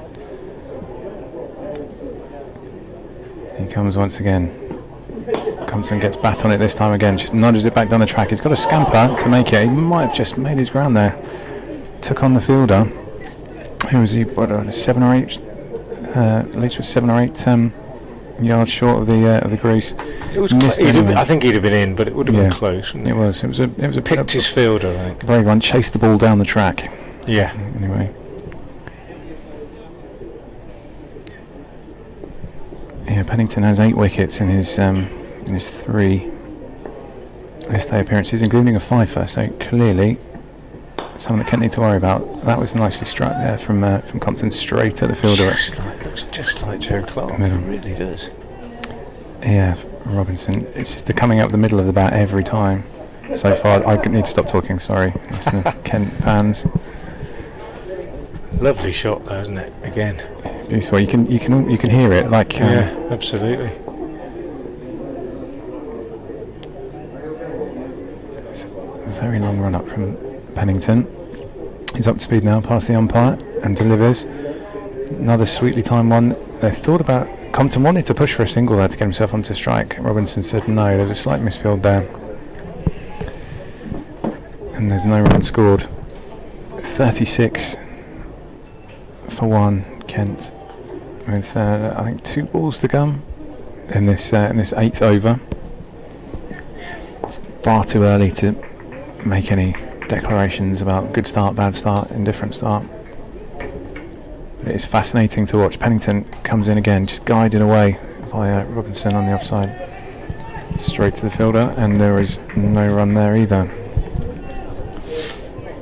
What you don't want to do if you're playing like Robinson here is just maybe go for that drive that isn't quite there and hit it, to that guy on the catch in short extra or something. That's the danger, I think. Just in such good touch. Yeah. Don't give it away. You need to nurture it when you have it. He has it at the moment. Pennington trying to take it Robinson got all of that one. That's timed beautifully again. Used all the pace on the ball, just guided it away square past the diving fielder. Finds the rope again. And that is a nice start, from an encouraging start so far, touch wood, from Ollie Robinson. Absolutely. Brings up 40 for Kent. He's moved on to 14 from 11 balls. Absolutely, lovely shot again. I mean, it's when I think the very best players, the ones who start scoring boundaries off good balls, not just okay balls, but a ball that might be exactly what the bowler intended, but the batsman, because he's in such good nick, can still penetrate the field. And the way Robinson's playing is in that sort of area, I think, at the moment. Gibbon is going to have one more. Comes on from the Diglis end and bowls to Compton, who is rather more circumspect, rather less, dare I say, naturally gifted than his partner. But that's not to say that he's not equally effective. There's obviously many more ways than one to bat, and he just pushes out on the offside. But Robinson is attractive, shall we say the least. Compton's term for himself is glue. He wants to be the glue that everyone can stick to. Absolutely, and we all need that. Every team needs that.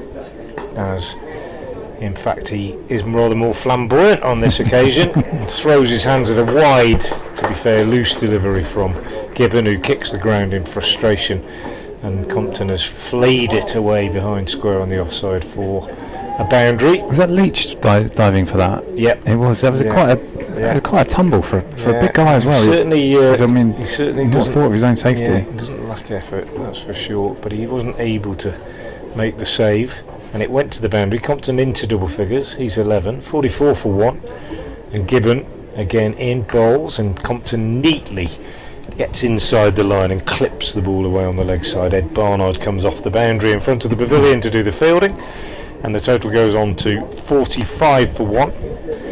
307 more runs needed, and so far the only man out, Joey Everson, who was caught by Leach at short fine leg inside the circle off the bowling of Gibbon, clipping a ball that was going down the leg side straight to the fielder. Here's Gibbon again, now in to the right-handed Robinson, who is forward and plays defensively for once out on the offside. Baker comes round quickly to do the fielding. In the covers the tall left arm spinner, who we'll see, I'm sure, in the middle overs.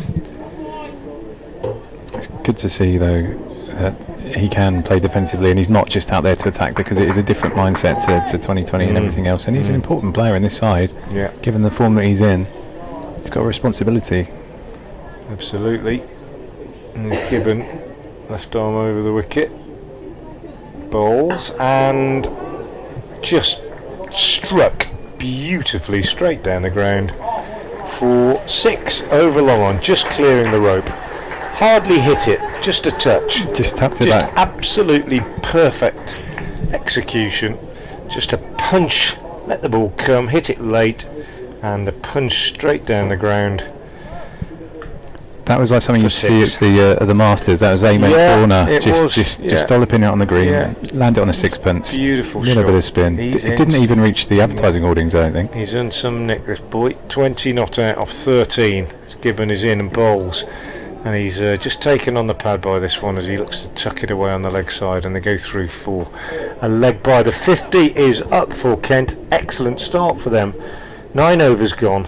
52 for 1, Compton 12, and Robinson looking the business on 20. I have to distance myself from those comments for fear of causing any trouble back home. We're all neutral, Alex. Yes, I desperately don't want to say anything that gets anyone into trouble out there in the middle, that's all. But yes, this is better than a run of ball. 54 from 52 so far from Kent, staying in touch. Not that it particularly matters at this point. It's the wickets in hand, as we mentioned this morning, that were more important. Worcestershire didn't have very many by this point, but it didn't really matter to them in the end, and Kent will be hoping very much to keep as many as they can, because they've got some big hitters to come. You've got Alex Blake, Darren Stevens, George Linder, Grant Stewart, Matt Henry.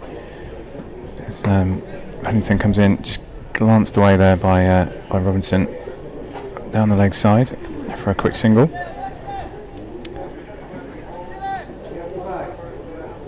Pennington beginning his second over from the New Road end. His first went for 5 runs.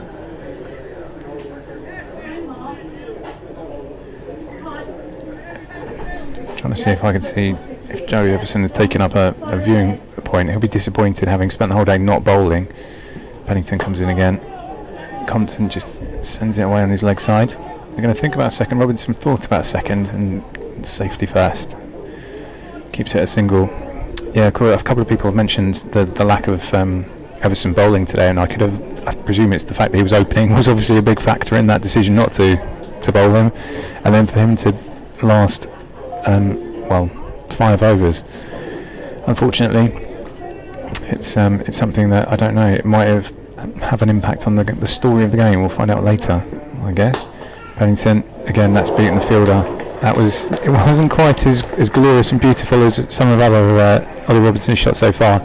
Straight drive down, past mid on, beat the tumbling fielder. Forgive me, I'm not actually sure who. Joe Leach. Was Joe Leach again? So he must be shaken up from his tumble on the boundary there. Went under through the gate and found the rope again. And Robinson moves on to 25 from 16. Kent move on to 58 for 1. Pennington steams in once more, and that looks an almighty clobber. Is he going to reach? It's fallen a foot short of the rope. A straight 1 bounce 4.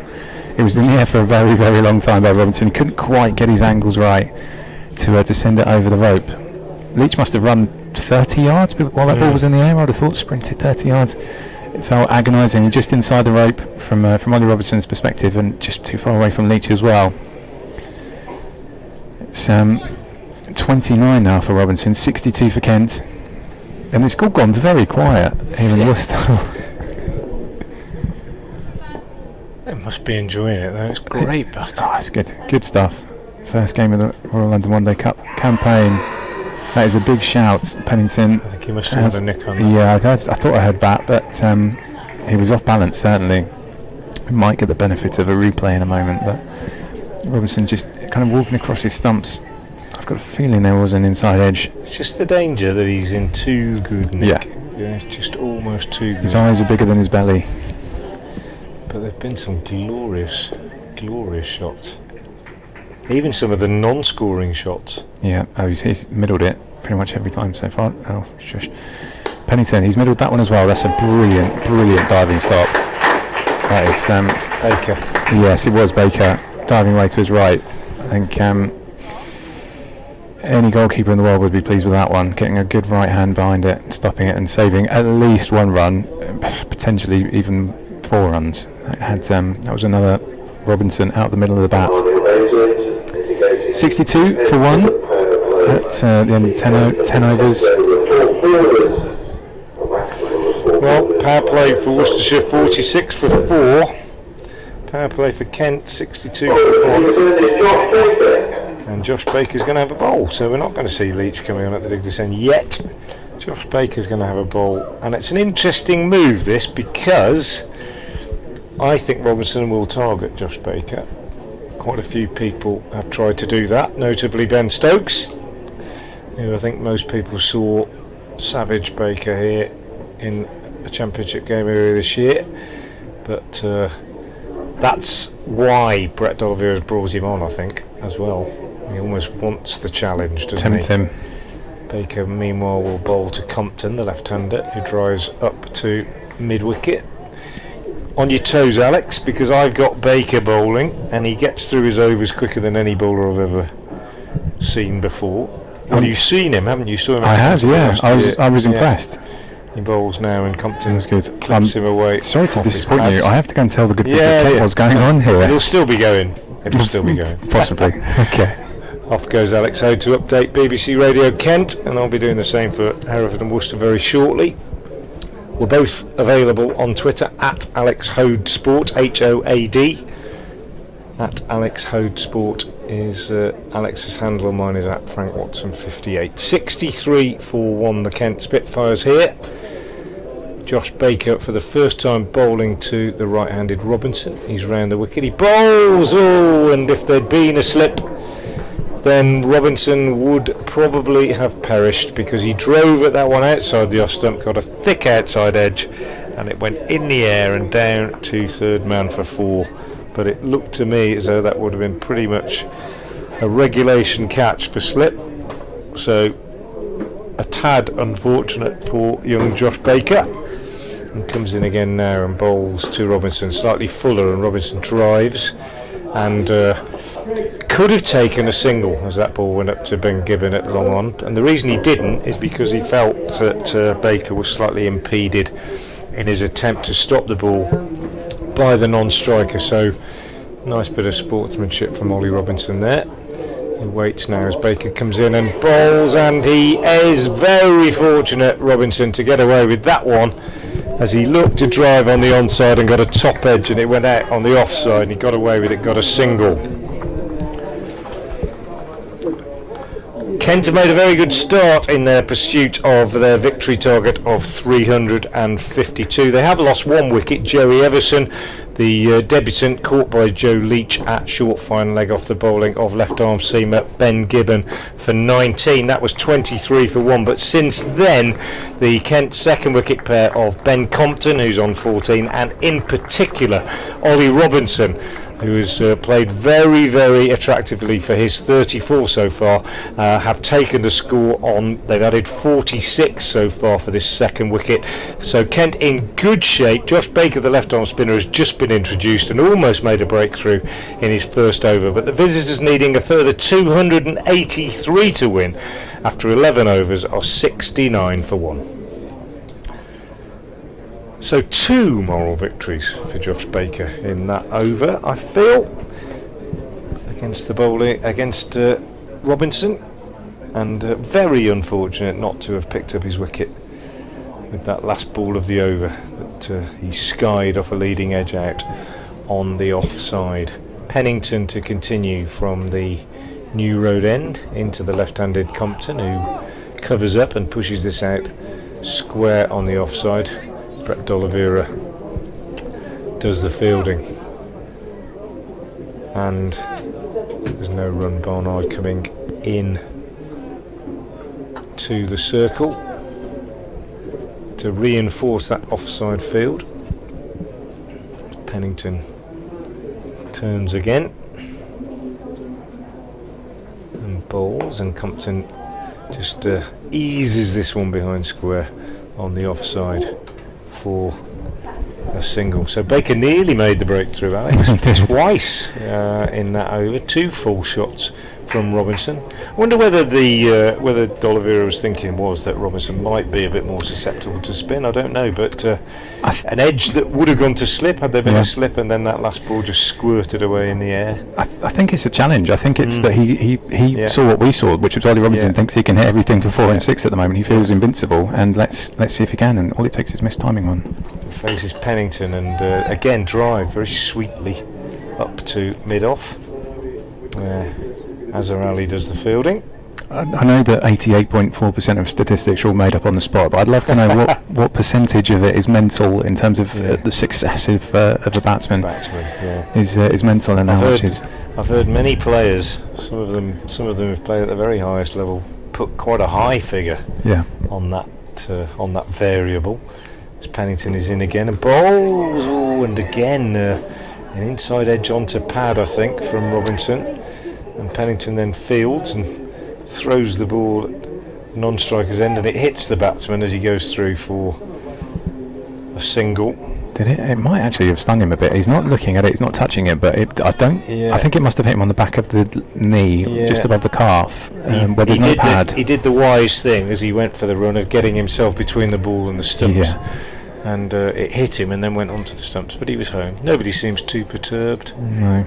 It's one of those. Taken. It might be sore, but he doesn't want to let you know it's sore. 71 for 1 with that single. Pennington settling into quite a nice rhythm, I think, at the moment. Compton just edges this one rather than steers it down to third man, and they take another single. But there's a sense, I think, that the challenge will start again when Robinson faces Baker. 1 ball left in this over. Big ball this. Pennington will want to get out of this over. I am sure that Robinson will be looking for a boundary off this ball. I might be wrong, but in comes Pennington. Last ball of the over. He's in, he bowls, and Robinson is steering out on the offside and takes a single, risky single, because D'Oliveira was the fielder, but in fact they both set off instantly when he hit it, and when that happens you almost always get in, even if the fielder is as good as D'Oliveira. So end of the over. Pennington finishes his over, his figures. Did I hear that? Forgive me, but was that Glamorgan have already won their 8 wickets? Oh my goodness. Yeah. Pennington 3 overs, no maidens, no wicket for 19, and Baker to begin. And Robinson was keen to keep the strike. He was. Keen That to was take up the challenge again against the left arm spinner. And Ben Compton doesn't mind getting off it. It's safe to say he's doing his job and being nuggety. Right, in comes Baker again. That's guided away square. Not going to find the ropes this time, Robinson. That's just going to be a single. Fielded out in the deep and by Ed Barnard. Forces a little bit of a reshuffle in the field, sending Ed Pollock out there. Got the 2 Eds. He's coming back in again now. He is. Just gone for a jog to keep warm. It is actually quite warm, deceptively warm actually, today. yeah, I made the mistake of getting a coffee at lunchtime, and that was one of my worst decisions. Right, a little jog down the pitch from Compton to attack a shot is not something we've seen too much of there. It's only a single. It's Ed Barnard that scampers around to pick it up after it was Ali that missed the first opportunity. Back in the hands of Baker. And once again, Robinson timed it rightly, but just sent it straight to the fielder, straight at mid-off. Back again, Baker rattling through this one. Robinson tries again, finds the gap this time. There's the single there, sending it out just square of Ed Barnard out there. And the scoreboard ticks along to 76 for 1 in the 13th over. Baker has 2 more to come. Here's the first of them. Compton trying at a Robinson-esque straight drive down the ground. Doesn't quite time it right, and there is a fielder out there. It's long on. Last ball of Baker's over. Again, that was a bit more like it from Compton. There's a misfield out there this time, and they were already had the single wrapped up. They're not going to come back for a second, but the misfield doesn't cost them anything this time. That's the end of the 13th over. 77 for 1. Partnership's up to 54 now, from just 48 balls. Robinson's onto 38 from 28. Ben Compton 19 from 28, which is encouraging signs after his big knock against Suffolk. Different proposition, Suffolk, at Woolpit Cricket Club and Worcestershire here at New Road, but batting in nicely so far. Pennington takes up the attack from the New Road end and bowls to Compton, who goes on the back foot and flat bats this away through the covers for a single. Barnard, the fielder, coming off the rope in front of the pavilion, and Robinson on strike again. There's a couple of times that Pennington has just got the ball to nip back a little bit at Robinson. He's taken an inside edge onto the pads, just not allowed him to free his arms quite so much as he was earlier on against Leach.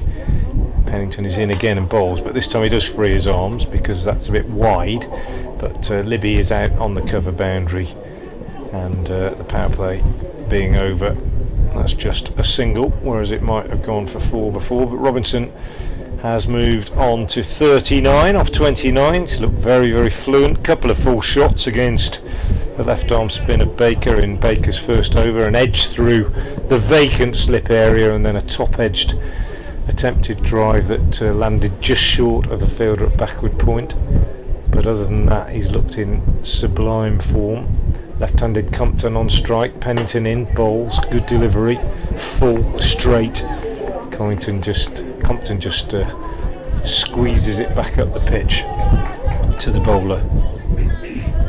Pennington, tall, blonde-headed, runs up briskly, very straight approach, holds the ball with his cocked wrist behind the seam, even in his approach to the crease. Comes in now again and bowls, and Compton clips this one away on the onside. He'll get 2 this time. Azarali is in pursuit from mid-on, picks the ball up now and throws, and 2 more to the left-handed Compton. His white footwear kind of accentuate the speed, don't they? With the black trousers, he kind of almost turns into a blur, like a Tasmanian devil underneath him.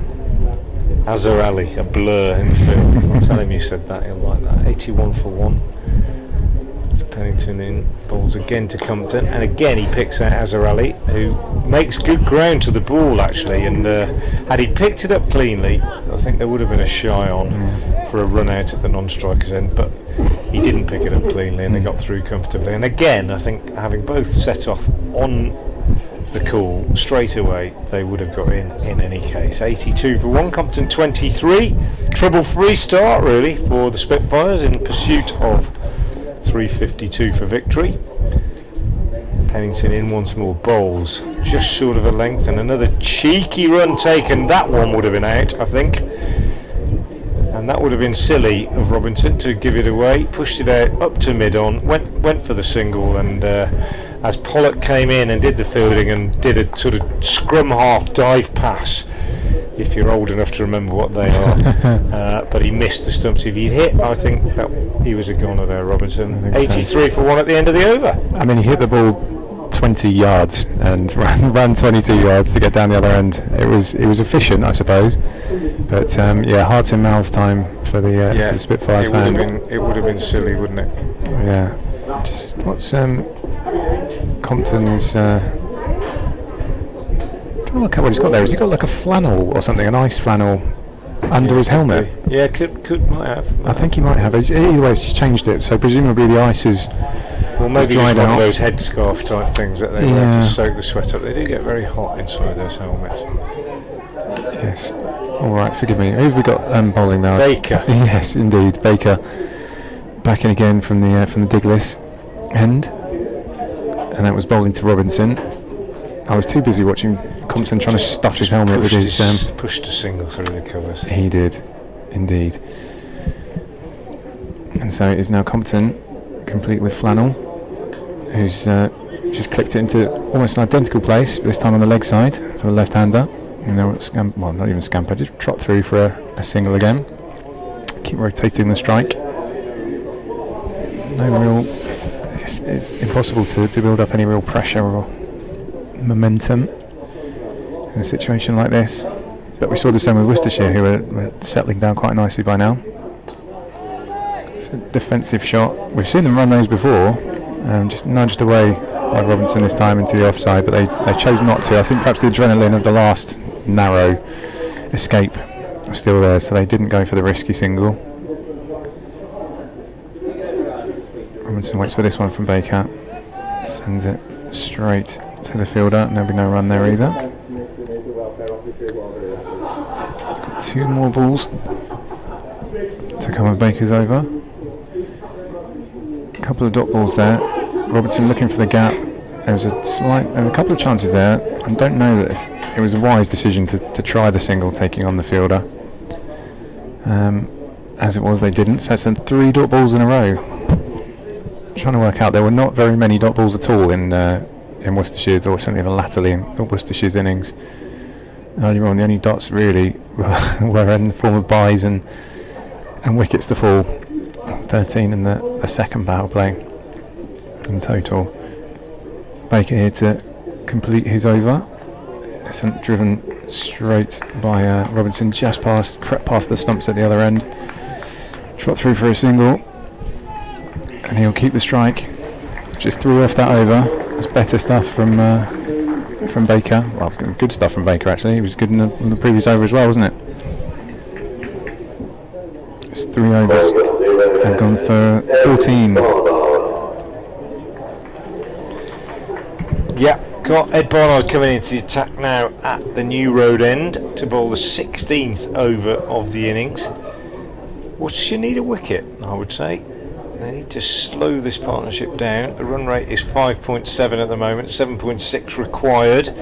It's not desperate that they need a wicket, but it would just help to slow the momentum down in this Kent innings as Barnard starts his first over with a ball wide-ish outside the off stump to Robinson, who throws his hands at it and misses it, and it's taken by Ben Cox standing up to the stumps. Got a sweeper out on the offside, 3 saving 1, and then we've got long on, deep square leg, and 3 saving 1 on the leg side as well, as Barnard comes in and bowls, and Robinson picks up a single, just easing that nicely through the gap between cover point and extra cover. And Libby out on the boundary does the fielding, 87 for 1. Robinson moves on to 43. The man out, Joey Everson, caught by Joe Leach, short fine leg inside the circle, clipping a ball that was drifting down the leg side from the left arm seamer Ben Gibbon. Hit it nicely, but hit it straight into the midriff of Joe Leach. That was 23 for 1. Barnard in, bowls, Compton drives up to mid-on, as are Ali Fields. So these two have added 64 since then for this second wicket, without too much trouble. Robinson, the most attractive batsman on show in this innings so far, has made 43 and played a couple of full shots against the left arm of Josh Baker. Compton pretty solid for his 24, waits now as Barnard is in and bowls, and that's short, pulled away on the leg side for 4 by Compton.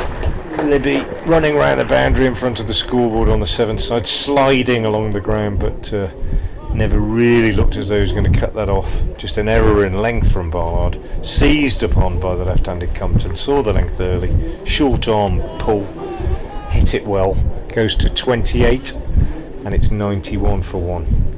Barnard again is in, he bowls deliberately short this time to Compton, who repeats the dose, just slaps that away for 4 over mid-wicket. Barnard perhaps just telegraphed that one a little bit. Does bowl quite a good bouncer, but that one sat up really, and Compton needed no second invitation. So back-to-back boundaries for the left-hander, and Kent cruising along now, 95 for 1. Last ball of the 16th.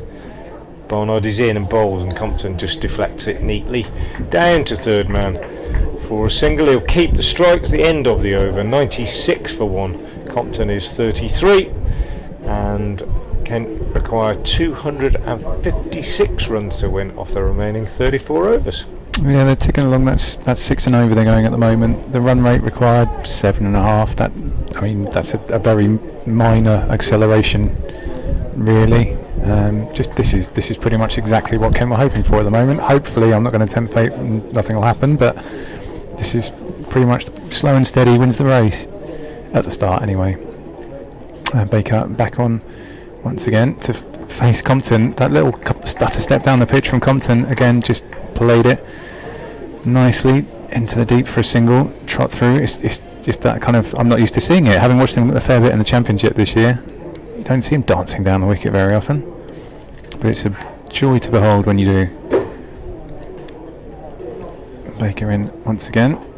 Robinson was fully prepared for that reverse sweep, didn't get very much on it, and sent it straight to Dylan Pennington, so there's no run there. That was very much telegraphed. Goes Baker again, and he fields his own ball. I'm just looking at him. I don't know if he's bent a finger or something there. He didn't look particularly comfortable. He dived down to his left to stop it. He made that brilliant stop we saw earlier on. This time it was with his left hand. Got down to stop it and save the run. He looked a little bit uncomfortable getting back up. Hopefully he's okay. He's enough to bowl again. That's Robinson, and cracks it away on the leg side towards the boundary. Another single there it's taken a little skip off the on the square there. Came up, went over the keeper's head and Compton's head as well. Backed up, no opportunity for an extra run. That's 98. Kent have moved on to 2 balls to come from Baker in this over. Compton makes room for himself, opens his body up and pulls it away, just about square on his leg side. Another single there. It's a misfield, and there's going to be an extra one this time.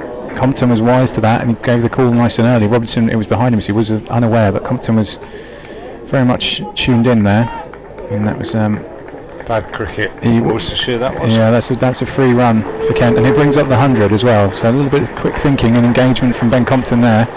It's taken Kent into 3 figures. One to come from this Baker over. Another little stutter step forward from Compton to get to the pitch of the ball, straight at the fielder. No run there. Another tidy, or at least it was 4 runs off the over from Baker, so not particularly expensive. But the 100 is up, 17 overs gone. Partnership now 77. Only 252 runs left. Scores elsewhere. Cheltenham College, Gloucestershire got 264 against Warwickshire. Warwickshire cruising, 123 without loss in the 17th. Requiring 142 off 33.1 overs with 10 wickets in hand. Absolutely cruising at the moment there, Warwickshire. Here comes Ed Barnard and bowls to Robinson, who drives him over long off beautifully for 6. Just clears the ropes, easy as you like. I keep labouring my comparison, but it doesn't half remind me of Joe Clark. And he's gone to 50 off 41 balls.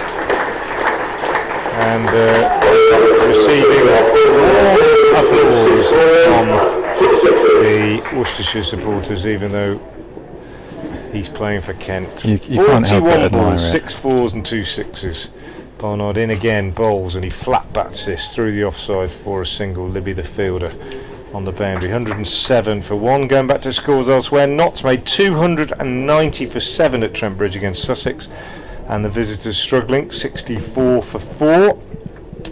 Middlesex playing Hertfordshire, Minor County, at Watford, 392 for 8 Middlesex. Hertfordshire currently 76 for 4 in the 15th. So they lost to the Minor County the other day, didn't they? Here's Barnard, this one steered down to third man by Compton for a single. Yorkshire playing Northamptonshire at York. Yorkshire 353 for 5 in 46 overs. The game's reduced to 46 overs. Northants 76 for 2 in the 13th. Devon made 181 against Somerset, who have almost overhauled that. They're 165 for 2. I'll just break off as Barnard bowls again, and Robinson cuts for 4. Wide and short from Barnard, hammered by Robinson, who is in fantastic form. Goes to 55 off 43. 112 for 1 here in the 18th. Just finishing the other scores, Surrey 246 for 8 at Guildford against Leicestershire. Leicestershire 80 for 2 in the 14th in reply. So there you are, you're up to date with games elsewhere. Here at New Road, Barnard, right arm over the wicket, bowls to Robinson and beats him outside the off stump. Not taken cleanly by Ben Cox, but no edge, and better from Barnard, who just straightened up a little bit there. But Robinson gives you very little room for error. Too straight and he'll drive you too wide, and he'll throw the hands at it, and he's timing the ball exceptionally well at the moment. Barnard in again to him, and slightly slower ball driven for 4 through the offside by Robinson. It was slower, but it was still too full, and Robinson just kind of down on one knee and drove it uppishly, but into a massive gap at extra cover. So a very, very expensive over, that one from Barnard. His 2 overs now have cost 26 runs, and Kent are rapidly shooting along in pursuit of this target of 352. They need a further 236 to win in 32 overs. They're 116 for 1. Robinson 59 not out of just 45 balls. This is the order of the day. When you said what do Kent need, this is exactly it, and long may it continue from a Spitfires perspective. Just getting a couple of them to stick around, bat time, by all means keep the scoreboard ticking over, but don't lose the wickets. There's still 32 overs, and they're only just behind the run rate. Baker back on. This one's glanced away by it's Compton, isn't it? Just off his pads, went straight to the fielder down there. And there will be no run. And Pollock does the business. The ball is back in Baker's hands. Past the umpire, and Compton has absolutely creamed that one. Is that carried? No, it has not. I think it's one bounce. Yeah, it's a one bounce 4, I think. But he's absolutely done his little dance down the pitch, got all of it, and he's sent it straight down to kind of deep extra cover, just inside the rope. But lovely timing from Compton as well. For all Robinson with his very impressive shot so far, Ben Compton is ticking away quite nicely. That takes him on to 41. Next ball from Baker. Deliver quickly. Compton just glances it into the leg side. No run there. And Baker is already back at the crease. Compton takes his time and just guides it down on his offside. A little glance through, giving Robinson enough time to scamper through. Set off immediately again. It's their telepathic running. And there is another single there to take it on to 121 for 1. Ben Compton 42 from 45. And Ollie Robinson is now going to take the strike. He's on 59 from 45.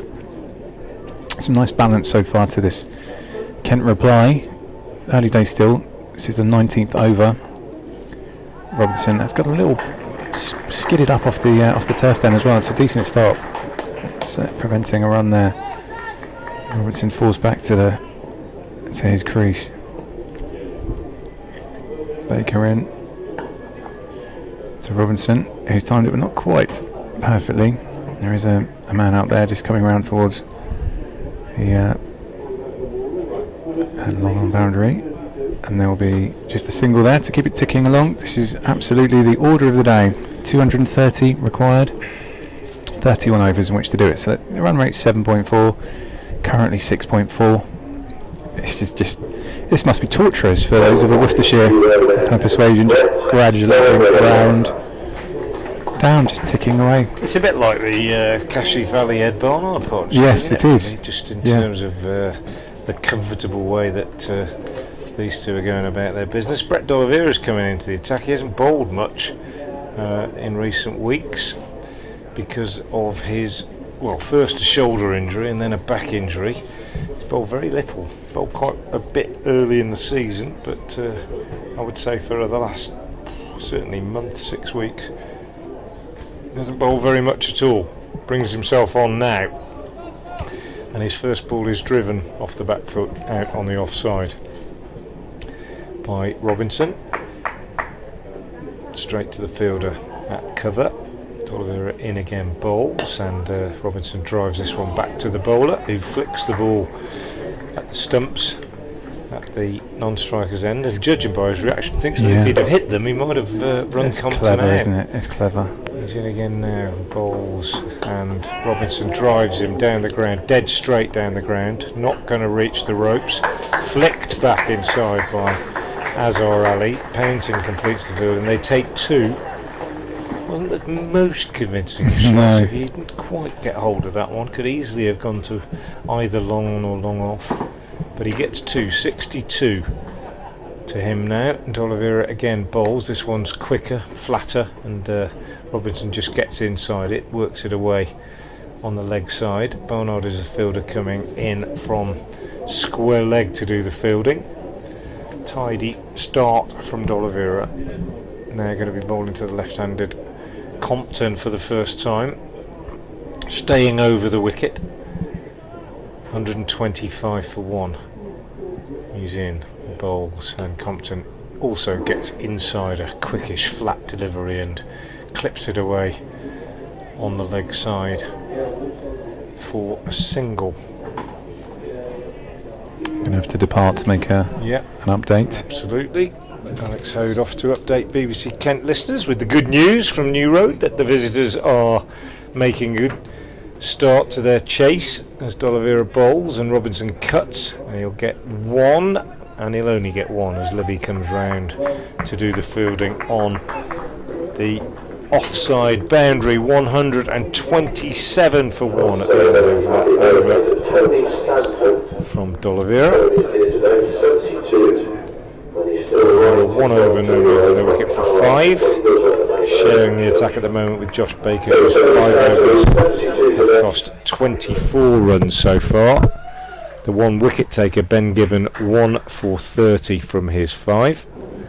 And here is Baker round the wicket from the Diglis end to the right-handed Robinson, who drives out on the offside, but D'Oliveira does the fielding at extra cover, and there's no run.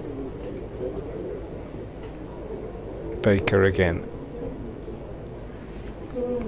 Bowls. Slightly slower delivery. Robinson waits for it, drives it out through the gap on the offside. Picks up another single, goes to 65 off just 54 deliveries. 128 for 1 now. Baker bowls. Compton reverse sweeps for 4. Good shot. Played it well. Adjusted early, the left-hander, and a proper reverse sweep, rolling his hands over the top of the ball and whacking it down to the boundary behind square on the offside. The offside as he starts as a left-hander, but the almost the leg side as he reverses, and 4 more to him. Baker bowls. He's down the pitch, driving up to mid-off, picks up a single. Scoreboard ticking along very, very pleasantly from a Kent point of view. Compton 48 off 48, 133 for 1. Further 219 required. Baker in again, bowls. Robinson drives on the offside, picks up a single. Barnard comes off the boundary to do the fielding. Ticking along nicely. Could all change, were a wicket or two to go down, but Worcestershire at the moment will feel that they need to make something happen, I think it's fair to say. Compton, the left-hander, settles down, waits for Baker, stays round the wicket, bowls, and nicely delivered. This one just chipped out on the onside. No run taken. End of the over. 134 for 1. 21 overs gone, 29 remaining, 218 to win, and well, anybody's game at the moment. You'd have to say that probably Kent with 9 wickets in hand might feel that they were just about favourites, but 218 off 29 overs means that 7.5 an over required. D'Oliveira bowls and Robinson hits him down towards long on, and it drops short of Pennington. No suggestion of a chance, but just for a moment or two when the ball was in the air, Worcestershire hopes were raised. Kent hearts might have been in mouths, but it dropped short of Pennington and they took a single. So Robinson goes to 67, 135 for 1, as D'Oliveira bowls to Compton short, and he pulls up to Azhar Ali at long on for a single. Yeah, a wicket or two could change things drastically, but at the same time these two building an outstanding partnership at the moment, as D'Oliveira is in and bowls, and that's driven by Robinson very, very nicely through extra cover for 4. Lovely shot, slightly over pitched, and Robinson is in excellent touch. Update for FM listeners coming now. Kent making a very good fist of their reply to Worcestershire's 351 for 8 first innings score. At the moment, Ollie Robinson, the Kent wicketkeeper, is absolutely on the charge. He's just hit Brett D'Oliveira for successive boundaries, and he's gone to 75 off just 58 balls. 1 man out. Joey Everson fell to Ben Gibbon for 19. That was 23 for 1. But Ben Compton also going well. He's on 49, and at the moment Kent going along very nicely. They need a further 208 to win. They've got 28 overs left. They are 144 for 1. And in fact that is a wide, so 146 for 1 now. 206 more required as D'Oliveira comes over the wicket to the left-handed Compton, who sweeps and gets a single as Joe Leach sprawls to his right at short fine leg to do the fielding. So 50 for Ben Compton. 51 balls, 5 fours. measured innings, just what his team needed. As D'Oliveira bowls to Robinson, who drives out on the offside, and very good piece of fielding by Baker at short extra cover prevents any addition to the score. So this partnership now worth 124 unbroken, and D'Oliveira scratching his head, looking around, decides to make a change to the bowling. He's going to bring Dylan Pennington into the attack at the Diglis end. Pennington having bowled earlier from the New Road end, 4 overs, no maidens, no wicket for 25. So Baker comes out of the attack, 6 overs, no maidens, no wicket for 31. And it's Pennington reintroduced at the Diglis end. 147 for 1, and Alex Hode is back, having conveyed the good news of this excellent start. They didn't believe me earlier on when I said it was possible, and now they're starting to believe. It's single to Compton. Indeed, I've missed some milestones, I've missed some boundaries. I've got the details for you. 50 for Compton, 51 balls with 5 fours. Nice and steady. Yeah, just 5 fours, just milked it really. Played Compton really doing Compton things. Yeah, and Ollie Robinson as well. A couple more of those nicely timed ones that go to the ropes. That's nice. So we've got Pennington, haven't we, steaming in from the Diglis, and that's gone at miles. Ollie Robinson just taking it on. That did clear the ropes. I'm very sure it did. The umpire took a long time. Over by the ice cream truck, that one. Yes, indeed. The ice cream truck almost could have run for cover. That was very nicely timed indeed. Just kind of, there's a slight disconsolate look around some of the fielders at the moment as the ball sails over the head towards the boundary. And Ollie Robinson moves on to, that will be 81. 150 is up and in the rearview mirror now for Kent. 154 for 1. 22.2 overs, and just having a little look at the ball to see if any damage was inflicted by that monstrous blow from Ollie Robinson. Decided it's not, so in comes Pennington once again. This one's clipped away more nicely, but he's timed it not quite as well. Some smart fielding out there in the deep. They run 2 anyway. Libby the fielder. Yes, it was Libby. Good hands from Libby, indeed, and a decent throw as well. We've seen 3 or 4 players out there today that just look like they're really at ease with themselves, and they're making the game look very easy. I know it's not an easy game, but they're making it look easy, and Ollie Robinson is the latest one of those.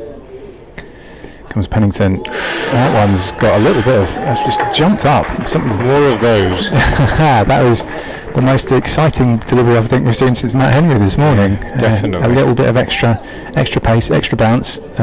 Robinson watched it kind of fizz past his shoulder and carry through to the keeper. Cox took that pretty much at kind of collarbone height, didn't he? And he stood well back. So that was a little bit of comeback with interest from Pennington after those, certainly after that 6. He's going to try again, and a swing and a miss from Robinson there. That was his attempted retort. Got an interesting little duel going on between those 2. Yeah, they've just got to believe that they can break through here, haven't they, Worcestershire? Yeah, it's incredibly, the pattern is the same. It's the same partnership as this morning. Yeah. A similar stage as well, and your voice has gone like it did this morning as well. And yours has too? I know it has. I'm getting excited. I should stop. Pennington thundering in once again, and there's another one that's beaten the bat. I just thought for a minute there was some gasps then. I think people thought there was a nick. There was not. Robinson, as great as he was at the start of that over, I'm sure he's feeling quite glad to have got out of it. Yeah, it's an interesting one, isn't it? You talk about different approaches for bowlers, I think, in white ball cricket, but situation like this, no slips, and struggling to keep the batsman under control and so on, and then Pennington runs up and he bowls an over, and the last 3 balls are just, he's bowled at sort of 4th, 5th stump, just like he would do if he had a red ball in his hand, and he's beaten the bat. Yeah. And it just shows you that often the best thing to do is to go back to basics and just bowl in those sort of areas. Yeah, particularly because that was the closest thing would have been a Sorry, D'Oliveira starts a new over, clip to short fine leg by the left-handed Compton for a single. Yeah, the problem is those would have probably been boundaries if he had got anything on the bat. They would have straight away past the non-existent slip cordon. But maybe a little nick through to the keeper. But it's bowlers have spent years bowling just outside of stump for a reason. Yes. I think, and it doesn't always go out of the window. 157 for 1. D'Oliveira to the man in form, Robinson, who actually plays a bit of a false shot at this one, looking to drive it down the ground and gets a thick inside edge in the air through mid-wicket for a single. Barnard does the fielding. 158 for 1. 194 needed. 27 overs left. Still over 7 and over. As D'Oliveira bowls and Compton drives up to long off. Pennington is the fielder. It was remiss of me not to mention, I tried to avoid mentioning it in advance, but Ollie Robinson has now made his list A best score, and past his previous best of 75. You're very welcome for me not mentioning it before he got there. Don't mind at all. Facts is facts. D'Oliveira again bowls to Robinson, who drives beautifully. Good piece of fielding though by Baker at extra cover.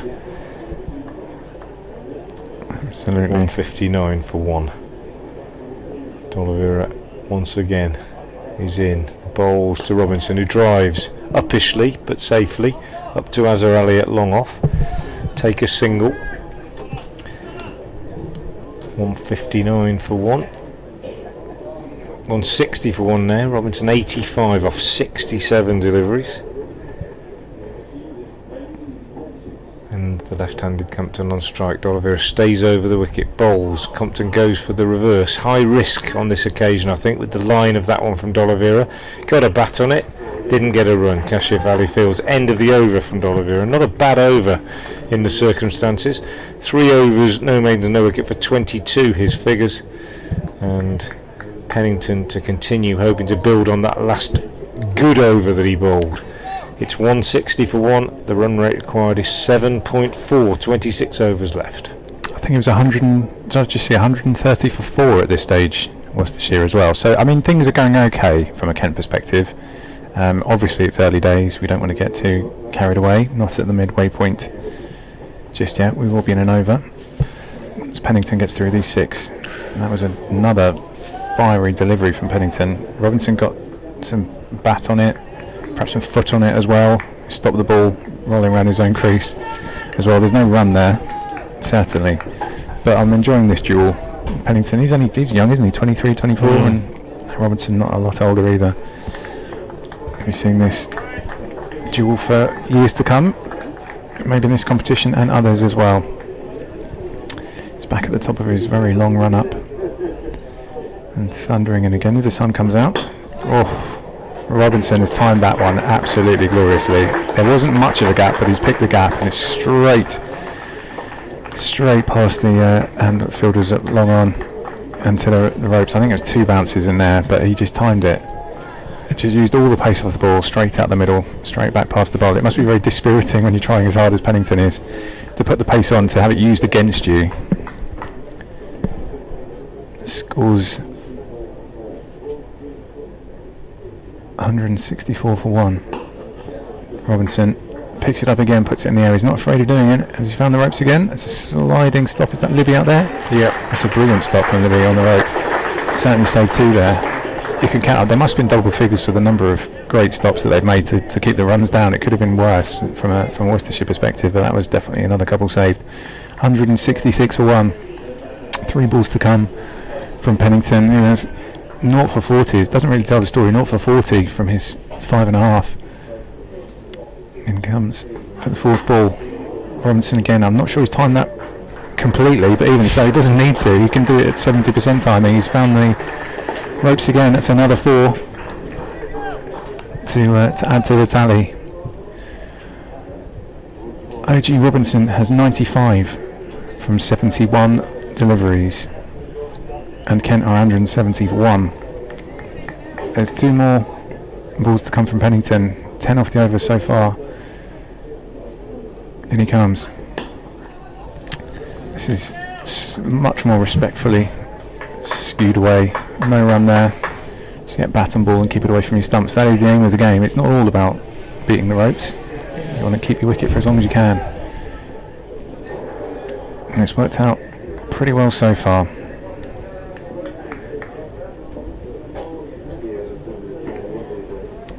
A little conference for Pennington before he starts his run up. Thunders past the umpire into bowl. Robinson at straight at the fielder. Is that Pollock? Yeah, good hands again. Worcester haven't let themselves down in any way in the field. It's just been some good shots. As with a drinks break at the midway point. Plenty to ponder for Worcestershire. It's the same dilemma that Kent had this morning. How do they break this partnership? Which is, oh gosh, what are they up to now? It's knocking on the door of, it's 147, I think, the partnership. 147. Yeah, really good. Robinson in particular, I think ideal symbiosis really, these two, just playing perfectly well. Compton, run a ball, odd boundary, ticking it over. Robinson in great nick, came out, struck his first 2 deliveries for 4, felt the ball in the middle of the bat. If anything, the danger was early on that he might be just a bit too free, but he's absolutely in top nick and played beautifully here. The one man out, Joey Everson, who made a bright 19, but Worcestershire desperately in need of a wicket to break this partnership. If they get that wicket, maybe get a couple of new men in, then things could change. Kent still require 7.3 and over, so they've got to carry on batting as well, if not a little bit better than they are at the moment, which is not going to be easy if they lose wickets. But if you're chasing 352 to win and you're 170 for 1.5 away, I would say you are pretty satisfied with your progress. And I've you know, even as a Worcestershire follower, I've very, very much enjoyed watching Ollie Robinson, who kept wicket really tidily as well. Yeah, but he struck the ball beautifully, and you know, I haven't seen much of him before, and it really has made me think very much of Joe Clark, who's now of course with Notts, but anybody that's seen Clark and his pomp will know that he plays with a similar style and freedom, and actually, you know, he's of similar build and hits the ball in a similar way, and Robinson's been a joy. It's been an absolute joy to watch. 95 off 73 balls. He's already hit 12 fours and 3 sixes. A couple of false shots in there, but a magnificent effort. And Kent really in good shape. 170 for 1 at the halfway point. And Brett D'Oliveira is going to continue the attack from the New Road end, but I've no doubt that in the Worcestershire hurdle that took place just now, they've just said be patient, take your chance when it comes, and well, look, there's a long way to go. Was it the Grant Stewart catch off Quinn that broke the partnership? That's all it took, is a moment of a miraculous catch, and then all of a sudden the game changes. Yeah, D'Oliveira in, bowls to the left-handed Compton, who sweeps, hits it well, but straight to Joe Leach, who's inside the circle at short fine leg, and they don't add to the score. 170 for 1. D'Oliveira once again. He's in, he bowls, and Compton drives up to long on for a single. Azhar Ali is the fielder, and Compton goes on to 54 of 57 deliveries. Good crowd in at New Road today, despite the fact that it's not the best weather. D'Oliveira bowls, and forward comes Robinson, pushes out on the offside. Bit of a breeze blowing, but it is, as Alex Hode alongside we were saying, it's pretty warm. Yeah, it's an ice cream day, definitely. It's not a bad day. It is an ice cream day. We should have had one, shouldn't we? D'Oliveira bowls to Robinson, who square drives off the front foot, and they get a single. Yeah, it's a shame these 50 over games, I like them, but you only get one break, and it's only half an hour, so it's difficult to indulge in an ice cream. You could do with a little second break so that we could nip round and get an ice cream. Do you not have a Mr. Whipping machine here? We haven't got one of those. Have you got one of those at Canterbury? It's driven up to long on by Compton for a single. We did get provided with ice cream one game this season by some kind soul who came in with 4 tubs, but it was tea time. It was a championship game, and you had that little break Too much like hard work today. As D'Oliveira bowls, Robinson drives, beautiful shot in the air, knew exactly what he was doing, picked it up over extra cover.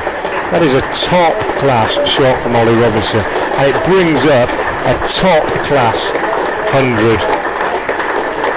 Absolutely brilliant 100. 76 deliveries. 13 fours and 3 sixes, and I would hazard to say they don't come much better than that in 50 over cricket. Absolutely brilliant. 100 off 76 balls, 13 fours and 3 sixes, and he's powered Kent into a fantastic position here. So much so that I'd say that if they don't win now, they will be very disappointed. Let's put it that way. not saying it's over, but if you get yourself into this sort of position, only one down, you're going to have a real chance. Barnard into the attack. Indeed, Barnard into the attack, and it's Compton that cracks it away on the offside to rotate the strike and put Robinson back on strike as well. Yeah, absolutely a privilege to be here to watch this. It's been fantastic, and quite a tender embrace actually between those two out there in the middle as well. It's a lot of hard work has gone into this. It seems like it's happened very quickly, but it's a pressurised situation. They've come in together, and they've so far, touch wood, it has worked. Barnard delivers to Robinson again as he just glanced that ever so gently past the diving fielder, and that's another 4 to add to the growing haul. 104 from 77 now. Barnard is pretty expensive. That's I think 31 off his 14 balls so far. So from a Kent's perspective, I don't think we should worry, but Frank Watson has actually just walked out of the commentary booth. I don't think he's seen enough. Hopefully he'll be back to join me again in a minute. As Barnard sends it, Barnard bowls to Robinson, who sends it straight to Ed Pollock, who fields quite neatly, and there'll be no run there. It's a dot ball. Kent have had plenty more dot balls in this innings than they did this morning when they were bowling. However, they've also had plenty more boundaries than Worcestershire found. The partnership between Compton and Robinson now, as Barnard comes in. Robinson just guides it away on the offside and just jogs through for another single. They're still ticking along. 6.86 is the run rate at the moment. The required run rate has come down to 7.2, and these two have now passed. What have they? They are 159. This partnership came together after 5 overs and not look back. Barnard bowls there to Compton, who sends it back past the bowler. Some neat fielding there again. Some pressurised field from Worcestershire. There'll be no run there either, but when you can seemingly pick off boundaries at will, it doesn't matter too much, and that's what Kent are doing so far. I'm delighted to say Frank has come back. It's good. He didn't just walk out in disappointment. No, comfort break. Okay. Barnard, that's not timed completely well by Compton, but it's managed to get over the head of the scrambling fielder, and it's reached the boundary.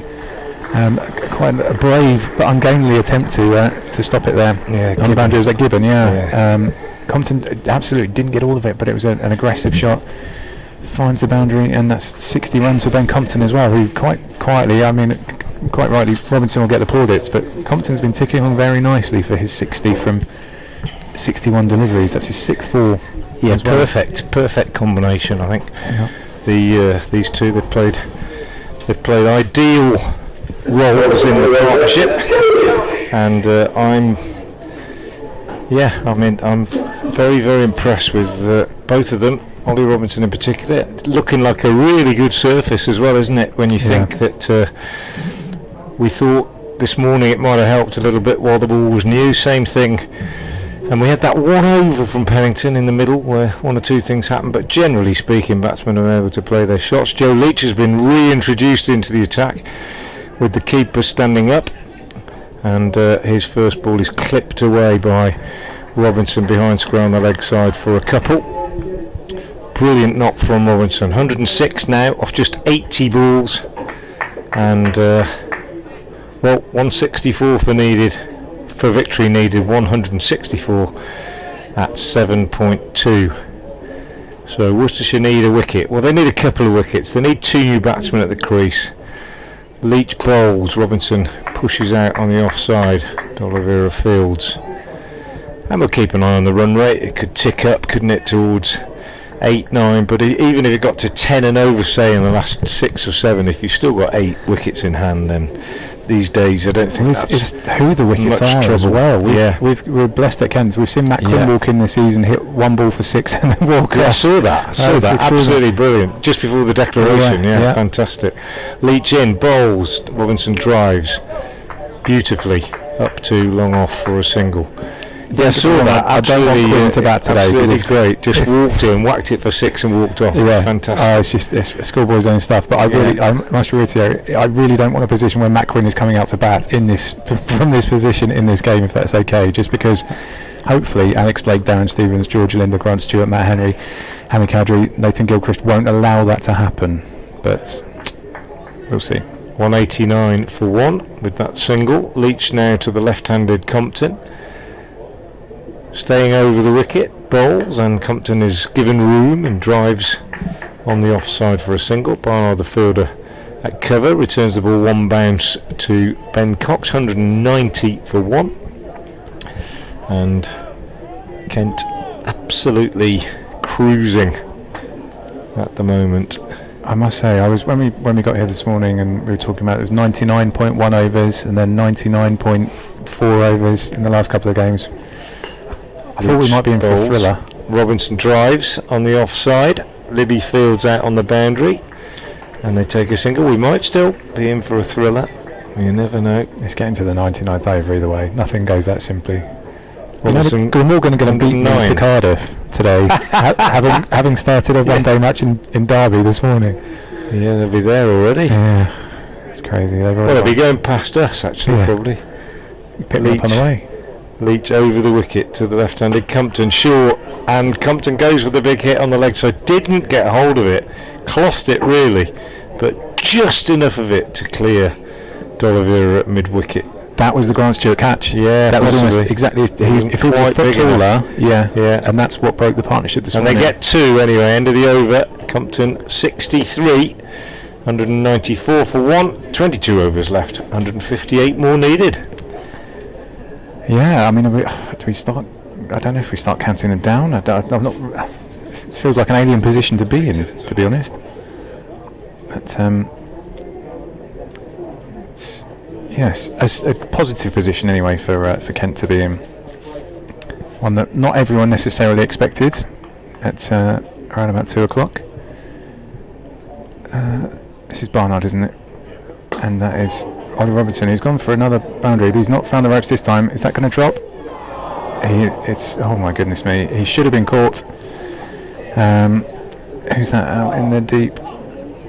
That was an opportunity for Ben Gibbon, who was running round to catch him. Robinson did not get all that. It was far too high. Didn't make the ropes.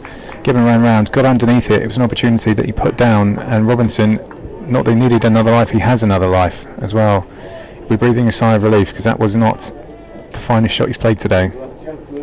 Barnard comes in again. That's much more like it from Robinson. He punches it back past the stumps straight. That's Gibbon who's gone round, fields it cleanly this time. Just a single there. Cox runs over and saves Ben Compton from getting hit by the ball. But that is could be expensive. Yeah, so the one you wait for. Update time as well. I don't know if you've got to do one. Yes. Yeah, I know I've got one coming. You have. Barnard into the left-handed Compton, and Compton taking on the pad as he looks to turn this on the leg side. Barnard appeals, umpire Bainton signals leg by as they go through 4-1. So yeah, the drop by Gibbon at long on. It was a difficult one. It went up a long way and he had to make a lot of ground. It was up in the sky for a long time, but having got there, he will be disappointed that he didn't take the catch. On such things, games often hinge. Barnard in bowls and Robinson drives on the offside, all along the ground for a single. And Barnard concedes one more as Kashif Ali does the fielding. 199 for 1. Compton on strike. 2 balls left in the 29th over.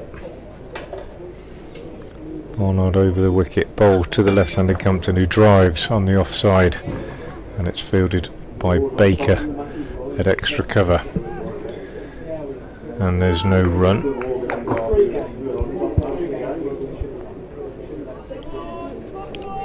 Barnard turns again now. Diglis end comes in, bowls, and Cox doesn't gather that down the leg side. Might have been a stumping chance if he had, not too sure, but end of the over anyway.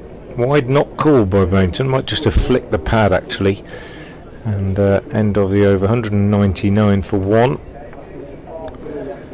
21 overs left, 7.3 runs an over required, 153 runs for victory, and Kent very much in the driving seat.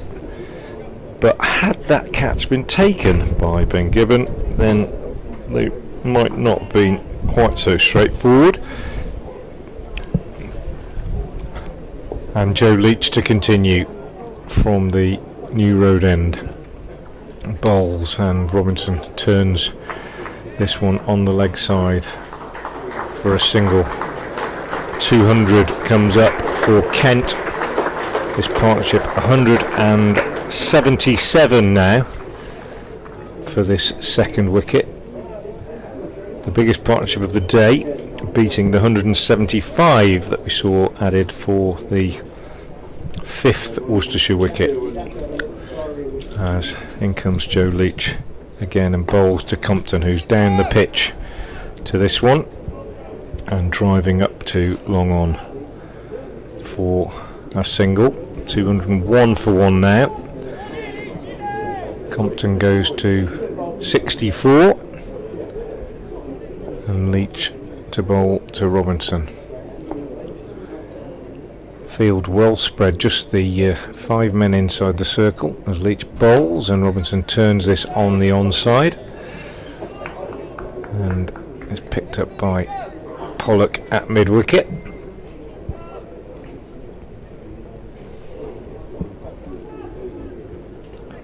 .151 more needed. Leach from the New Road end again, right arm over the wicket, bowls to Robinson, given room, cuts firmly out to Libby on the offside boundary. Good fielding from Libby, who's been a busy man out there. Keeps them to a single. 202 for 1. Earlier today, Worcestershire 351 for 8 in their 50 overs. Leach round the wicket to the left-handed Compton, who drives a low full toss up to long off for a single. Worcestershire losing a wicket to the first ball of the match, and at one stage subsiding to 36 for 4, then recovering to make 351 for 8. 100 for Kashif Ali, 79 for Ed Barnard, 48 for Joe Leach, and a really excellent 59 not out off 36 balls on his return to the side for wicketkeeper Ben Cox. 351 for 8, the pick of the Kent bowlers Matt Henry with 3 for 56. But having taken a wicket in the 5th over to send back Joey Everson for 19 on his Kent debut, Worcestershire have had to wait, and they have yet to pick up a second wicket as Robinson cuts another one from Leach out on the offside for a single. Keeps the strike, Robinson, and he goes to 116, and the total 204 for 1 with 20 overs left. 148 runs more needed, and Kent are cruising at the moment, mainly thanks to Ollie Robinson, but also thanks to his junior partner in this outstanding partnership, Ben Compton, who is on 65. Alex Hode is back. I haven't done my update yet, Alex. Okay, I'll shut up when I need to. No, it could come. Sometimes they forget me, especially at 4:30. So I'll let you take over if you like. And you can do indeed. Is that Barnard still? Yeah, and is that it is Robinson indeed. guiding it away, just square on the offside, and he's scampered through for 2 again. He's got the energy still. they've not all come by the way of boundaries and clearing the ropes. He's had to do some running, and that was a very quick 2 as well, taking on the arm of Kashi Valley out in the deep, but it does it successfully, and that is 206 for 1. In comes Barnard once again. That is, it's another it's a half chance. Robinson's flashed that away through the covers. It was a diving opportunity for, is that D'Oliveira? Oh, it's for D'Oliveira, yeah, who was airborne. I'd imagine there's a glorious photo of it, but it's flashed past him a couple of bounces and made it to the ropes again to keep Robinson ticking over. 122 now for Robinson from 92 deliveries, 210. And I mean, I can't really complain. Kent are doing their best to get me out of here and on the road as early as possible. I didn't necessarily see this coming. Slightly in shock, but long may it continue from a Kent Spitfires perspective, of course. Barnard trying to improve things from the Worcestershire Rapids perspective. Into Bolt Robinson again. Timing is not there this time. D'Oliveira just scampers in to pick it up. There's no run there. And Robinson peels away, has a little think, has a little prod at the pitch, and would like that one back, I think. Barnard at the top of his mark, begins his run up. 3 more left in this over. It's the first of them. Robinson's seen that coming a mile off. He's clipped that. It's like he's playing in slow motion, some of these. He knows what's coming and he's able to do it at half speed. He's just clipped it away on his leg side. Over any fielder that wasn't really a fielder there anyway. There's no opportunity for anyone to get down to the deep square leg boundary. And once again, just ticking along. It was Beautiful drifting. shot. It was a beautiful shot. It wasn't the worst ball. It was drifting slightly leg side. In comes Barnard again. Comes forward to this time. Does Robinson, but straight at the fielder at mid on, and dealt with quite neatly. So no run there. Oh, they are coming. It sounds like they might be coming for a... They are coming yeah. for an update.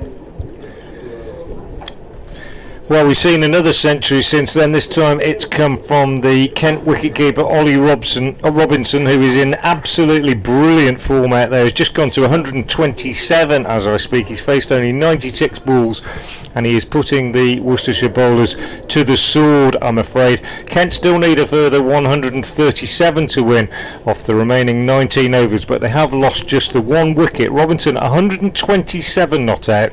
Ben Compton giving him excellent support, 65 not out, and so far these two are really giving Kent an outstanding opportunity of chasing down what looked an unlikely target in the first place of 352. Worcestershire desperately in need of a wicket. Kent at the moment needing a further 137 to win at 7.2 and over, 215 for 1. And pretty much in complete control, Alex. It feels strange to say it, but yes, it does seem that way.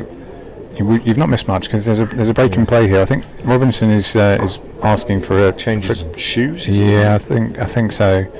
He wants a drink, and Compton is just getting undressed, essentially out there. It's a hot day. Yeah, it is. And Compton's changing his shoes. Yeah, Robinson just having wants a drink. I think some of the Worcestershire players have taken the opportunity to get some drinks on. Yeah, it's one of those sapping days where it's muggy. It's not blazing sunshine anymore. We've got the silvery skies back, but it is quite close. It just drains your energy. We mentioned it's a long day in the commentary box, but it's a long day out there. It is a long day with only a half-hour break, and for Ollie Robinson, who kept wicket all through the first innings and has been out there since the fifth over, yeah. is it? Since the 5th over. Having said that, and he will be tired, of course, but it's amazing how much fun it is when you're batting and you're scoring runs quickly, and I don't think he'll be too worried about that.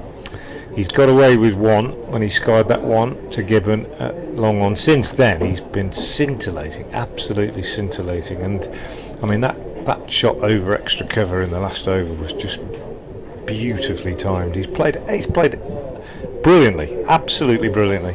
I mentioned this morning, when you said about me sounding a bit down, I mentioned this morning about one of my big mantras, and I said this the other day, and Dave Bradley, who's doing the PA next door, and I do a podcast called I'd Rather Be a Pair, which you can find if anybody's listening and they'd like to listen to that on just Google I'd Rather Be a Pair podcast, and it comes up. And one of the things that we were talking about when we did a sort of mid-season review the other day was that when you look at games such as Worcestershire had against Glamorgan here, where they chased down the biggest score of the game and won it, or you look at a game that we had against Derbyshire here where Worcestershire were on top and then Derbyshire played really well and won it, you forget sometimes in your, not bias, but in your support of a team, that it is actually allowable, permissible for the other team to play really well. Worcestershire beat Middlesex at Merchant Taylor's Northwood a few weeks ago when Ed Pollock got 100 in the last innings and nobody expected it. It can happen. And so when somebody plays like Ollie Robinson has played today, you just got to hold your hands up and say top quality. Here's Joe Leach from the New Road End, bowling to that man Robinson, who drives sweetly straight down the ground. He's hardly mishit anything. I mean, there have been a few.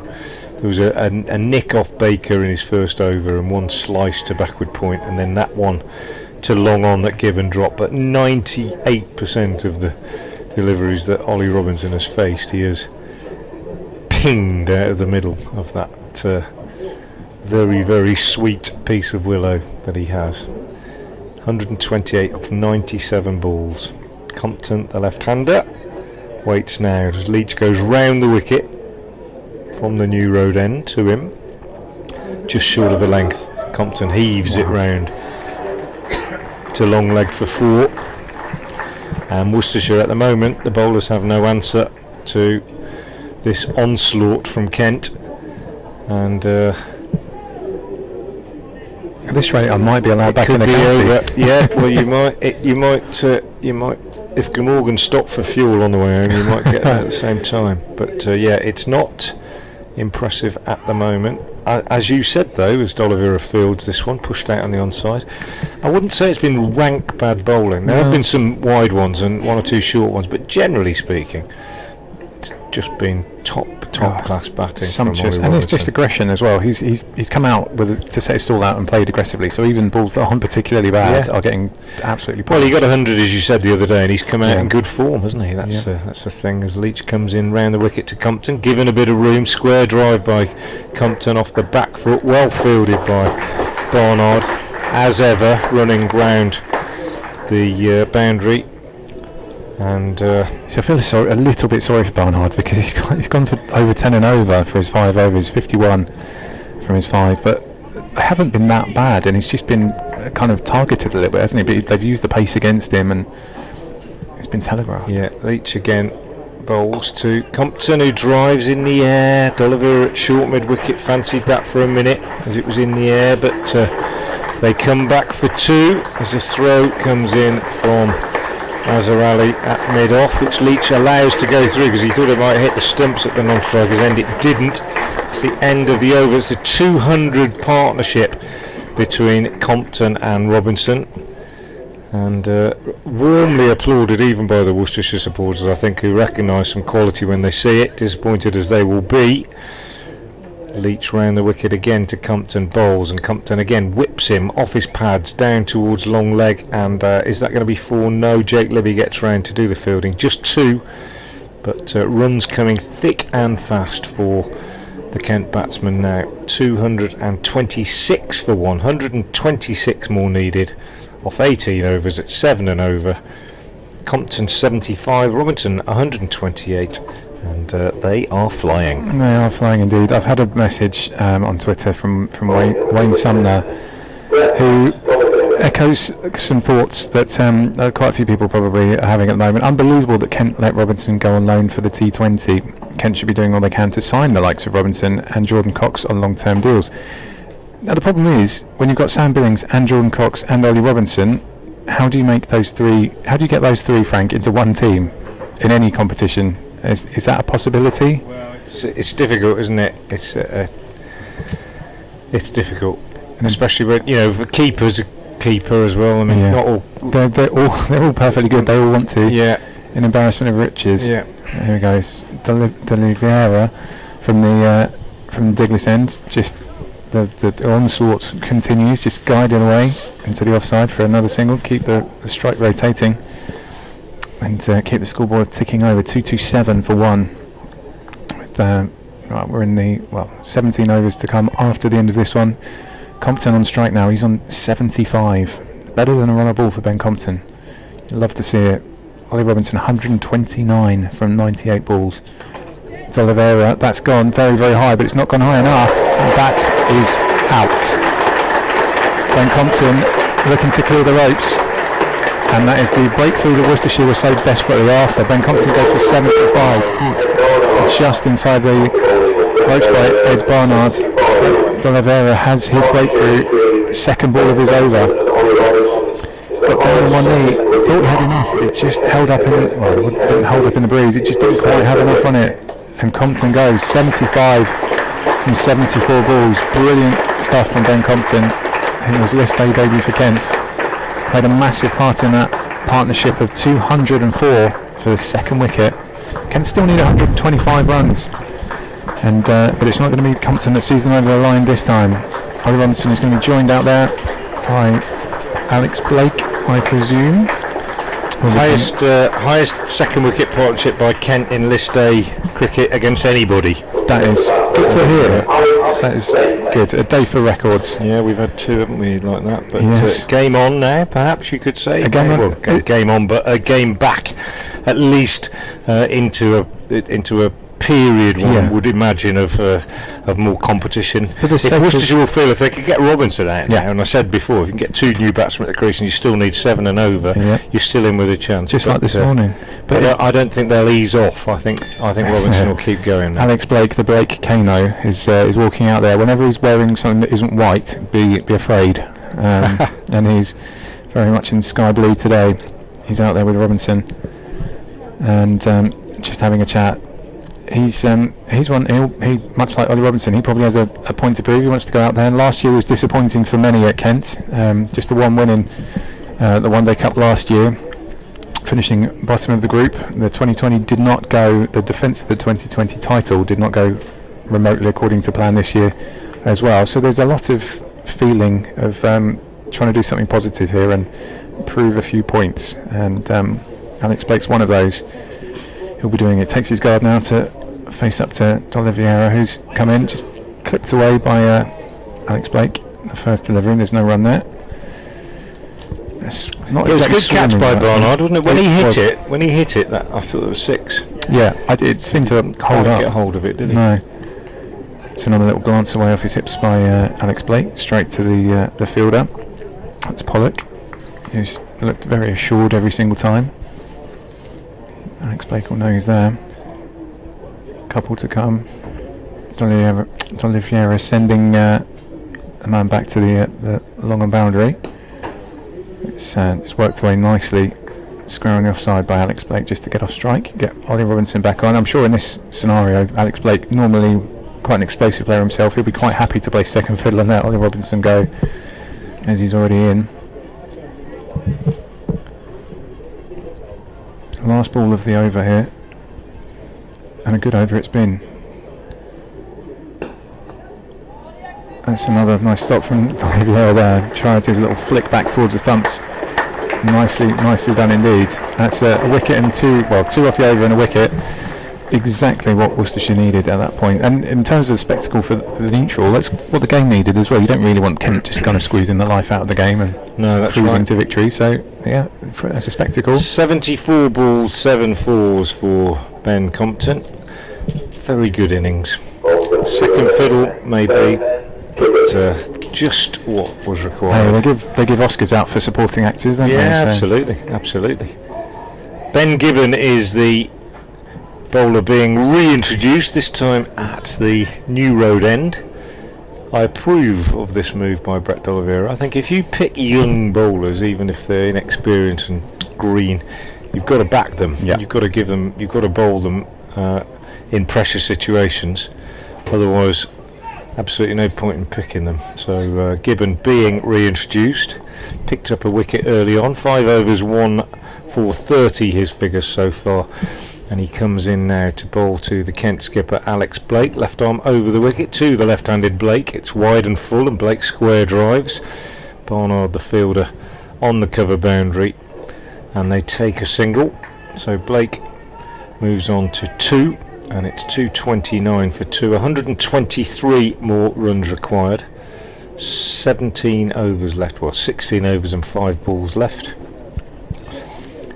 A couple of wickets could transform it, but one of them needs to be Robinson. You need to get 2 new men at the crease if you're going to get back into a game like this. Gibbon is going to go round the wicket to Robinson. The thinking there, I think, is to try and tuck up the right-hander and stop him from getting his arms free, which he's been able to do virtually throughout the innings. He comes in now, Gibbon bowls, and it's over pitched on leg stump, and easy runs for Robinson, just flicking it with disdain almost off his toes down to fine leg for 4.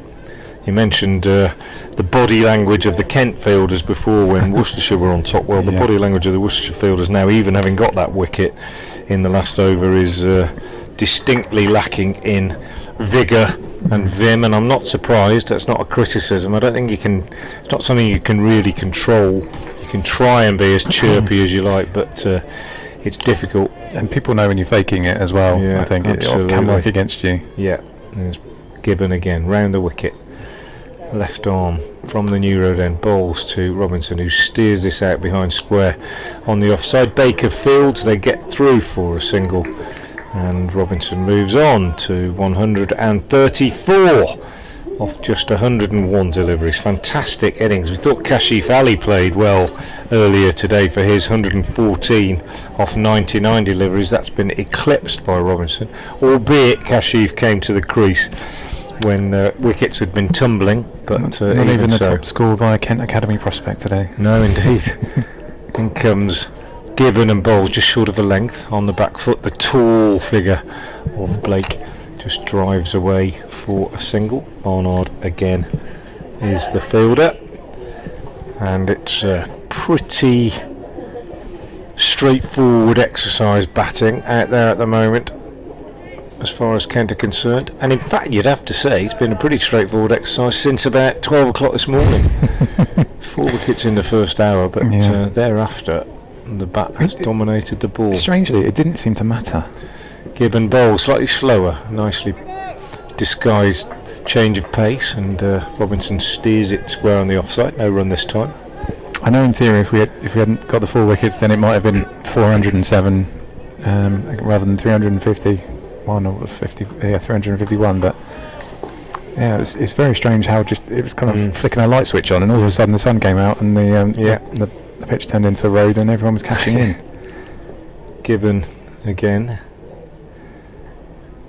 to complete the over to Robinson, wide outside the off stump, hammered away over extra cover 4. Given width, Robinson has not missed out today, and he's given one chance when he was dropped by Gibbon at long on. At that point he had 109 already. He's now got 138, and he is taking this game very, very quickly away from Worcestershire. He's only one shy of the 139 he made against Suffolk on Sunday, which is not bad for a couple of days' work. That was from 80 balls, slightly quicker, but I mean, what's this, 103 balls for his 138? No slouch by any means. This is D'Oliveira continuing from the Diglis end. He'll be bowling to Alex Blake. Takes his guard. Should come down, just tapped away onto the leg side, away from trouble. Not even a thought of a run there. 239 for 2. 352 the target. Blake has a big swipe at this one, pulls it away from D'Oliveira, but straight to the fielder on the rope. Just an easy single there. It's that man Robinson who's back in the crease. Already his career best. And that one is just going to add to it. That's another 4. I thought for a minute it was straighter than it was, and there might be a fielder out there, but no, he's found the gap very nicely indeed out there towards deep extra cover boundary. And another 4, and he's just seeing it differently. He's playing a different game today. There's been some good performances, but nothing quite on this level. It's 142 now for Robinson. The Sidcup Sangakkara. It's another go there. It's not going to make the ropes this time. It's just an easy single, and then you have the problem of Alex Blake at the other end, who's had 7 balls now to get his eye in, and he's capable of erupting at any point. Problems to have if you're Worcestershire. Just dollied back along the track by Alex Blake to the bowler, and there's 1 to come from Don Vieira. And Blake again, happy to just see out the over, knowing Robinson will be back on strike. 90 balls remaining. Kent need 107 more runs. This partnership already up to 18 from 16. Just keep doing what they're doing. Get Robinson on strike. 143 from 105. If he hangs around, then you'd imagine he could get quite a number of those 107 required runs himself. Well, if he hangs around, you won't be, Alex. They are. Because he's just not changing gear, is he? He's in 5th and he's in cruise control, and he's playing absolutely beautifully. Those shots that he gets inside and hits over extra cover are just sublime, aren't they? Really are. He's in a real the zone at the moment. He's got a point to prove. There's a lot of talk about his future, and Kent fans desperate to see these performances in the Spitfire shirt for as long as possible. Gibbon bowls wide of the off stump, that full wide one. Robinson just squirts it, squeezes it into the ground, and it runs out square on the offside for a single. Takes him on to 144. He's faced 106 deliveries. He's hit 19 fours and 3 sixes. And his first 2 scoring shots were drives down the ground for 4, and they were just sublime. He hasn't really looked back. Gibbon changes to over the wicket to the left-hander. Blake, who goes big himself. Short arm jab, really smashed over mid-arm down the ground, just short of a length from Gibbon. He's no great pace. Blake is a tall man, and just gets inside it and just punches it down the ground. Surprised to some, shot. Yeah, well, it's just surprised to some that he's even here, because he wasn't, of course, last summer. He was off doing something else at this time of year, and it's a boost to have him around. 250 is up with that shot from Blake, who goes to 8. 250 for 2. Target just 102 runs away now. And Gibbon in again to Blake, who just clips this one away on the onside for a single. And Libby is the fielder. Blake goes to 9, 251 for 2. The run rate required is 7. The run rate so far 7.1, so they just need to carry on doing what they're doing, basically. It's been pretty much that the entire all the time, way through. Yeah, very, very consistent. Cruise control is the way. Yeah, it's a good way to conserve petrol as well. Gibbon in, bowls. Robinson works it away on the onside, picks up a single as Pollock fields at mid-wicket. Shies at the stumps, but he would have been home anyway, Robinson. It's the variety as well. We won't get the wagon wheel for this, but the shots have gone everywhere, and they've been all kinds of different shots as well. It must be a dozen different types of shot he's played today as well, and all of them have worked and have been timed. It's brilliant to watch. Yeah, absolutely, really impressive. Can get the wagon wheel. Actually, there you go. Yeah. Oh yeah, well, that's pretty spectacular. In comes Gibbon again and bowls, and that's driven for 4. Half volley outside off stump, driven for 4 by Blake, goes to 13, 256 for 2. So yeah, we can get just wondering if we can get a wagon wheel. I've got a wagon wheel up, but wondering if we can get the wagon wheel in for batsmen in particular. Just wondering if we can do that. Touch Robinson. There we are. There's Robinson's wagon wheel. And there you go. You're absolutely right. All round the ground. Those two early on, straight down the ground. Yeah. But pretty much 360 degree scoring. Get that on a t-shirt. Ings Gibbon beats Blake's big drive outside the off stump on this occasion, and the ball goes through to the keeper. The end of the over, and Kent, as I say, absolutely cruising at the moment. They need 96 to win off 14 overs at 6.9 an over, and if Ollie Robinson isn't dismissed pretty promptly, then they're going to cruise towards that total. You would have thought. He has played magnificently. 145 not out off 107 deliveries, and Worcestershire reintroducing Josh Baker, the left arm spinner, at the Diglis end in an attempt to bring about a breakthrough. He did find the edge of Robinson's bat in his very first over. The ball was edged through where slip might have been, and then later in that over one was skied in the air and fell just short of cover point. But other than that, Robinson has played few full shots. He was dropped at long on by Gibbon off the bowling of Barnard when he was already past 100. This first ball is clipped to mid-wicket where D'Oliveira fields, and there's no run. Baker again then round the wicket from the Diglis end bowls, and 4 for Robinson. Swept in the air over square leg, an error in line from Baker, and Robinson absolutely flying at the moment, goes to 149 off just 109 balls, and at the moment Worcestershire are without answers out there to this onslaught from the Kent wicketkeeper. Baker again bowls, he drives out Robinson on the offside, takes one, and that is his 150, warmly applauded, and it has come off 110 balls with 20 fours and 3 sixes. Sensational effort by the right-hander for Kent,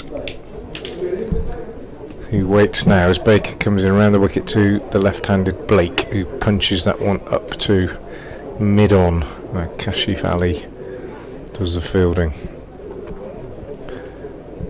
261 for 2.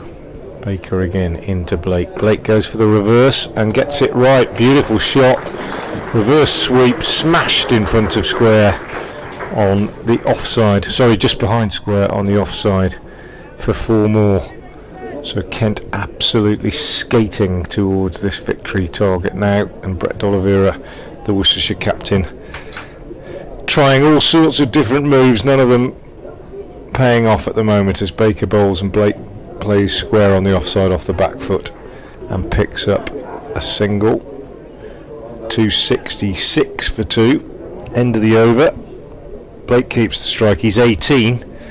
Robinson, just to reiterate those figures, 150 not out off 110 balls with 24s and 3 sixes.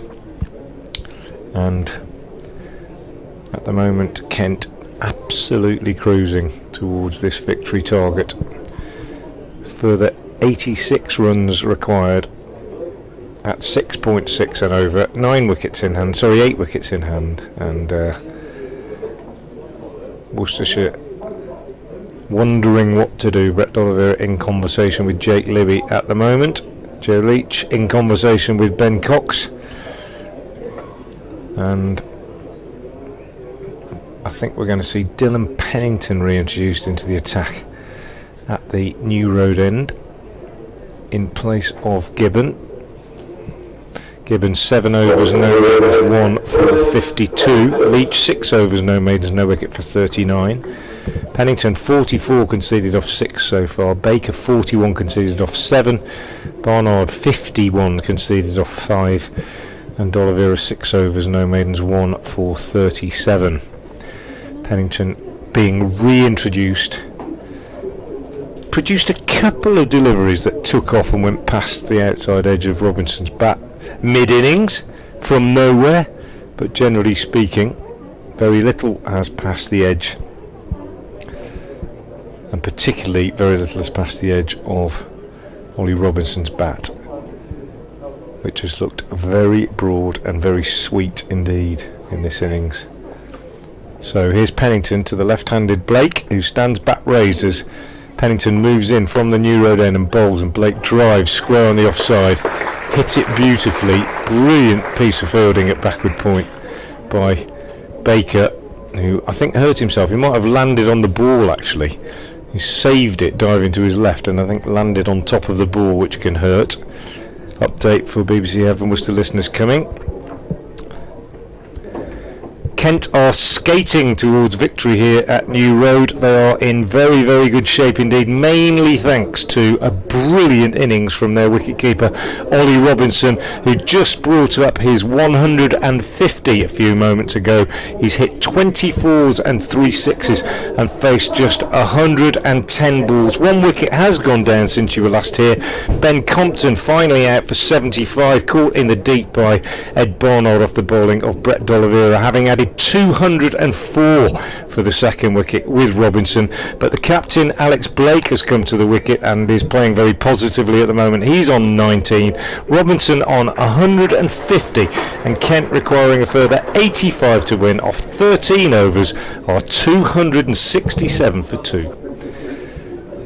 And you can add 2 more to that because Ollie Robinson has just turned that one away on the onside, and the target now is down to 83 more runs as Pennington comes in to bowl to Robinson short and just smashed away on the leg side past the diving Pollock at mid-wicket. 4 more to the Kent total. Robinson goes to 156 and it's 273 for 2, and at current rate Kent going to win this with a few overs to spare, one would imagine. And well, stranger things have happened. A hat-trick or something like that now would change things drastically, but it's unlikely to happen. And there's 4 more for Robinson there. There's a full wide one from Pennington. Is no more than steered down to third man to the boundary by Robinson, who just seems to only have to touch the ball at the moment to find a gap and see it race away to the ropes. And Worcestershire quite clearly out of ideas at the moment, and I don't blame anybody for that. It's just one of those days. Robinson has played absolutely out of his skin, as they say, and he waits again now as Pennington is in, and it's short again, and he uppercuts him for 4 more down to third man. So 3 consecutive 4s in this over for Ollie Robinson. 1 pulled away square on the leg side, 1 squeezed down to third man, and that a very deliberate, very skillful uppercut from a short wide ball outside off stump over the slips. He's gone to 164 off 114 balls. The deficit now is just 71 to win, and at the current run rate they're going to win with 5-6 overs to spare, and you wouldn't have thought that was going to happen at the halfway point, but you can't legislate for an innings like this from Robinson. Pennington in again, bowls to him, and he drives nicely up to long on. He'll be happy to take one and keep the strike as Kashif Ali fields the end of the over from Pennington. 282 for 2. Robinson has 165 and Kent needs 70 to win off 12 overs. Sometimes you just have to say it's a pleasure to watch someone work. Someone he's at work today, and he's having the best day possibly that he's ever had at work. Maybe the best day he'll ever have at work. Yeah. But just to see someone performing to their very best, clearly enjoying it, we're really lucky to get to watch it. To be honest, it's I certainly feel that way today. Yeah, brilliant performance. And it would be nice now. We're at the point where I don't really want him to get out. If he can hang around, that'd be nice to the end. He's doing his best. Baker back into the attack, and he just guides that one away in the offsides. Rotates the strike for a single. Just keeps it ticking along. 69 required from 71 balls, 8 wickets in hand. Alex Blake very quietly playing a supporting role. He's moved on to 19 from 17 balls. It's not often that he's the quiet one out there in the middle of any given partnership, but as Baker bowls to him, Blake just lets that go past his off stump. A little look at the umpire to see if he had anything to say about it. He did not. So it is a dot ball. The ball's back with Baker. Pulls again. Blake's picked that one nicely. Takes a step back to make himself some room. Didn't time it quite right, so just guides it away into the offside. Again into the covers for a single to bring Robinson back down to the New Road end. You mentioned he's been out there pretty much the entire day. He spent 5 overs with the pads on in the pavilion, and that's about it. He's not got that one quite right. He got down on one knee to try and sweep Baker away. Did not time it at all, but luckily got away with that one. I think we're going to see Azhar Ali having a bowl in a minute. Just try something new. I can understand it, the method. That's just disdainful. One bounce 4 from Robinson. Took a step back. It wasn't the best of balls from Baker. There was a fielder out there at mid-on, but just cleared him well over his head. Some of them have been gorgeous. That was just just hoiked him away, treated it with what he thought it deserved. Moves on to 170, and that one is timed nicely. There is a fielder out there, so it's straight down the ground just for a single to bring Blake back onto strike as well. Yeah, Robinson now 171. These two have put on 62 in 25 minutes. Gosh, that's mainly Robinson, of course, finding the ropes. 171 from 119 balls. No, it's not Azhar Ali. We're going to see Ed Barnard. They're sticking to the front line bowlers. Ed Barnard, who's been particularly expensive today. 5 overs for 51 in fact, and but he did have Robinson dropped at long on when he had 109. That was 194 for 1. Seems a long time ago now. He's absolutely caned it since then. Here is Barnard from the New Road end in sunshine now. Takes him on the pad. Big shout for LBW. Might well have got a nick on it. Might have nipped back and done too much anyway. I need to just mention the fact that this is Kent's highest ever one-day innings in club history. This beats Joe Denley's 150, yes, against Glamorgan in 2018. It surprised me actually. Yeah. Yes, me too. But yeah, Joe Denley 4 years ago against Glamorgan, 150 not out. Barnard in, bowls, Robinson cuts, gets a single to Libby. Out there on the boundaries. Been a busy man out there, Jake Libby. In fact, most of the Worcestershire fielders have been busy, to be fair. And why wouldn't they be? 290 for 2. And we're only in the 40th over. Remarkable batting from Ollie Robinson. Blake on strike. He's on 20 off just 19. Barnard bowls to him. Slower ball. Drives it back. Bowler does his own fielding with his feet. And they take a cheeky single. Robinson probably could have done without that. Yeah. He's getting a bit of cramp, I think now. He's just cramping up a little He bit. got Just halfway doing a down few the pitch, stretches. came back and then went again, so he's probably just run 30 yards. He's asking for a drink, as you do when you get cramp. Maybe get a bit of a mineral solution in there as well, I think. 2 hours and 3 minutes he's been out there. Yeah.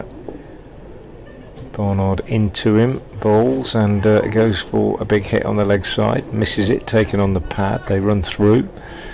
Must have got a nick on it because there's no signal from the umpire, so he gets one more onto his score. 173 not out. Now, highest ever one-day cricket score for Kent.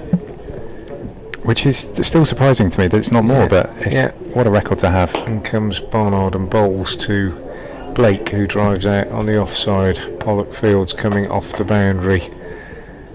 And they take another single. 1 ball left in the over. I wonder if he'll go for the boundary on this one.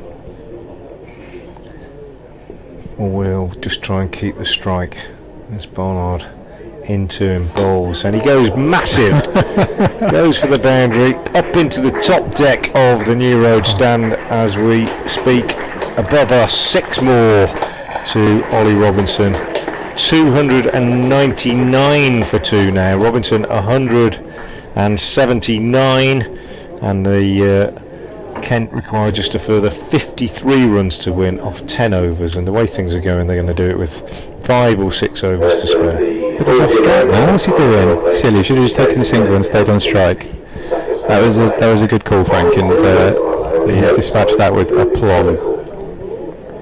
This is just Ollie Robinson's world. We're all living in it today. 179. His previous best this day score was 75.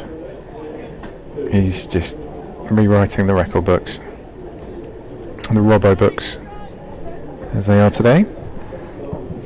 And of course that stand as well with Ben Compton, which was a Kent record as well. Yeah. Been some good performances by both sides with the bat, less so with the ball. That is an almighty one. So I forgot for a minute. I was just watching the cricket. Pennington Stevens streamed in and tried to bounce Alex Blake, who got not quite all of it. He got a lot of bat on it. It didn't quite reach the ropes. It dribbled towards the ropes and was cut out. I think they came back for 2 then because it was in the air for such a long time. You can watch it, Alex, but would you mind talking about it? I forget where I am or what I'm doing. Apologies. So I do genuinely feel really lucky to be here. So it's brilliant. And I'm apparently not a bad omen today. Pennington in again to Blake. It's a very similar one, and I think he's got a glove on that. He doesn't want to walk. He's frustrated. He has his glove get passed behind, and that is a breakthrough for Worcestershire. It's not the one they wanted, but it is an important one nonetheless. Alex Blake goes for 24 of 23 balls, caught behind by Cox off the bowling of Pennington. It was a very similar delivery, just kind of really bounced it into the pitch. Got a bit of height up to about shoulder height. Tried to hook it, didn't get. I think that was glove rather than bat, but the frustration was evident as he put 74 on that part. 74 in very quick succession. There you go, Worcestershire. Got Darren Stevens coming out now to try and see Kent over the line as well. It's a nice script for him. He's been out for a good while. Been scoring runs in Kent League cricket and second 11 cricket as well. He's out there. He'd love the opportunity to do something a little bit spectacular. What have we got? 51 still required. 58 balls to do it. I guess you'd hope that he would allow Robinson to steal. I think he's played enough cricket to know when you let somebody just get on with it. I reckon he's going to hopefully play the supporting role for as long as it takes. Kent are 301 for 3. The finishing straight is in sight. Not quite the finishing line, but the finishing straight is in sight. Darren Stevens, Kent hero for many years. He's played down this part of the world a few times. He's coming in, taking his mark. He's going to be facing a fired up Pennington, who really was trying to get a little bit of extra zip. You could tell the effort that he was putting into those last couple of deliveries as well, trying to get something out the pitch late in the day. What are we? 90 overs into the day. In comes Pennington again, past the umpire. Stevens just guides it away on his leg side, off his hips.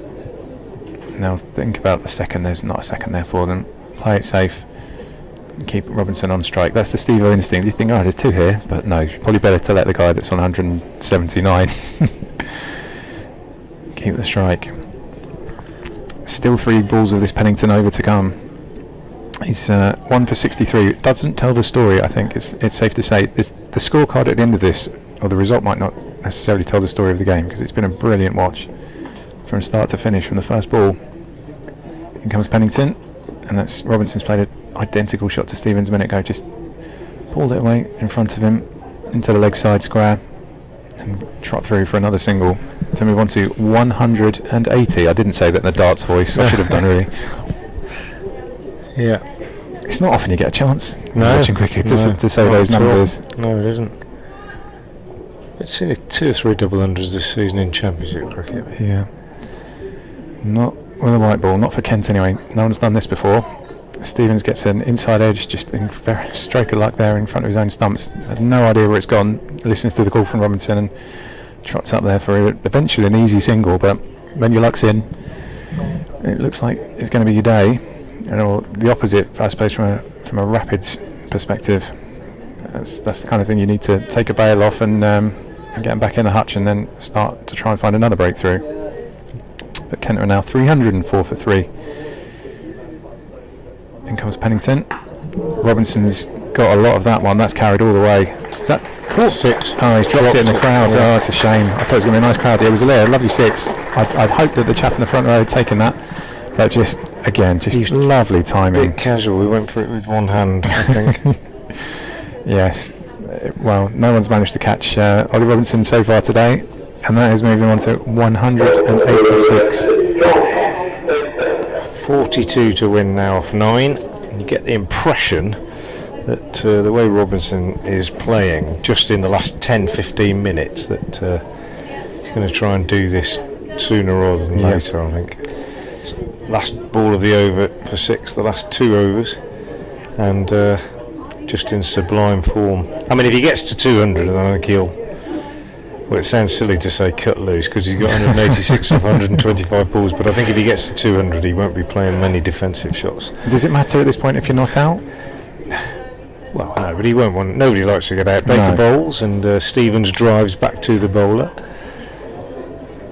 I think. Well, I never got 200, but I think if you get a big one, Baker bowls. And almost gets a leading edge from Stevens. If you get to that point, I think you just, but you're seeing it so easily that batting just becomes almost. You may never get onto that plane again, really. I think. Baker in again, 310 for 3, and he almost gets another leading edge from Stevens. It might just be getting a little bit of hold in the pitch here, Baker. It's all too little, too late, of course, unless he gets a hat trick. But it's double hat trick. 310 for 3. And he's in again and bowls, and Stevens gets inside this and pulls it for 4. It's just too short from Baker, and swivels on it, the veteran, and smacks it for 4 down to deep backward square leg. Stevens' first boundary goes to 6, 314 for 3. The run rate required is now down to 4.6, and Worcestershire's body language says it all, really. They're out of ideas and they know they're staring down the barrel now. Baker bowls, and that is driven down the ground by Stevens for 4. 1 bounce over long on. He's not messing around now. He's had his little couple of sighters at the start of the over, and the total goes on to 318 for 3. Am I allowed to indulgently read out a list of names in reverse order? Top 10 Kent. Yeah, of course. Stevens drives up to long on, and that's the end of the over. He's kept the strike. 319 for 3. 33 needed. Can't believe he's hogging the strike. 8 overs. Go on, go with your list. In reverse order, the top 10 Kent highest one-day scores. Daniel Bell Drummond. I'm just going to do these surnames. They speak for themselves. Bell Drummond, Luckhurst, Billings, Tavares, Key, Hooper, Simons, Stevens, Denley, top of the tree, numero uno, OG Robinson today. What a list. Yeah, that is Luckhurst. When was that? Oh, I don't know. I haven't got the years. That surprises me, that one. But a good one. Not because he wasn't a great player, but because he didn't play that much one-day cricket and didn't score that quickly generally. His Pennington bowls. Stevens, well, he gets off the strike this time because he just tickles this one down to long leg. Azhar Ali Fields. It's the least that you could do to give 320 for 3. Show my age. I once played against Brian Luckhurst. There you go. Really? Yeah. I don't want to recall any more because it was not a good experience for me. 320 for 3. It's the only time I ever got a pair. I thought you like being a pair, don't you? Not that kind of pair. Okay. Stevens on 12. Robinson 186 now on strike. Waits as Pennington comes in the sunshine again now. 6 more, I think, over square leg, over the scoreboard. And it ain't going to be lasting much longer. Ollie Robinson, 192 not out off 126 balls. They're not going to find that one in a hurry. That could be Where you is that where your car's parked? It probably isn't far off. Oh my god, that's a hire car as well. Oh no. I don't need the hustle. BBC paying for a hire car. I'm on a holiday. I've interrupted my holiday to be here, and this feels as lovely as the beach and my kids are. Yeah, this is good. This is a good choice. 326 for 3. Your hire car will be all right. They're covered, aren't they? They're covered for things like that. I do hope so. Just it's just brilliant to see it again. 192 off 126 balls. I think it at half time, coming. I don't think there would have been complacency up in the Worcestershire. We've got 350, we're going to win. I don't think there would have been that. Anything can happen, and we all know that these days. But I don't think they would have been expecting to be beaten with 5 overs to spare. No, what I would say is that the batting lineup, as a Kent follower, the bowling worries me. I'm looking down his names though as people that can hit it. If you need a very rapid 40, there are a lot of them in this team. I mean, I'm looking at Henry down there and Stewart and Linda. That hopefully we won't even see them today. I wouldn't feel from this point there's a lot of those that can win you a game. They've got it back. Somebody's found it. Is it the River 7 over there, isn't it? Can't be that far away. It's a bit, too far to go to the 7. Set him a challenge. Seen some big ones this year. Ben Stokes. He can hit. Johnny Bairstow last year in the T20. Goodness me. Ollie Robb's not the biggest guy either. No, he's getting a lot into this. And he comes. That's driven straight past the bowler by Robinson. No fireworks for this one. Just a single straight down the ground. But it keeps him ticking along. 193 now for him. 327 for Kent for a loss of 3 wickets. Seems an awfully long time ago that Joey Everson holed out. It does. And Ben Compton for his 75. More recently Alex Blake chased one and just gloved it behind. Ollie Robinson has been there since the 5th over. Here comes Pennington once again, and that's a nicely timed shot by Darren Stevens. He's not played a massive amount of cricket. That's a beautiful cover drive. Didn't need to move. His balance was absolutely perfect. Yeah, I think when you've played as much cricket as these guys, if you're a top order batsman, a half volley is a half volley. Whenever you play, however much you've been playing, it's just in the slot. He just could do that with his eyes closed almost. Really, just perfect, beautifully timed. 21 needed. They're racing there. It's going to end in the next 2 overs. Don't say that. Pennington trying to make sure that doesn't happen. Forward defensive, hold the pose, show the maker's name from Darren Stevens. That's not what we're here for. We've got thank you to Jim Morris. Brian Lucker scored 142 v Somerset at Weston-super-Mare in 1970. So there we go. That was that score. That is great player. He's always one of my favourite players as a kid, Brian Lucas. I'm not quite sure why, but did you tell him that when you got? No, I didn't. No. I didn't. He was captain in Kent second. Pennington bowls and Stevens steers this on the offside. No run. Sorry, that was yours. End of the over anyway. 331 for 3. I'll let you keep doing it now. It's because they might win this over. Well, I'll do one more. Yeah, and they might win it. That's absolutely fine. Listen, the fact that we might not lose this one might be quite a good thing. But you're probably going to have to nip off and do an update in a minute. Oh, that's a good point. Yeah. Oh, yeah. Yeah. Work coming in the way of other work. Josh Baker to carry on from the New Road end. Well, they could actually do it, couldn't they? And 21 to win, 42 balls. To win. Ollie Robinson, I reckon they'll win in the over after this. And now we're doing predictions. Baker bowls, beautiful shot from Robinson, just eased over extra cover. Expert placement, just gorgeous, inside the line, into out, over extra cover with the spin. Super shot, 197. I'll let you do this because he might get 200 now. He will get 200 now. And then you'll be able to talk everybody through it, but don't forget your update. No, I'll try not to. I'm sure they would understand though. In comes Baker, he's changed ends. It's not changed for Robinson, she guides this one away to his leg side, trots through for the single. He's happy to let Darren Stevens have strike. Steve on 16 from his 12 deliveries. It's not quite as good as Ollie Robinson, 198 from 129 balls. It's not often then when Kent fans will be wishing Steve-O to get off strike, but I think they probably would at the moment. In comes Baker. That's another forward defensive from Darren Stevens. Unfamiliar, but he's doing the job. Still 7 wickets in hand. No need to hurry. Steve-O backs off a little bit and just guides that one back past the bowler down towards long on, and that's rotating the strike. 2 balls left for Ollie Robinson in this over. I am going to have to run away and do an update any second now. The tension and the pressure. In comes Baker. He's gone for Robinson. He's got it. He's got it. 200 runs for Ollie Robinson. He's found the gap in the covers. 2 bounces and finds the rope. The crowd on their feet. They're Worcestershire fans. They're standing to applaud it. I've never seen anything like it. I don't know that they will have done either. The Kent record books have been rewritten by Ollie Robinson this afternoon.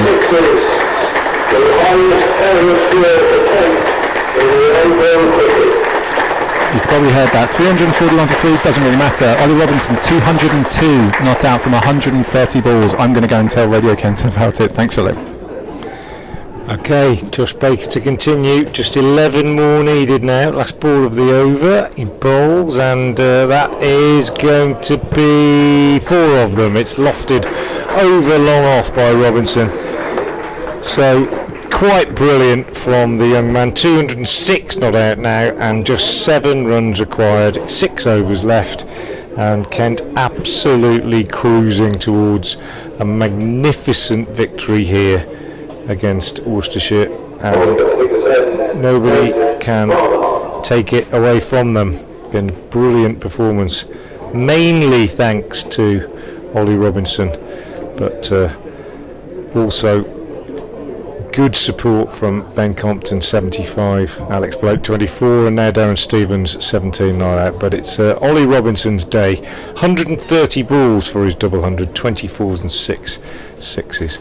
Ed Barnard is going to bowl from the Diglis end, which could well be the last over of the game. And in all fairness, Worcestershire have to hold their hands up and say that they, despite batting very well themselves after being in early trouble, have been absolutely blown away here by a quite fantastic innings by Ollie Robinson, the highest ever by a Kent player in one-day cricket. But it's Darren Stevens on strike now as Barnard bowls, and Stevens is out. LBW falling over that one, and oh well, I thought he was given out. He was given out, and now the umpire seems to have changed his decision, unless it was Neil Bainton just indicating that it was going to go down the leg side. I'm not sure, or maybe got an inside edge on it. Certainly they appealed, and it looked as though Bainton had raised his arm. He had certainly raised his left arm, but clearly not to give him out. Anyway, here's Barnard again, bowls, and Stevens chips this one over mid-off, and it runs away to the long-off boundary. It's pursued by Joe Leach. He won't stop it, so it's 4 runs. Barnard hangs his head in disbelief. It was almost like a leading edge, that one, for Stevens. As it is, it goes to the boundary, and Kent now just need a further 3 runs to win. They're 349 for 3, and what seemed an unlikely victory target is almost within their grasp, as Ed Barnard comes in now to bowl what could well be the last ball of the game. It is, no it's not, because I said it is because Stevens went to pull it, looked as though he'd smashed it through mid-wicket, but in fact he didn't get hold of it at all, and it just dribbled away to mid-wicket for the fielder Libby to pick it up, and no run added. 349 for 3 then. Barnard in the evening sunshine from the Diglis end bowls to Stevens, who plays defensively back up the pitch to the bowler. So good reply from Barnard, having gone for that boundary off the second ball of the over. Thought he got Stevens LBW with the first ball of the over. Turns out that he hadn't. The second ball went to the boundary. Just 3 needed to win 2 dots since then. Here's Barnard in again from the Diglis end. Bowls to Darren Stevens. Short. Stevens cuts, and that is it. Darren Stevens finishes unbeaten on 25. Ollie Robinson finishes unbeaten on 206. And Kent win by 7 wickets here at New Road. Absolutely magnificent innings from Ollie Robinson, and Kent finish on 353 for 3, and they win in 44.5 overs. They win with 5.1 overs to spare. A magnificent performance. Ed Barnard finishes with figures of 6.5 overs, no maidens, no wicket for 69, and Kent are the winners by 7 wickets, 4 extras in that innings. Kent win by 7 wickets. The full bowling figures for Worcestershire: Gibbon 1 for 52 off 7 overs, Leach no wicket for 39, Pennington 1 for 83, Baker no wicket for 71 off 10, Barnard no wicket for 69 off 6.5, and D'Oliveira 1 for 37 off 6 overs. The men out for Kent: Everson 19, Compton 75 and Blake 24. Darren Stevens finished 25 not out, but the applause you can hear is for Ollie Robinson, who finishes unbeaten on 206. He faced 131 balls, he hit 27 fours and 1 6. It was the highest score ever by a Kent player in one-day cricket, and it was absolutely magnificent to watch. Got an update coming for BBC 7 Worcester listeners any minute now. Alex Hode is back alongside me, having thoroughly enjoyed that. Warm applause, as you say, Alex, from the Worcestershire fans. I wouldn't quite say they'd never seen anything like it before, because they did see Graham Hick play here for a few years and Glenn Turner, but from a visiting player in recent years, that is the best one-day knock that I've seen, certainly in anything, in 50 over cricket. Just brilliant from Robinson, almost from the first shot that he played. Yeah. Straight down the ground for 4, just brilliant. You're absolutely correct, and I'm incorrect to think that cricket started 15 years ago. It's the old trap that I've fallen into, but yeah, absolutely brilliant. What an absolute privilege to be here to watch it unfold as well. I didn't necessarily see it coming at the midway point, but we said just a big partnership, and that's all Kent needed. Just build the foundations. They didn't actually hurry either. They kept taking on 6, 7 and over, and they won with 5 overs and 1 ball to spare, which I don't think anybody would have predicted that, even though they might have said we're going to chase them down. Cracking pitch for a one-day game. Maybe you could say it was a little bit too much favour of the batsman, but you wouldn't have said that after 9 overs. Worcestershire 36 for 4. Well, it's all over here at New Road, and Kent have won by 7 wickets. An absolutely magnificent run chase by the visitors, spearheaded by their wicket-keeper Ollie Robinson, who made the highest score in Kent history in one-day cricket. 206 not out he made off 131 balls, 27 fours and a 6 in that. Absolutely brilliant. Compton gave him good support with 75, but it was Robinson's day. Earlier in the day, Worcestershire 351 for 8 in their 50 overs, 100 for Kashif Ali. Would have thought they gave themselves a really good chance of victory, but to be honest, it was rarely in doubt. As long as Robinson was at the crease, he came in just the 5th over, and he saw Kent home in quite magnificent style. They finished on 353 for 3, and they win by 7 wickets. And that's about it from us here at New Road. Not much more to add. Alex Hode, thank you very much for your company. I know you've enjoyed it. I've had a brilliant day. It would have been brilliant no matter what, because that was a great game of one-day cricket. Yeah, there's nothing like it. Great to have you. I hope it won't be too long before we are joined by you again, and it won't be too long before we're back on air with Worcestershire's next game in this competition. Do join us then. Until then, I hope you've enjoyed our coverage. Thank you very much for listening.